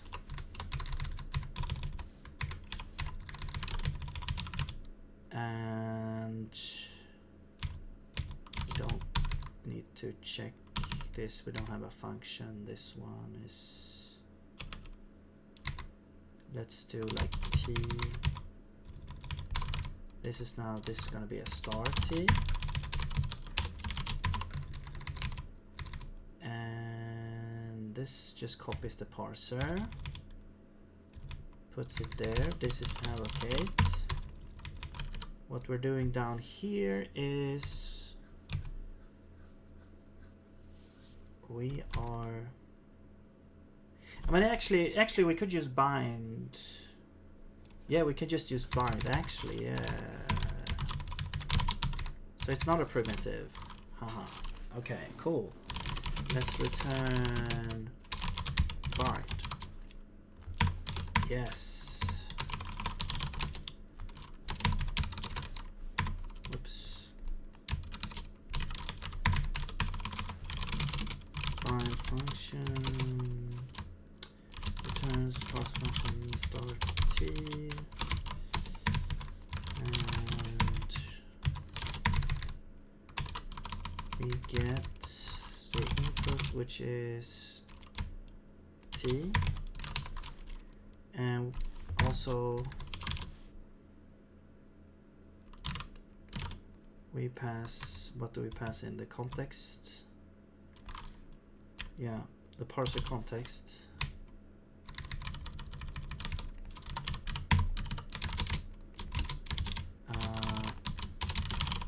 There we go. Yeah, oh, yeah. Usually also what you could do is you can actually expose the parser context with a primitive. Yeah. Something that just produces this, and then you can map with that. Yeah. But anyway, that's another way to do it. Okay, but now this is just return allocator create t allocated, and then we populate that with the input, and then we return allocated. Now it's gonna be weird. I mean, yeah, this is kind of like a side effect. So we can't just use this, I guess, willy-nilly. But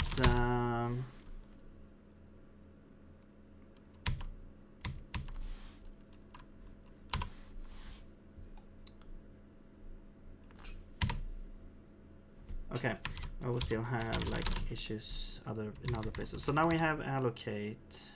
So we can turn a thing into a pointer type.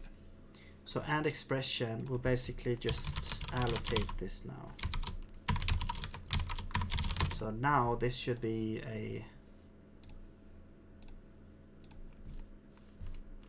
like if we remove these,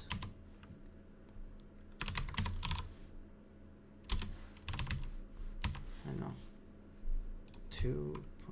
you need the parser as well, of course.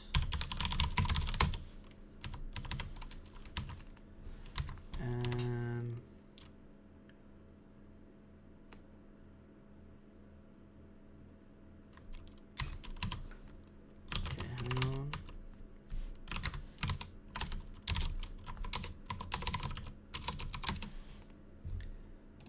You should be a parser expression. Oh yeah, no, we need to map as well. We need to map to add expression. That's right. There we go. So we're mapping, we're taking this sequence, we're mapping to an add expression, we're allocating. Now we should have that.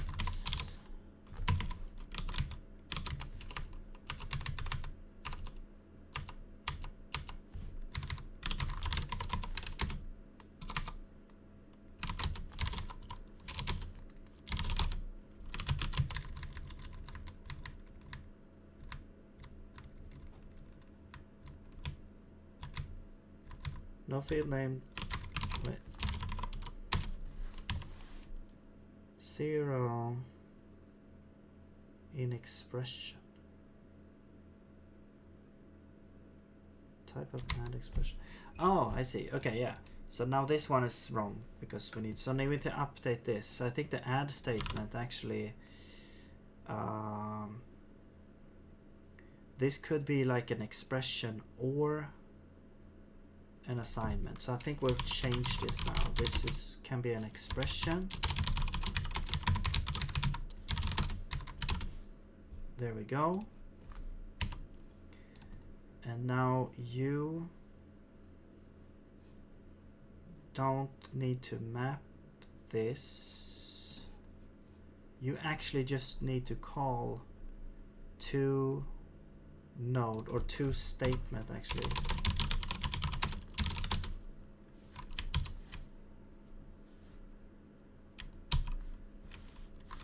Yeah. You just need to map to statements. Oops.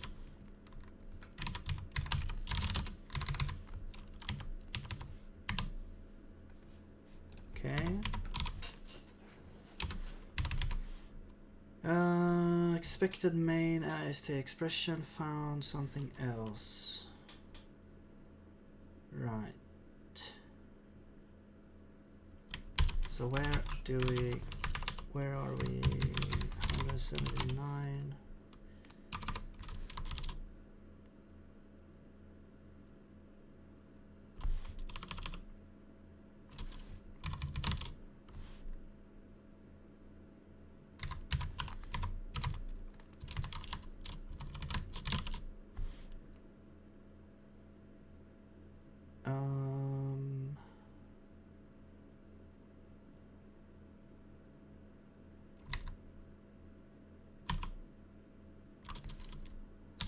We could also say this should be is the expression.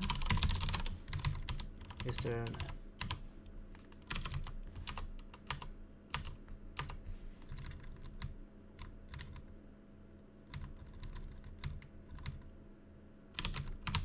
oh, hang on. You need to be a type.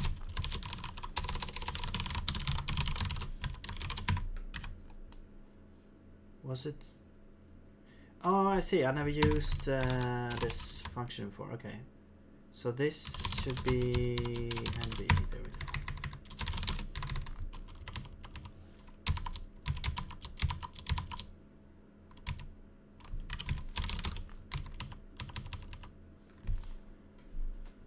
go. Cannot do reference non-pointer type out of memory. Oh. Catch unreachable for a rescue. Hello, Compapas. How's it going? Or Com? Long time no see. How are you doing? Expected type, root parser function. Root parser function main found main is.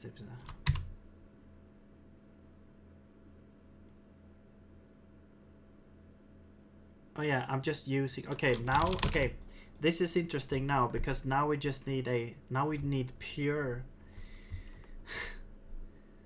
Where is the things? Map. Okay, before map comes pure.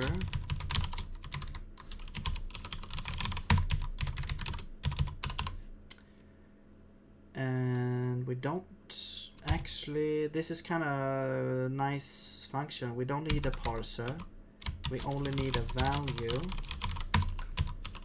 And this is gonna be just the return. The type is gonna be just the type of value here.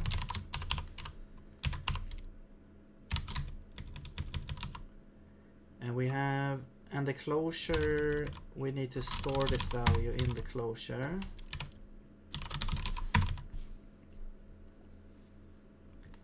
Then,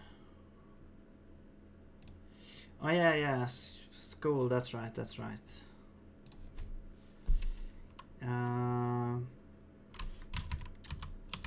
Let's see, then, have you tried Zig yet? Create parser, yeah. Let's just make t is the type of value. And this is t. This is pure. That's the closure. This is t. We grab the closure out. We don't run anything, we just return report success with, so this is the value, except this is a pointer, so this needs to be dereferenced. There we go. So this basically just the most simple, I would think, monadic sort of function here is like you just take a value and turn it in like any kind of pure value. Well, it's not really pure, we're not in Haskell here, but you know, you take some value and then you wrap it basically in this monad here. So now you turn this value into a parser function. So basically if you evaluate this parser function, you will get this value out. Basically like just putting something in a bag or in a container. After all this time, one thing that hasn't changed is I still cannot read Zig. I mean, yeah, I can't blame you here because we're deep in the woods of like comp time magic here. What is unreachable? Something you can't reach. I mean, it's just it's like in the code, like, okay, let's say we have an x called like 3, and then you have like if x is equal to 3, or it's a kind of contrived example here, but then you know that, okay, let's just log x is 3 here, otherwise it's unreachable. So kind of like as a programmer, this is a bad example here, but this is the basic principle here. So as a programmer, you know that x is equal to 3. A better example is maybe if you have a string with 3, and then no, actually forget about that. So actually no. And then you can say x0 is equal to 3, like this. Okay. So the program kind of knows that this is a 3, but you know, whatever. This is a better example because this program doesn't really know about the contents of the string, but it does know about the numbers. Anyway, it's the same example, it's the same principle. But if you do this, you know that we're always going to get in here. And we're never going to go into this else. So you could put unreachable there to basically say that we're never going to get here. And if you had a function that needs to return a value or something, you know, over here we return 3, but over here it's like you don't need to worry about returning because it's unreachable, so we're never gonna get there. So it's not gonna, the compiler's not gonna tell you to, hey, you forgot to return something here.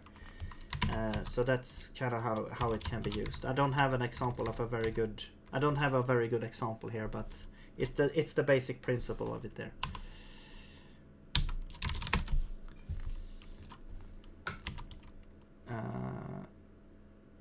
Right, so now this needs to be builder and pure allocator.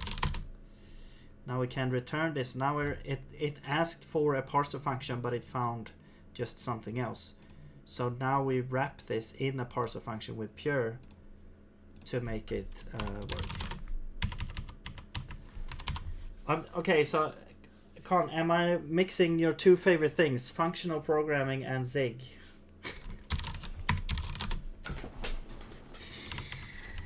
Okay, I just think it's kind of funny here. What we're trying to do here. Expected and opaque found double pointer expression. Okay, interesting.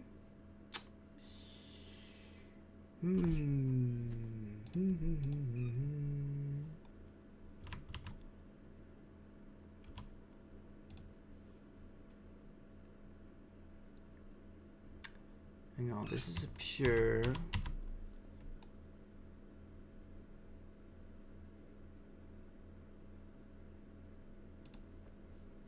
Yes. What's the problem? It's still a pointer.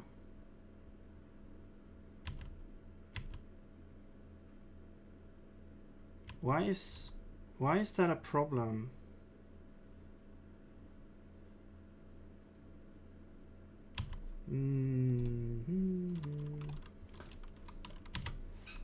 Okay, this is not used, so we can do this. Why is this a problem?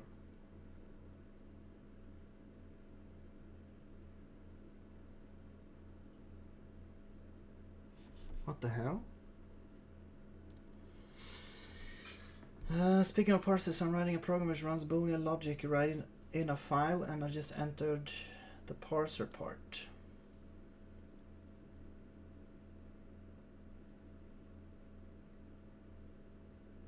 Oh, cool. So you're writing parsers as well. Yeah, I like writing parsers. But why is this happening?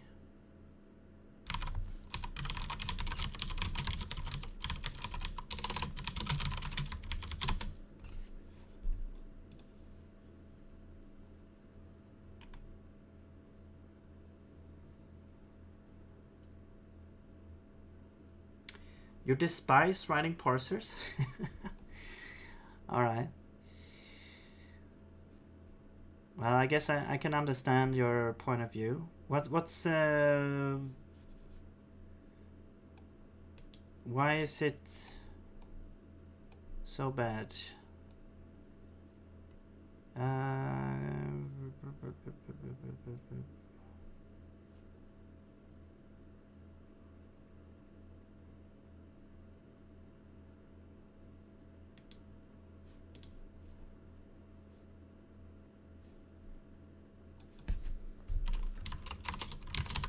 Parsing any opaque, no, parsing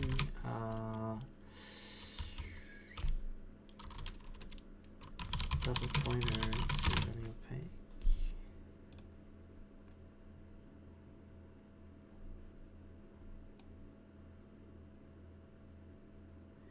I mean, can I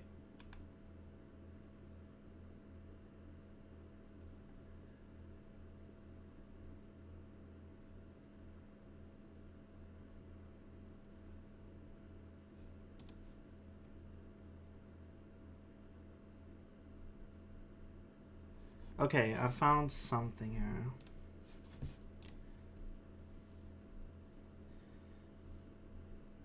One tutorial semi-milestone was in Rust of all languages. Of writing a parser, or more descriptive error message for casting double pointer to star const and opaque. Is that what we're doing? No, it's not. It's not const though.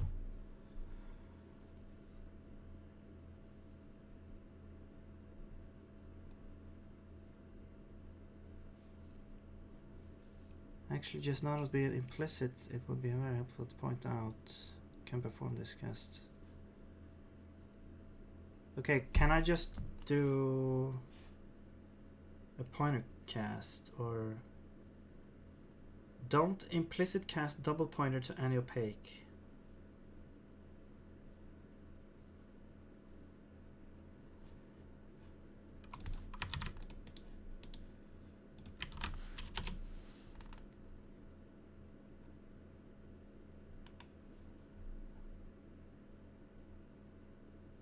Okay, this is old. This is like very old here, but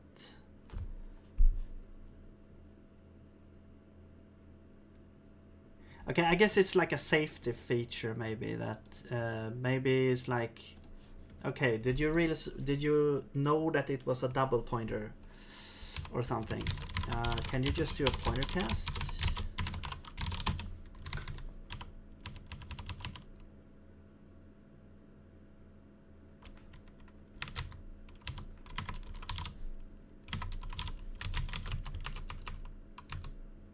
Oh, it runs.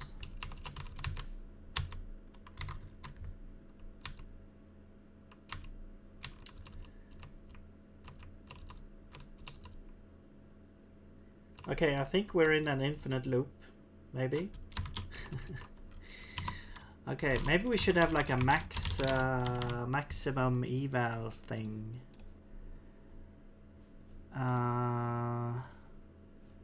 Or wait.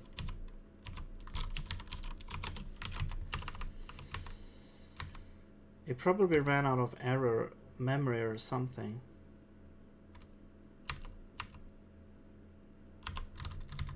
Yeah, maximum parsing thing.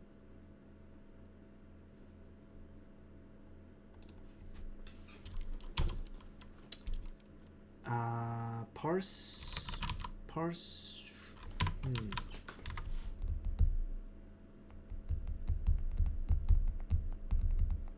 Like parse depth, parser depth.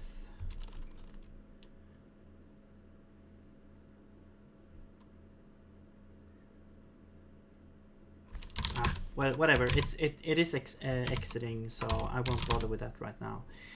I swear the first chance I get it on a full Linux. I despise Windows so much. I mean, I use Windows because I can play games in it.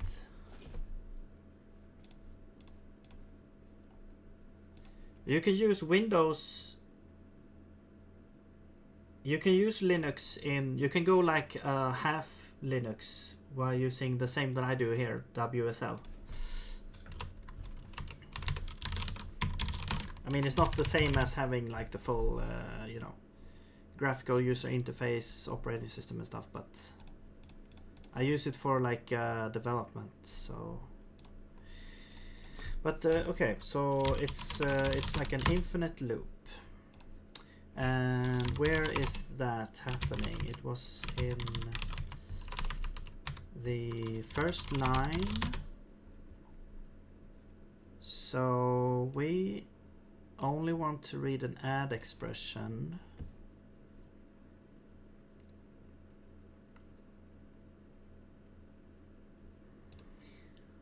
Right.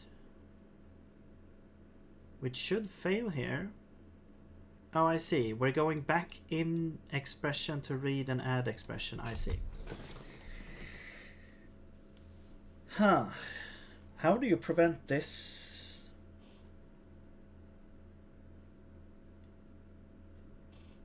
Man, I don't think I had this problem before with these things.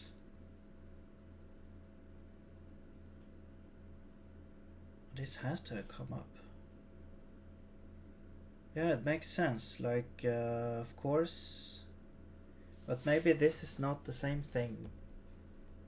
We are trying to read an expression. And an add expression is an expression which can take expressions itself. I know there's some good solution to this, but I cannot think of it right now. So this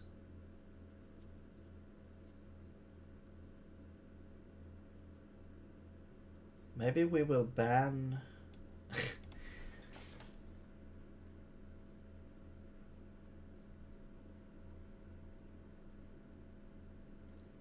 huh.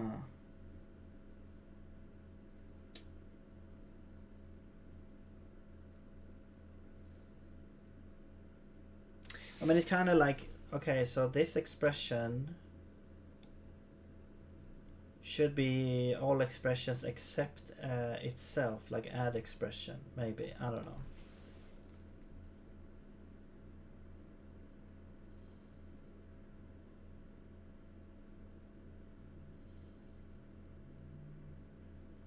Yeah.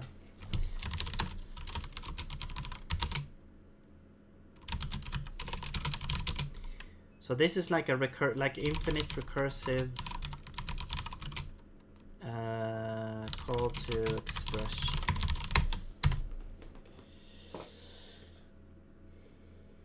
Yeah, but that's gonna be it for today. I'm running out of time here, so yeah. Wow, I mean, we got pretty far, and there feels like there's some quirks left to fix, like this one.